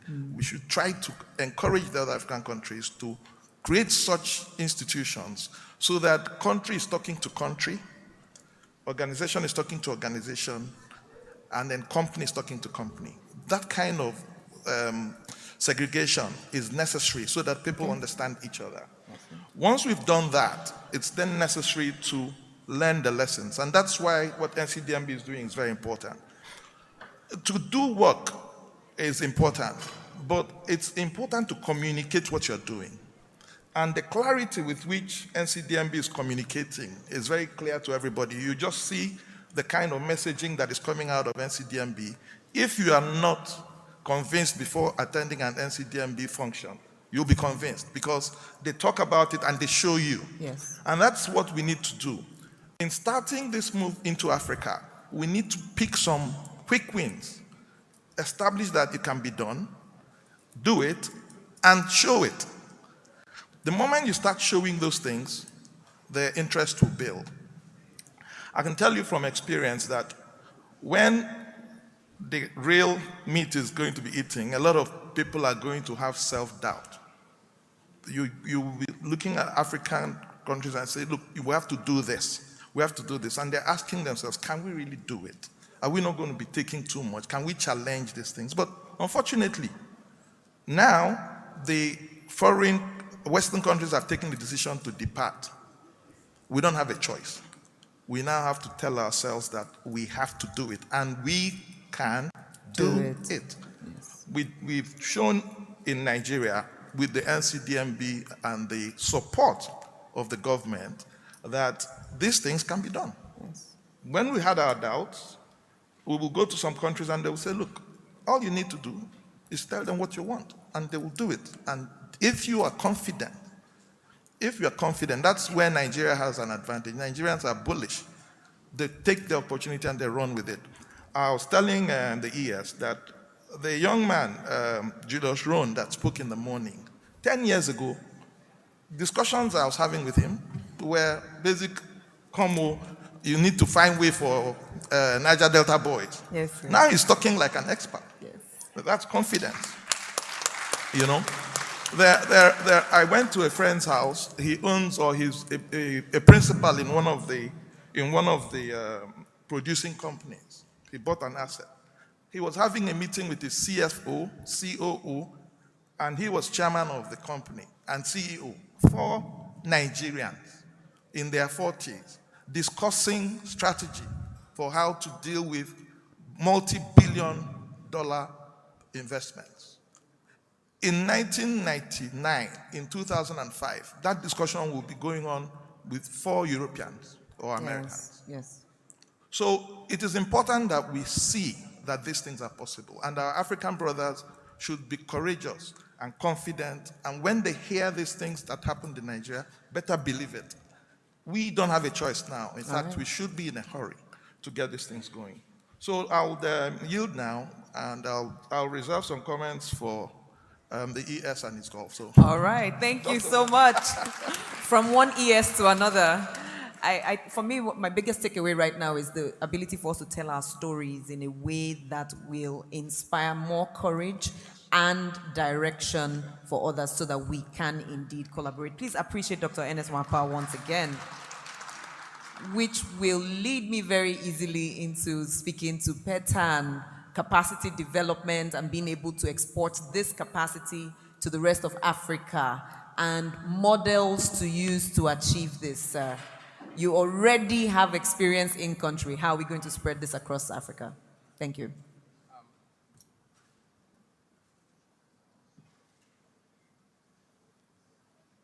Thank you very much.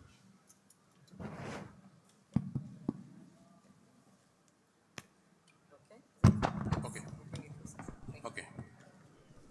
Thank you very much for having Betan here. And I've listened to the various speakers. You know that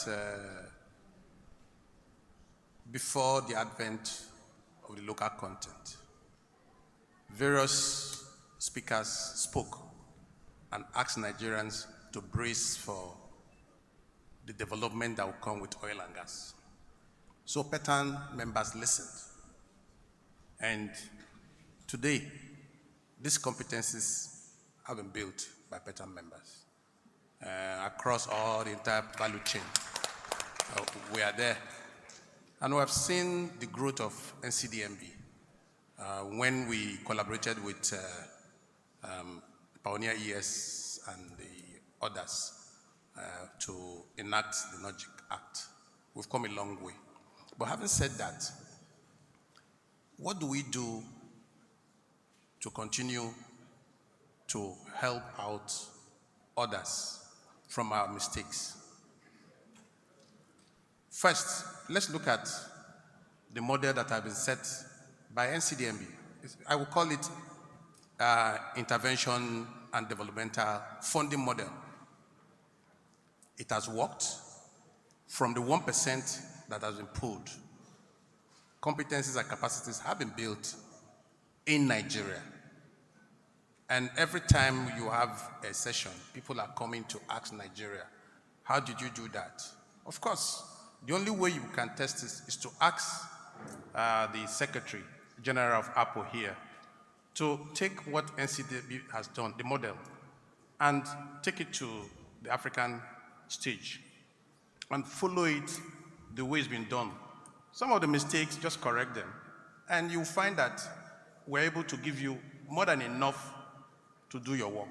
And by the way, thank you very much for inviting PETAN to observe in one of the sessions you're going to do. That is the only way we can continue to export what we have learned as PETAN, as an institution, to other African countries. The NCDMB model has worked very, very well. It has given competencies and capacities across the entire value chain in the Nigerian oil and gas sector. I can see a lot of PETA members here seated. They can sit here because they've grown competencies. I've seen them walk across the world to get mega deals. They can go there and talk because they've made themselves experts. So once again, I like all of us here to go back, sit down with NCDMB and take the NCDMB model that has worked. If you implement it, it will go a long way to helping bridge this gap between African countries. And I can tell you for sure, PETAN has reached out to sister African countries, their local players, to start PETAN, not actually PETAN, Yes, association like course. PETAN, in their space. And we're always available to go out there and preach that you only need to have competencies and capacities to be able to harness what is in your space. Thank you very much. Thank you very much, sir. When you said not PETAN, I was just thinking, okay, Senegal PETAS, Ghana PETAC, Liberia PETAL. It was so easy to just have the PETAS. Yes. Thank you for taking the initiative and giving hope, just like what the ES said. Thank you. Please appreciate the chairman, Petroleum Technology Association of Nigeria, Mr. Odinue. There are the companies called Project 100, those who have received support from the NCDMB, non-financial support, I will say, but it was not free support, like the ES will add. They went through rigorous processes of, what do you call it? Qualification, that's the word, qualification, because of what has been done within the companies already in terms of capacity and growth and plans and strategy. And one of such winners, if you may, is here from Project 100, and he's seated with us, Mr. Bode Ogundikbe. He is from Sprovab Nigeria Limited. So as a recipient or as one of the members of Project 100, with regard to bridging gaps in terms of capacity, what would be your recommendation, sir?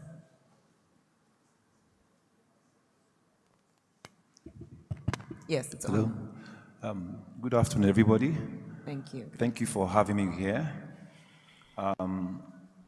Project 100 was almost like a reverse of PETAN. PETAN had been, from my last speaker, has been in existence before NCDMB. But Project 100 was birthed right inside of NCDMB. It was a very good initiative.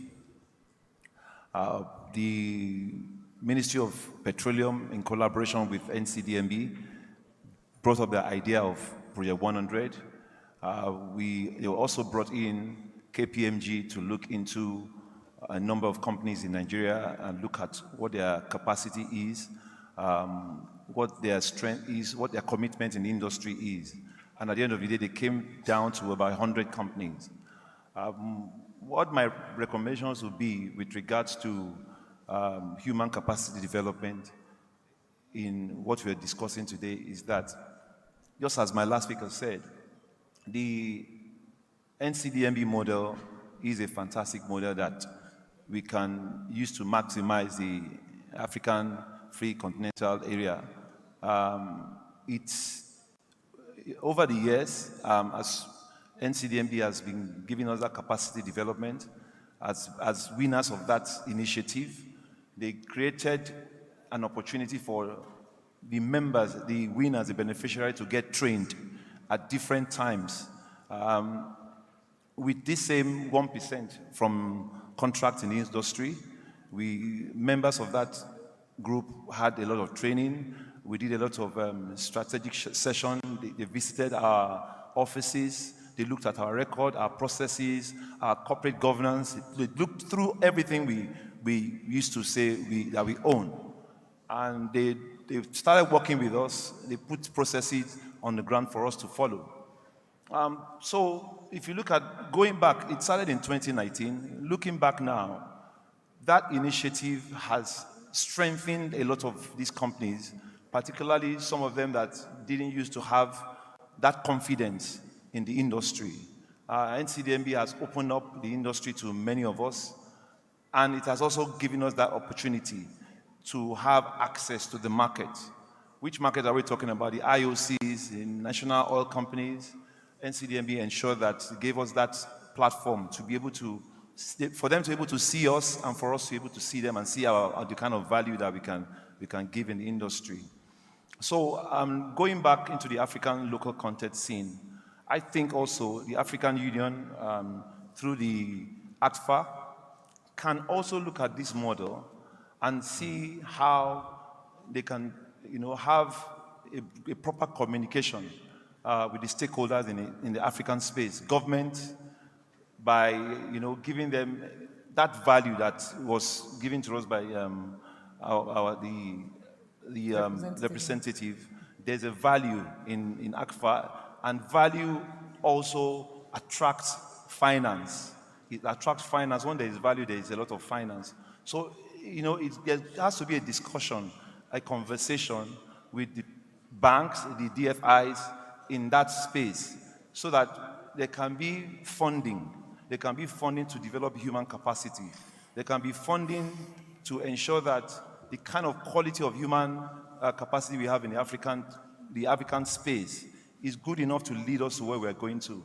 If you look at China, you look at how they've been able to support their companies. When you find out most of them were coming into Africa, you find out that a lot of those companies were supported by the government in China. So Africa can also do the same.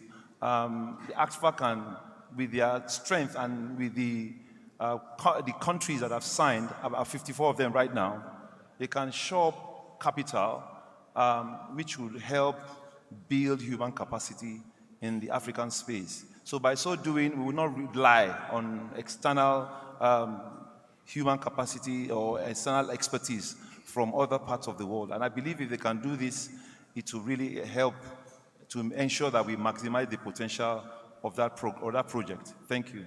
Thank you very much. Thank you, sir. Solving our problems from within our own space. And finally, last but not the least by any means, Mr. Akinkumi, models, yet more models. How can we ensure that we invite and keep? It's one thing to invite, it's another to keep it and grow the kind of collaboration that we seek across the Africa CFTA. Thank you very much. Yes, sir. Good afternoon, everyone. I know sometimes it's difficult to identify the round peg in a square hole. So I'm the guy that skipped finance classes. By skip, I mean I had D's. But the good thing is I have an engineering degree and I can quickly run through the practicality of what we've seen from experience. I think we've all agreed that for us to get to that common prosperity building in Africa, in-country value retention is key to that, right? Yes. So it's a well-known fact, and I think we need to going by what has been said at NIES and everything that's been said here today, we need to keep that on the front burner. With that said, I just want to go in and talk a little bit more in the value chain. The General Secretary General of APO mentioned it about this has to be looked through in the value chain. So I'll take a leap and look at the vendor side of financing. So it's not any different. As vendors or technology providers or service providers, we are facing the same challenges when it comes to funding. Maybe a little bit more than that, in that the events of the past 3-4 years has led to several divestments, several mergers and acquisition, several assets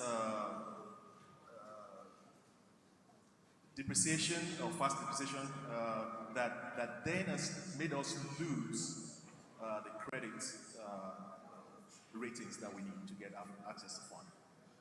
So it's a challenge.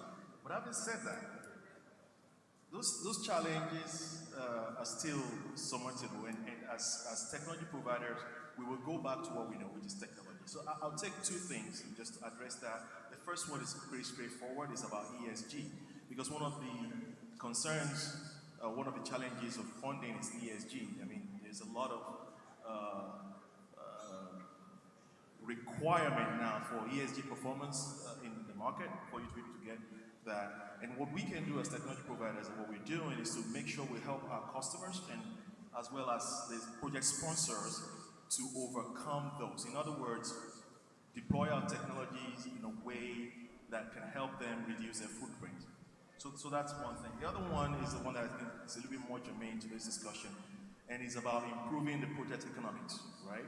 Tight fund, tight economics, we need to help them do that. And in doing that, product improvement, product development, and all of that, we need to look at the viability of those projects. And in doing that also, we need to look at the investments that is needed to support those projects in country. And that's where we have found out that the unique nature of our industry, specifically in Africa, is that we do not always have those critical mass of work to support the investment decision we need to make in country. In other words, the hurdle rate required to make an investment in country has gone higher. We talked about the fund is difficult to reach, so we need to be a little bit more inventive. And I cannot be happier to be having a discussion here, because for me, we know that none of the African economies can support everything and the work that is needed to provide that long-term payback to investments in every country. Nick mentioned it. There's a lot of investment that has gone into Nigeria by different individuals to be able to get to that space where the quality, the performance, the expertise is established. It's now time to go. The problem though is there is not enough work. Okay? So now the AFTA provides an interesting opportunity where we can then look at the available work or needed or supporting the value retention, of supporting the development of our resources, and then look at what are the strategic investments that needs to be made for in-country, or better still, regional capability to support those. So I think, kind of round this up, because I know you have maybe some more questions. I think we need to keep remembering that the AFTA gives us a framework to leverage. We need to make sure that we bring in pragmatism when it comes to local content policies and mechanisms across Africa in such a way where it does not require having to replicate capacity or capability across those those countries that are having those resources, but allow the free movement, if you so will, of goods and services, as well as technology. So I think that's a very good place to start, and it's a good discussion to have. Thank you very much. Please appreciate Mr. Tayo Akinkunmi for your intervention. No, I do not have more questions. And this is because in a short while, we will open the floor to participants to ask a few questions. We'll just take about 4 questions only, but not to this panel alone. They will be allowed to ask the questions even to other speakers who have been up here before. So we need to release you fast enough to do that. Is that okay by us? That's right. Fantastic. We don't want us also to fall into the trap of repeating ourselves, because a lot has been said in this very short conversation. You've given us direction about recording our quick wins so that we can build confidence for more wins. We should tell our stories, like the story of Mr. Julius Rone, so that people can see that it has been done and can be done again. We should focus on strategy. I think almost everybody mentioned the word strategy. Using the NCDMB model, constantly reviewing, thorough attention to inventions and innovation, like you mentioned just now. Clear communication of value constantly. Sometimes we are not saying it clearly enough, so that we can attract more financing from banks and DFIs, pragmatism to policy, and in-country value retention. We should improve project economics. I mean, so much has been said. Please appreciate all these distinguished speakers on this panel as we rise for a photograph, and we'll welcome our ES to join us. Thank you very much. And you've prevented me tactically from talking about his golf.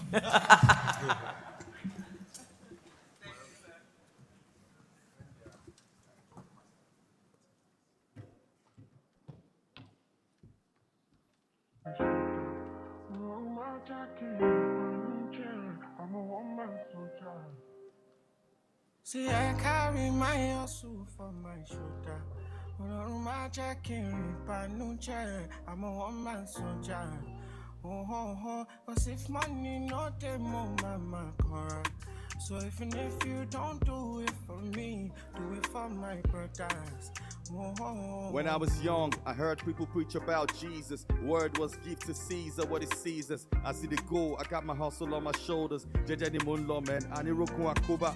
Steady on my grind, I'm focused for many reasons. Been here a couple years and I'm prepping for more seasons. My girl's my motivation, to my mommy, you should see this. Word to Almighty Allah, because He sees this. He sees it all, what's above and what's beneath me. Lone sheep amongst the wolves, and yet He sheets me. Automatically, but why they can defeat me. Cornerstone levels, first to hate me, then they need. Big up to all the girls I dated, whether you gave me peace or had me aggravated. Thank you once again to our speakers on this panel.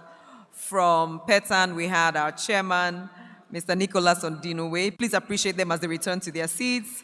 From the Petroleum Contractors Trade section, we had Mr. Tayo Akinkumi.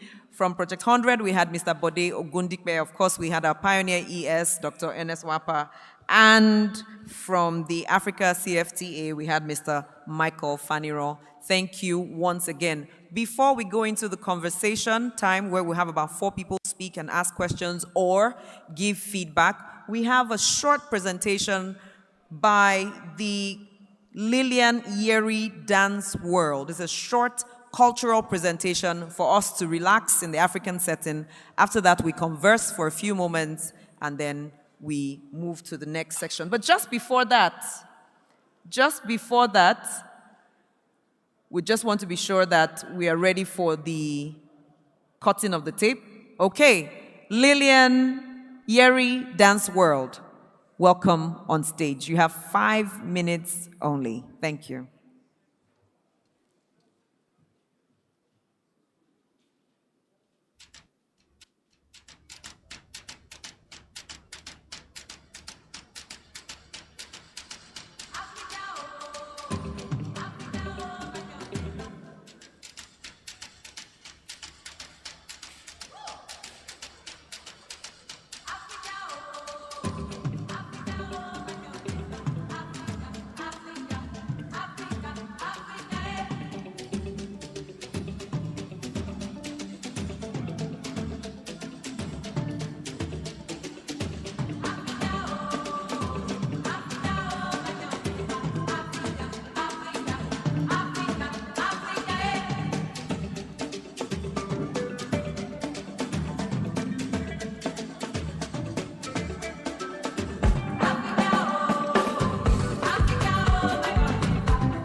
ça sent fort. Mangez beaucoup, dansez beaucoup. Oh, Africa. Ameriki ula banajanya pizza da sorona. Akawale, yewala Mandela neve. Johannesburg, le Ghana, Zimbabwe, Botswana, Éthiopie, oh, quel beau pays. Africa, oh, yeah.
All right, another round of applause for Lilianieri Dance World. Very colorful, very energetic dance number that they put on there. Thank you. A round of applause for them once more. All right, next up, we're going to call to the stage Uju Palsy. She, of course, already moderated a panel, the very first panel session. She's going to tell us more about the Invest and Trade Africa show. So we'll be expecting Uju any moment from now. And I think we're going to have an official launch on that particular show. So with a whole lot that has been discussed today, it is very pertinent that we're going to be having the launch of the Invest and Trade Africa show, since local content is very pertinent to investment here on the African continent. So any moment now, we're having Uju Palsy coming up to tell us more about the Invest and Trade Africa show. Okay, so we're going to have a promo video. We're going to play a promo video for you. Here it is.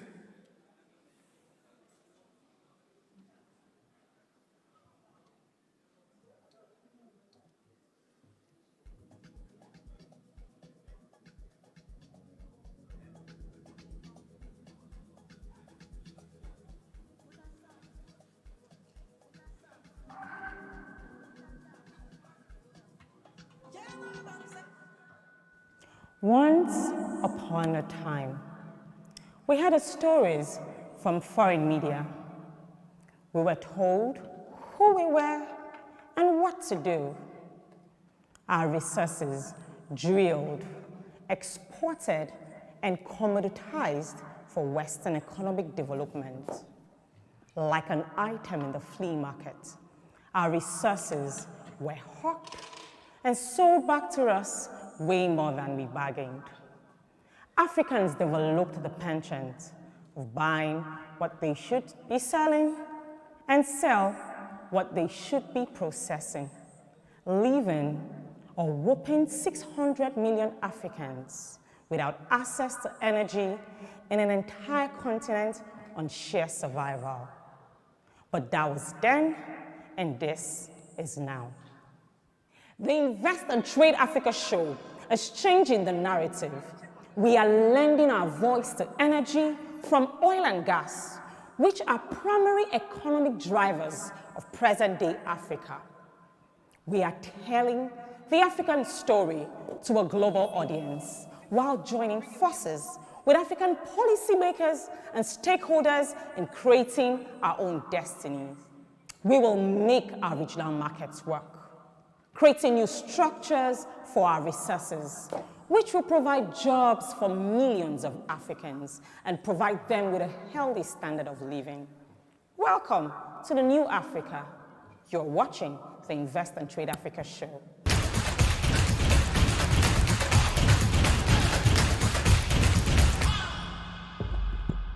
Welcome back.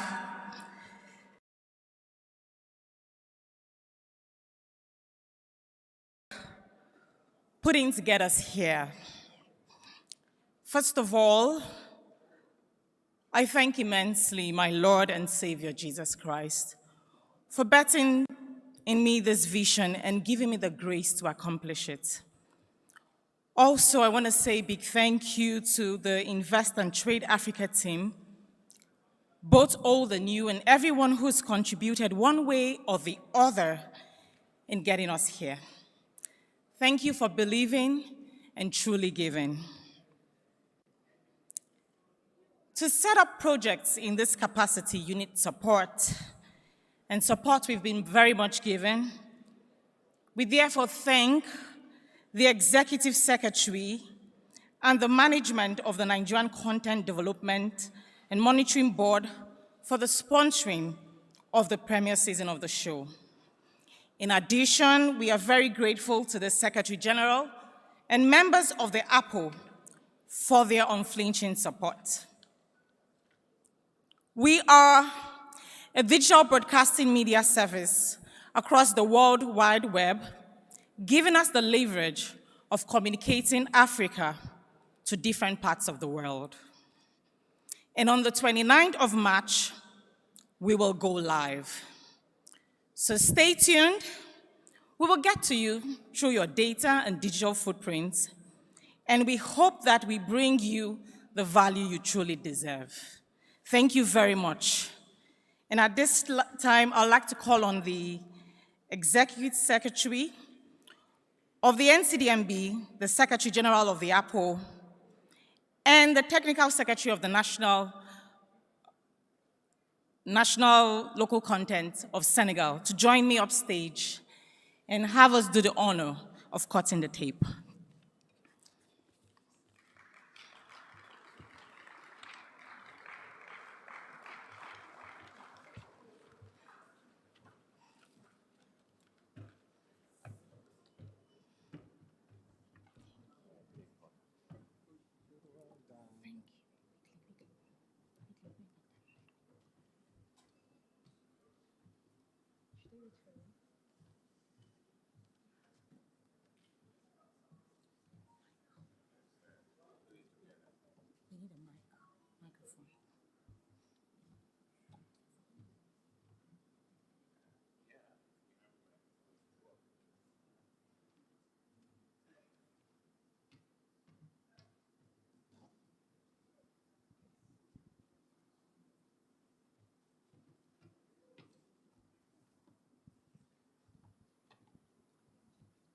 All right, thanks for giving us the honor to unveil this, the Invest and Trade Africa show.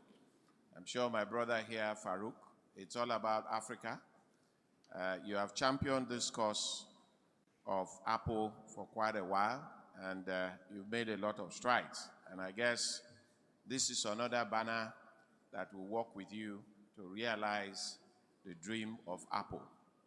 So today, we unveil this to the glory of God in the name of the Father, in the name of the Son, and in the name of the Holy Spirit.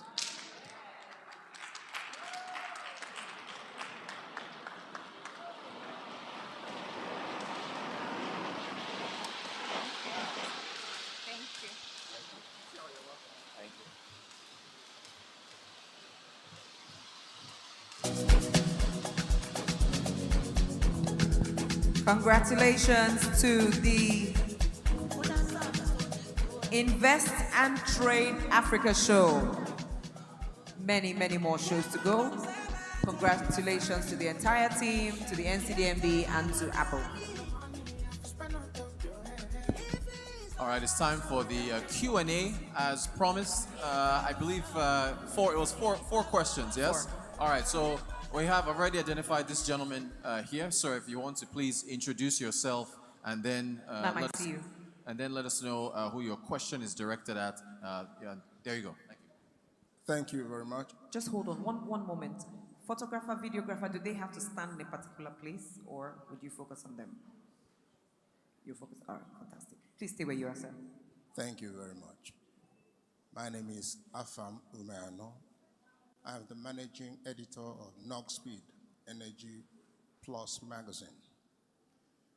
My question goes to the ES and by extension, the man representing Africa here. It has to do with infrastructure in the oil and gas industry. As we all know, you can't build something, you can't put something on nothing.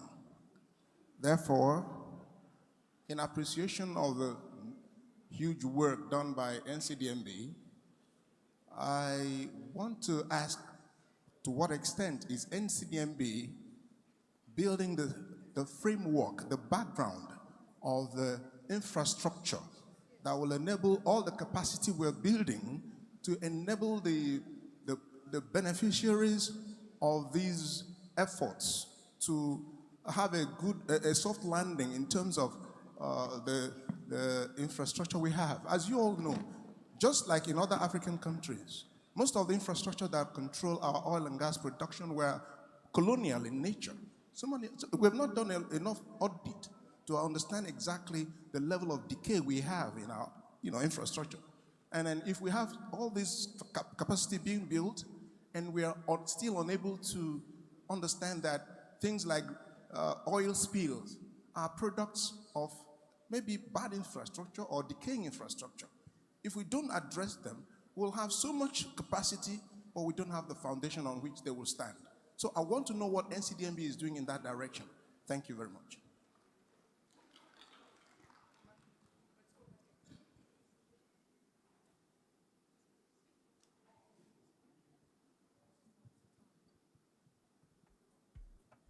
Thank you very much. My name is Ifi Akerele, and it's not really a question, it's an input backed by women, but it's for the general industry.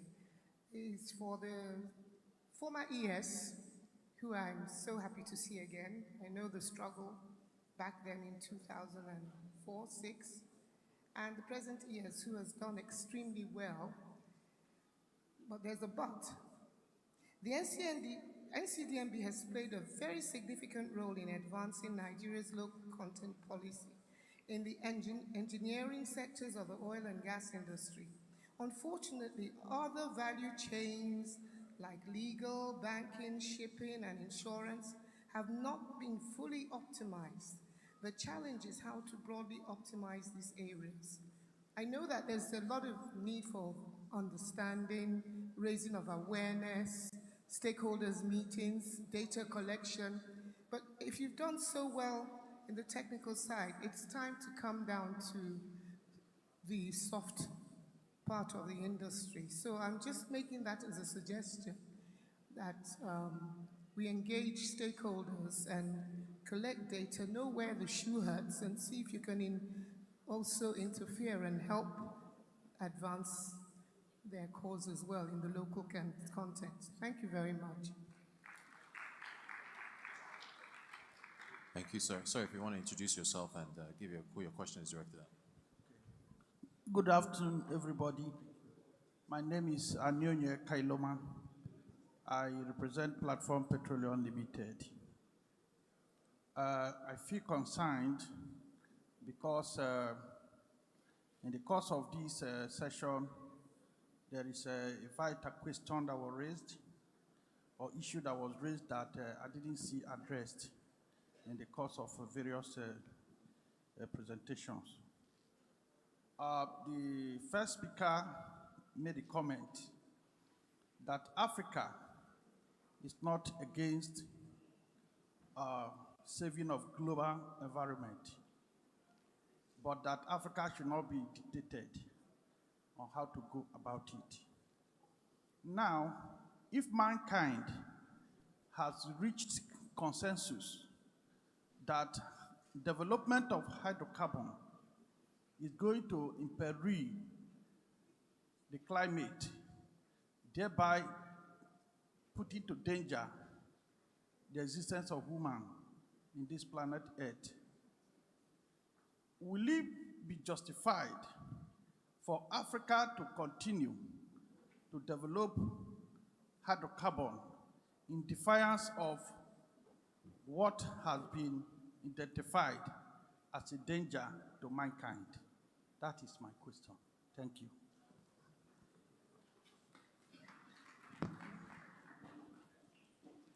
My name is Kashim Ali. My first intervention is to Mr. Omidiji of Nexim. Nexim is 31 years old, and according to him, it has contributed 200 billion naira direct support to export and 100 billion as indirect support.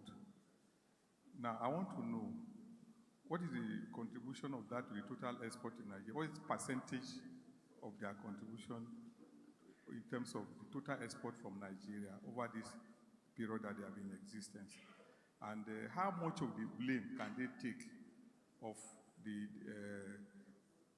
low level of export from Nigeria if they were set up to stimulate export? Then I want to talk a bit about after. After, the headquarters is in Ghana. I didn't like say I was in Ghana at the height of this crisis between traders, Nigerian traders, and the Ghanaian authorities. And I was asking this question: what is AFTA doing about that? Because AFTA is already in place, the secretariat is in place, is in Ghana, and it's in that same Ghana that are having these issues. There's also the issue of movement, free movement. If you recall, there was a time Aliko Dangote complained that he flew into Angola and was returned because they said he was asked to come and get visa on arrival, but he got there and he couldn't get it. So have they straightened out this, and have they developed any framework for monitoring progress? Because there have to be a framework with templates for measurement, real measurement, exactly the type of thing NCDB has done. Because today we're talking about numbers. It's good when you are talking about numbers, it's easier to understand. Tell me the percentage achievement, tell me the figure, but not just to say we have done this or that, which is generally what I've heard from both AFTA and Nexi. Thank you very much. Thank you. And finally, please. All right, so very own Mr. Seduku. Yeah, good afternoon. My name is Seduku Duka, ECOWAS Commissioner for Energy and Mine in Abuja. So my issue is that what during the COP26 they decide to stop the utilization of fossil by the end of this year. And if you remember, during the recent African Union Summit in February, just 1 month almost, our leaders, they raised the case and they don't agree on that solution. The same during the summit, Africa and the European Union in Brussels recently also, almost one, I think it's from 17 to 18 February. So in the ECOWAS Commission, we support that idea to don't accept this solution because, you know, in 2018, exactly in December, during the head of state and government of the 15 ECOWAS countries adopted a master plan 2019-2033 on 15 years. And this master plan aimed to generate or to construct power plant at regional level to generate around 16,000 megawatt, so 16 gigawatt, and also to construct 23,000 kilometers of interconnection lines. And for the generation issue, 70% of that energy should come from renewable, particularly hydro, solar, and wind. And the other 30% should come from natural gas. So you see, obviously, we cannot stop the utilization of gas because gas is not pollutant. And we cannot imitate these European countries because we don't have the same problem. We don't have the same challenges. So I think I want the NCD, MB, and the APO to support it in this big battle because it will be a big battle. And perhaps I will ask the question, we have to see how to finance our own infrastructure issue. I know that since 2009, 2010, ECOWAS head of state instructed ECOWAS Commission to set up a regional fund for to support transport and the energy sector. And why, how to feed the fund, to use agriculture, mining, petroleum, and gas. So we did a study because African Development Bank gave us a grant for that, $1 million. We did a study of simulation. And the conclusion of that study said that we can generate per year almost 400 million if, because there is a big if member countries accept to pay this, because it looks like a community levy, because you know ECOWAS Commission from now is living through a levy and external fund. So when you want to create another fund, some of countries will say it look like another second levy. So we have to see all this issue, I think. Thank you very much. Thank you, sir. I've been instructed to please give the microphone to one last speaker. Good afternoon, everybody. My name is Dalakwa Okulajo-Kotun. I'm the Executive Director of Ikwana Refineries in Akwa Ibom, and I'm also the Vice Chairman of the Crude Oil Refinery Owners Association of Nigeria. Thank you so much for giving me the time to speak. I just have one or two comments. And the first one is that, you know, it's fantastic that we're talking about gas and alternative energy, how to create alternative energies. But the truth of the matter is that hydrocarbons are not going anywhere. And I just want to take exception to the rule that, you know, everybody's beginning to call crude, giving it a bad name. The point of the fact is that what we need to do is that we need to find cleaner ways of refining our crude and start increasing our domestic capacity of refining in this country. There is no point in Nigeria being the 6th or 7th largest oil producer in the world, and we're exporting every single drop of crude oil we have at no value added. And then we're bringing in at billions of dollars to the detriment of our national infrastructure petroleum products that are even inferior to what we could produce in this country. Nigeria is selling her crude as a premium because we have one of the best crudes in the world and one of the most easiest crude to refine. Where we are building our own modular refinery, it's called Kwa Ibo. It's the best in the world. It's the easiest to refine. So I think it's about time, like this gentleman over there said, we should stop trying to imitate these Europeans and find an African solution, find a Nigerian solution. We cannot keep piggybacking on these people that have had 300 or 400 years of experience and they still haven't gotten it right. Where are the lessons being learned?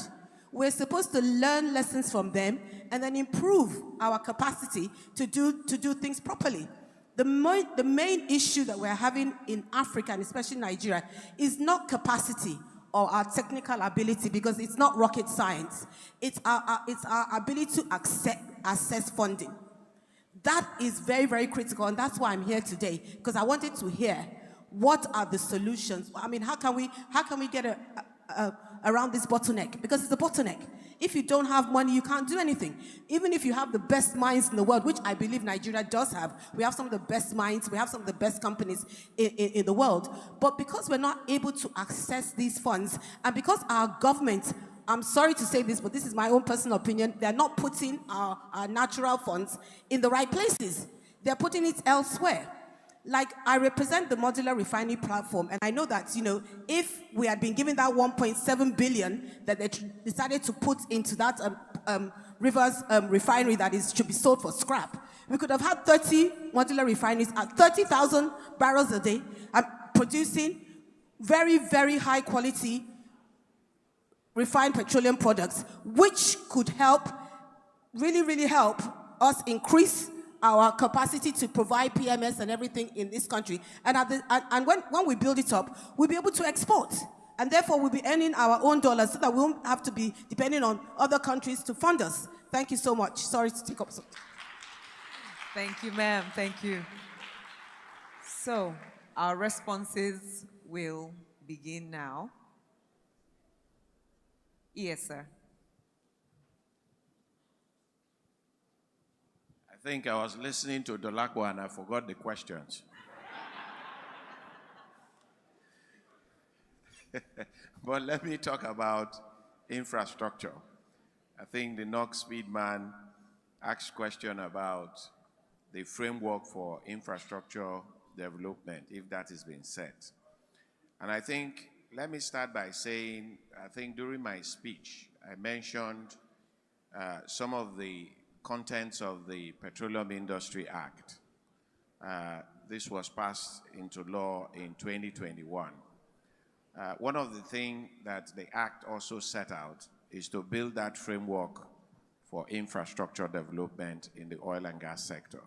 Hence, you have the 0.5% that is set aside for the downstream and midstream infrastructure development. So that's a very clear framework that has to be worked on if, as at when the fund becomes available, it is judiciously utilized. The other point to make is that the fund will not become available like yesterday. The Act was passed in 2021.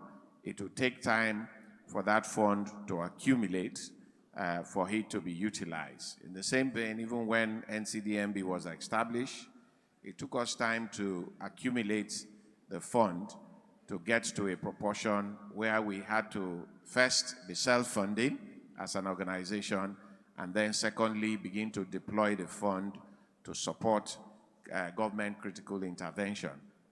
And I think the NS said it very clearly. As NCDMB, we also set up a framework in order to ensure and support the development of infrastructure. Infrastructure is not only about the gas pipelines or the CPFs, as the case may be. Infrastructure also includes your road. It includes your railway. It includes your air transportation. It includes everything you can think of in terms of infrastructural development. Today, one of the greatest challenges you have, even in the country, in moving products from one point to the other is the road infrastructure network. And I dare say that this government has done a lot in terms of focusing on that infrastructure. Today, you have the railway line running from Lagos to Ibadan and to Abeokuta, as well as you have the railway line running from Abuja to Kaduna, and there are others coming to take you to Katsina and from Port Harcourt to Maiduguri.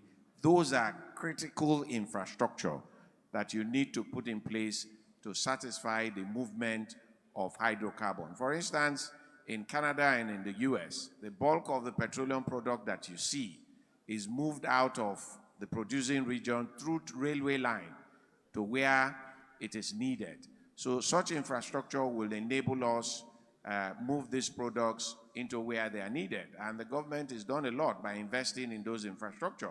You talk about even evacuating goods from the port. You need a rail infrastructure rather than have all these heavy trucks carrying these goods and services that damage our roads. So all those investment has been done, and I'm sure if you go to the Ministry of Transportation as well as the Ministry of Works, you'll see strategy with regards to the various infrastructural development that has to be done. In our little small way as NCDMB, we have also invested in the manufacturing infrastructure, if you can say that, within the oil and gas park scheme. Like we always say, before the end of this year, we'll commission 2 of those parks all to incubate manufacturing to help the oil and gas sector. So you see that there is a thinking, serious thinking behind infrastructure development. The AKK pipeline that I mentioned, the strategy is to take gas rather than have the virtual pipelines continue to truck LPG or CNG back and forth. You have those gas pipelines that can take gas directly to the north, and perhaps the discussion to extend that to the trans-Saharan gas pipeline to Algeria and perhaps to Europe. So all those are being discussed and are being developed. Let me talk about the banking sector. I think it's important, madam. A lot is being done with regards to the banking sector and the legal sector, as well as the insurance sector, since NCDMB came into being. The bulk of activities, even loans that are syndicated through the local banks. And the local banks have been responsible for financing projects all over. If you go back today, if they tell you the volume of FDIs that have come through them, in those days it used to be a direct thing between a local business and an international business, and they move the money back and forth. But today, to a large extent, you cannot move that money without dealing with local banks. And like you know, no one country is an island. We need these funds to come in, but the local banks are effectively being utilized. The bulk of the assets that were sold, be it marginal field, be it real assets, were done through the local banks today. When you talk about legal law, all the cases you have with the oil and gas industry today in the country are managed by the Nigerian lawyers. Where you have those discussions is when people bring in investment, and as part of the condition to bring that investment, they tell you that the law that will take effect is the law within their jurisdiction. Is what you have to accept, because that's where the money is coming from. But in terms of the legal front, we've been working with the Nigerian Bar Association on corporate law. A lot has been done and a lot has been achieved. You talk about insurance. I joined the oil and gas industry in 1991. During those days, all insurance premium, or whatever you call them in insurance, were placed out of this country. Today, the bulk of activities, in terms, I see these things because they pass through me and I approve them, in the sense that the bulk of insurance activities within the industry is domiciled in country. The challenge we have had with the insurance industry, particularly the reinsurance, is the capital. Yeah, and that is not what NCDMB can solve overnight. It takes time.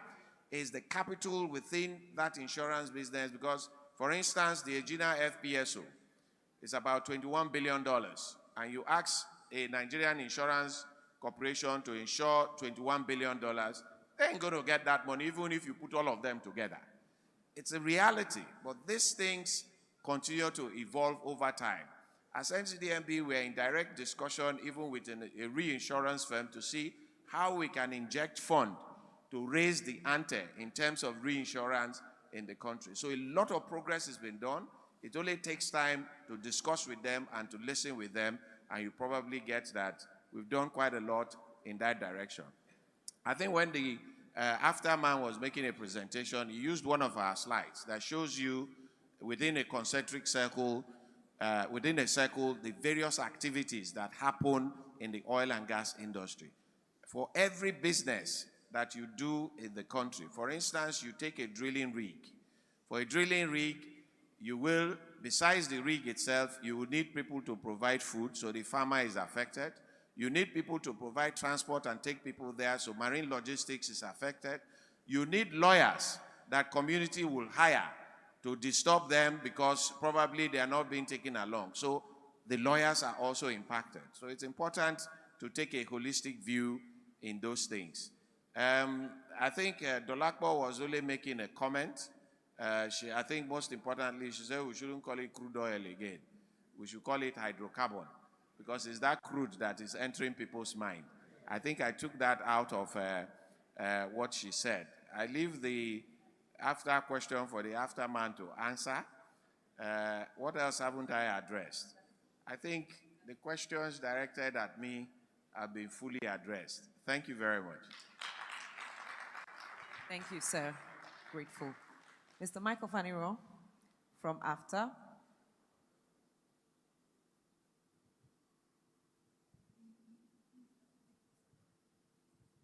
Right, thank you, sir. For after, it's in phases. So after the signing of the contract, on the agreement, so you have trading goods, you have trading services, you have resolution protocol, you have the protocol on the movement of people, you have things on intellectual property. There are quite a lot of things that negotiations are ongoing. And that's why in Nigeria we have the Nigerian Office of Trade Negotiations. So this, after the signing of agreement, is just the commencement of this. So there are a lot of protocols. Each country had its own independent in terms of protocol. So to be able to harmonize these protocols across the countries is going to take time. And this protocol is on product by product, service by service. So it's not something that, that has been concluded. It's something that they are still working on. That is why it has not fully, so there are still some areas in which agreement has not been reached. But the Trade Negotiation Office is working on quite a lot of this for everybody to agree. And you know, negotiation in Africa or anywhere is going to take a lot for people to agree. And so as not to be seen their country as a dumping ground. Nigeria, for example, needs to negotiate well because we have the market. So we don't want people to come and dump everything here in Nigeria. So negotiations are still ongoing, all those protocols. Yeah. And as it is currently, we are working on an M&E for Nigeria. We got a donor partner that actually supported us on this. So, so we have a monitoring framework now. And after we've started, a lot of the African countries, a lot of the AFTA for other countries have started signifying intention of leveraging what we are developing on the monitoring and evaluation for their own AFTA. Thank you. Thank you so much, sir. Over to you, Rotus, please.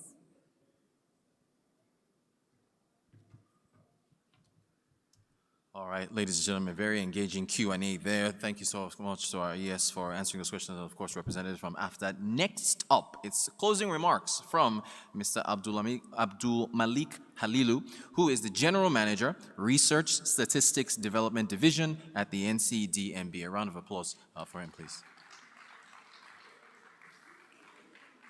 Sir, I see the hand of the ES up.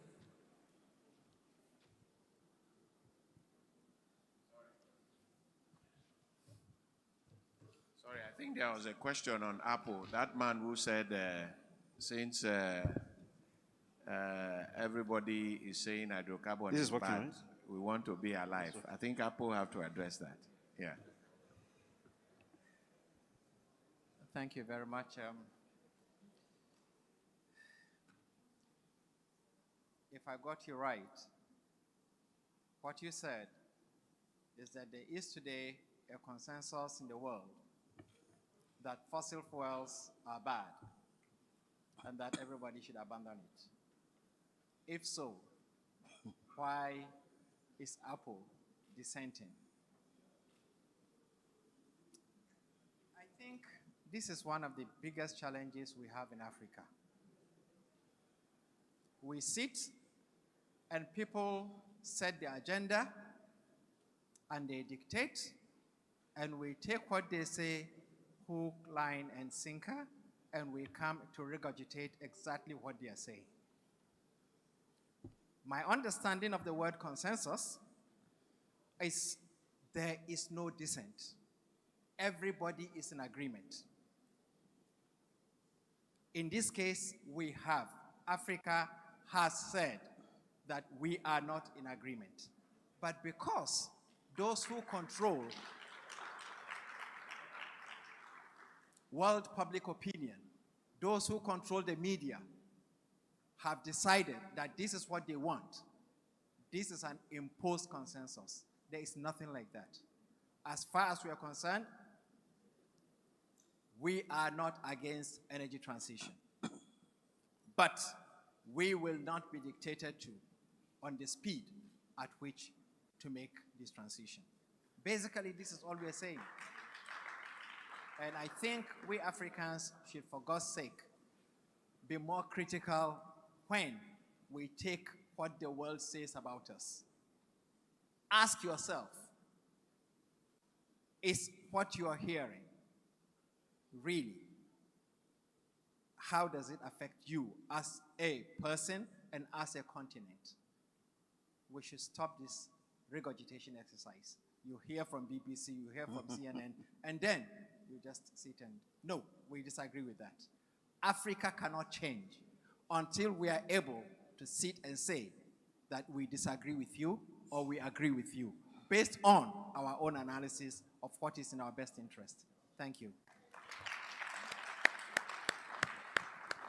Thanks, Dr. Farouk, for that response. And the other bit again is, when I look at Africa and I look at the poverty rate, if you travel around the world, around Africa, you go to some countries, desertification, drought is killing people.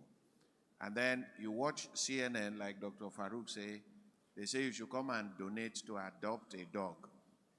You know, you've seen all those. Say you donate so that they can adopt a dog. And you can imagine, meanwhile, human beings are dying. So what do we choose? Is it the animals that will stay alive and let us die so that they will rule the world? I think we need to think twice about some of these things that we hear. And like I said during the NI years, very soon they will flood the African continent with free money and recruit all manner of NGOs to tell us how dangerous that hydrocarbon is. And if possible, a study will be published to say gas causes cancer, so that we will all be afraid of it and drift from it. Watch it, it's coming. You remember that I said so. Thank you.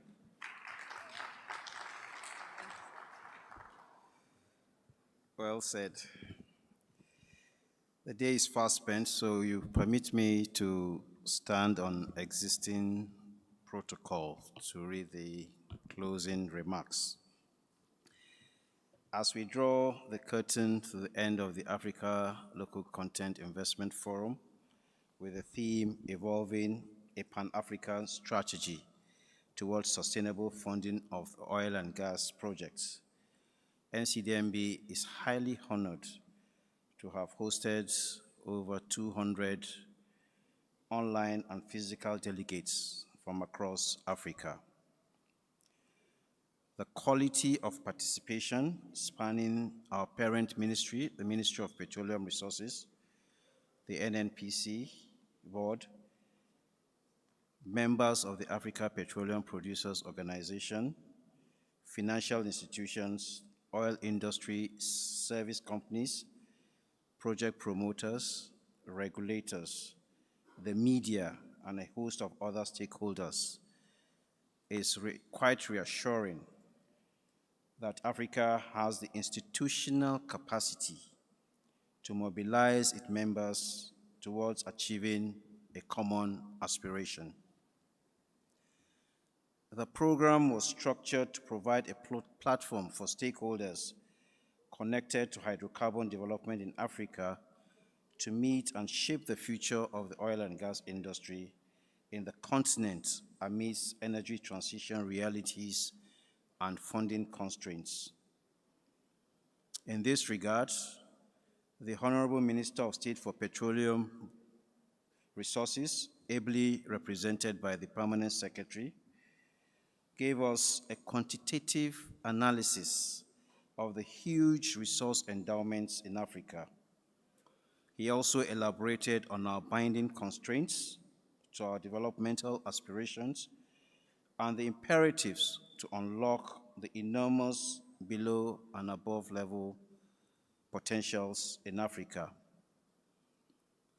Our host, the Executive Secretary, NCDMB, Engineer Simbi Wabote, in his welcome address, elaborated on NCDMB's commitment to act as a catalyst for achieving regional cooperation within the context of local content development, access to markets, and peer review. He also drilled on how the Nigerian Content Development Fund has been deployed towards hydrocarbon development, including LPG penetration projects, local refining, manufacturing, and a host of other interventions. These interventions with the Nigerian Content Development Fund, which is under $1 billion, bears eloquent testimony to the positivity of creating a special Africa Oil and Gas Development Fund to accelerate the pace of in-continent value creation and capacity development.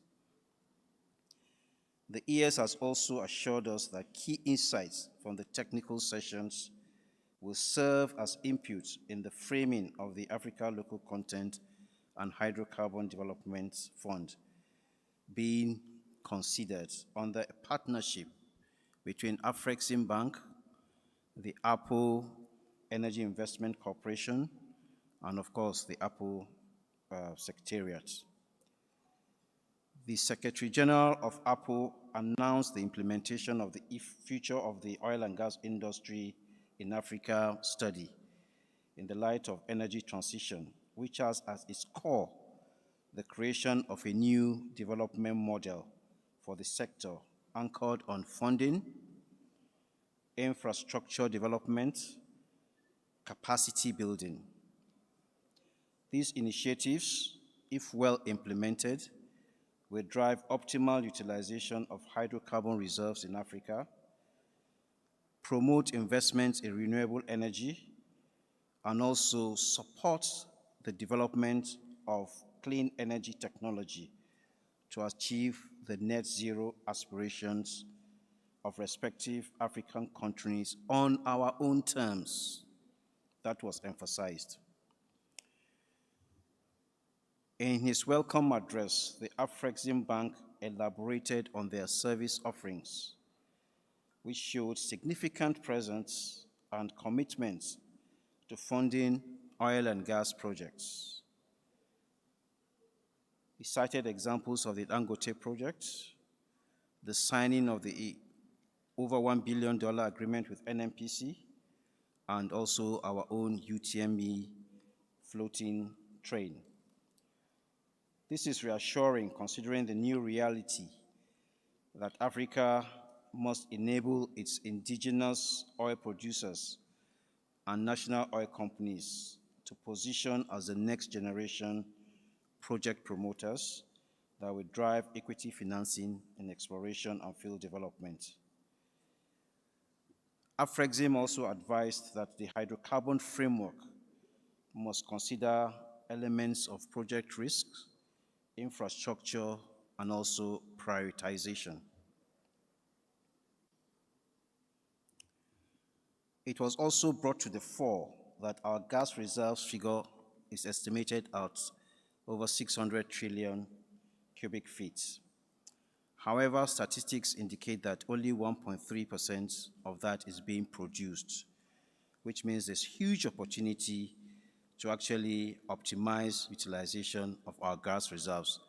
The binding constraints has been funding to support infrastructure development, distribution, and storage facilities. So again, this brings home the fact that we really need to invest significantly in our gas reserves. The current reserve level and the current production level indicates that our gas can actually last us the next 72 years. So it is worth our while to actually take a long-term perspective on how we want to develop our gas resources. Probably 10-year strategic plan will help us to achieve that roadmap. Indeed, compelling cases were made in the first panel session on how to position financial institutions in Africa as providers of project financing to close the gap. This perspective was well canvassed by seasoned panelists while discussing strategies and opportunities around creating and enabling hydrocarbon development financing framework. Quick wins have been identified, which is the $1 billion Africa Energy Investment Corporation Fund, which is also being spearheaded by Afreximbank. So it's important that we support that. I know Nigeria is doing its best to support the creation of that fund, which will be specifically targeted at building the necessary capacities to support the local supply chain and also make the funds available for project development. With the momentum around global energy transition and commitments by countries and international oil companies to reduce carbon emission, the need to look inwards has never been more urgent, as we can no longer depend on global financial institutions to finance field development projects. These views were well captured during the second session, discussing financial institutions as catalysts for sustainable local content development. Cases were made about creating special funds for SME development, for capacity building, for creating the platform for business-to-business meetings. It has been established that Nigeria is a more matured economy in terms of its local supply chain. So how do other African countries leverage on the capabilities that have been developed in Nigeria to support the growth of small businesses in other African countries? We've also been advised that we should look at beyond just equity financing. We should look at the capital market as a target pool as a source of funding for Africa projects. The conversation around building the institutional capacity for regional cooperation to promote production, intra-continent trade was well articulated during the third panel session on institutional collaboration towards maximizing benefits of the Africa Continental Free Trade Agreement for local content development and energy security. Our population figures were provided, 1.3 billion, and also our reserves level of 126 billion barrels were also provided, and that makes Africa one of the very, very important continents in terms of hydrocarbon reserves. But what is critical is that we need to harness these resources and take advantage of our competitive strength and build the necessary capacity in order for us to be able to meet the Africa Continental Free Trade Agreement aspirations to double our trade, global trade from current 3% to 6%. It was emphasized that our local supply chain must build confidence. They must be able to innovate. We should also develop models that can mirror what NCDMB has been able to do in Nigeria across Africa countries. So it's important that peer review remains a major feature in terms of our collaboration. The Executive Secretary mentioned that we have a meeting tomorrow with Senegal, this delegation from Senegal. It's all part of the efforts to build that synergy in terms of peer review, comparing notes, and lending our knowledge capital to ensure that our Africa peers are also be able to accelerate their growth trajectory. Having exhausted the technical sessions, it is important to announce that in line with the NCDMB disposition to follow through initiatives, a meeting has already been scheduled with Afreximbank immediately after this session, and we will be reflecting on the key insights from the valuable contributions that you have all provided. We'll also work with them to design the framework, hydrocarbon development financing framework for project promoters and also for local supply chain. We have also added research and innovation because we've identified research as a very critical enabler if we're to develop the necessary technology within Africa. And then the rollout of the implementation plan will be with the active participation of Apple and the Africa Energy Corporation, and of course, other stakeholders. On this note, on behalf of NCDMB, our partners, Afrexim and Apple, our able events facilitator, the Heritage Group, I would like to express our profound appreciation to all those that made this a very, very fulfilling experience for us all as Nigerians and as government and as NCDMB. We thank you all for honoring our invitation, and we appreciate all the positive contributions you have made. We owe much gratitude to our numerous sponsors for providing various forms of financial and non-financial support. which contributed to the success of the event. This project was executed by a team comprising NCDMB and Heritage. So I want to thank you all the team members from both sides, for all the efforts that saw us have a successful event today.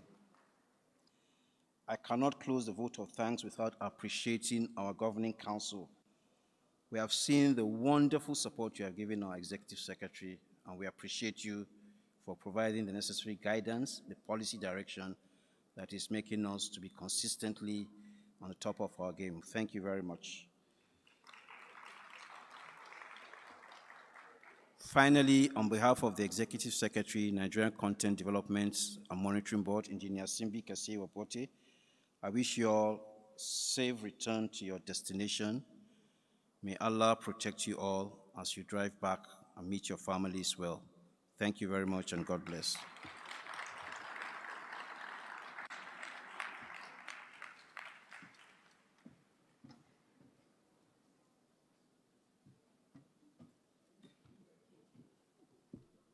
All right, our thanks again to Mr. Abdul Malik Halilu, General Manager, Research Statistics Development Division at the NCDMB. And Titanium, that's it, yeah? That's it, That's yes. it. It's been an amazing day. We've practically come to the end of the first African Local Content Investment Forum, and we are privileged to have been on the microphone. My name is Joyce Daniels, the Titanium. And Rotus Odiri, host of the Global Business Report on Arise TV. Thank you. So there's lunch, right? There is lunch right next door, but before we go to lunch, we'll rise for the Nigerian National Anthem. We will sing together. Arise, O compatriots,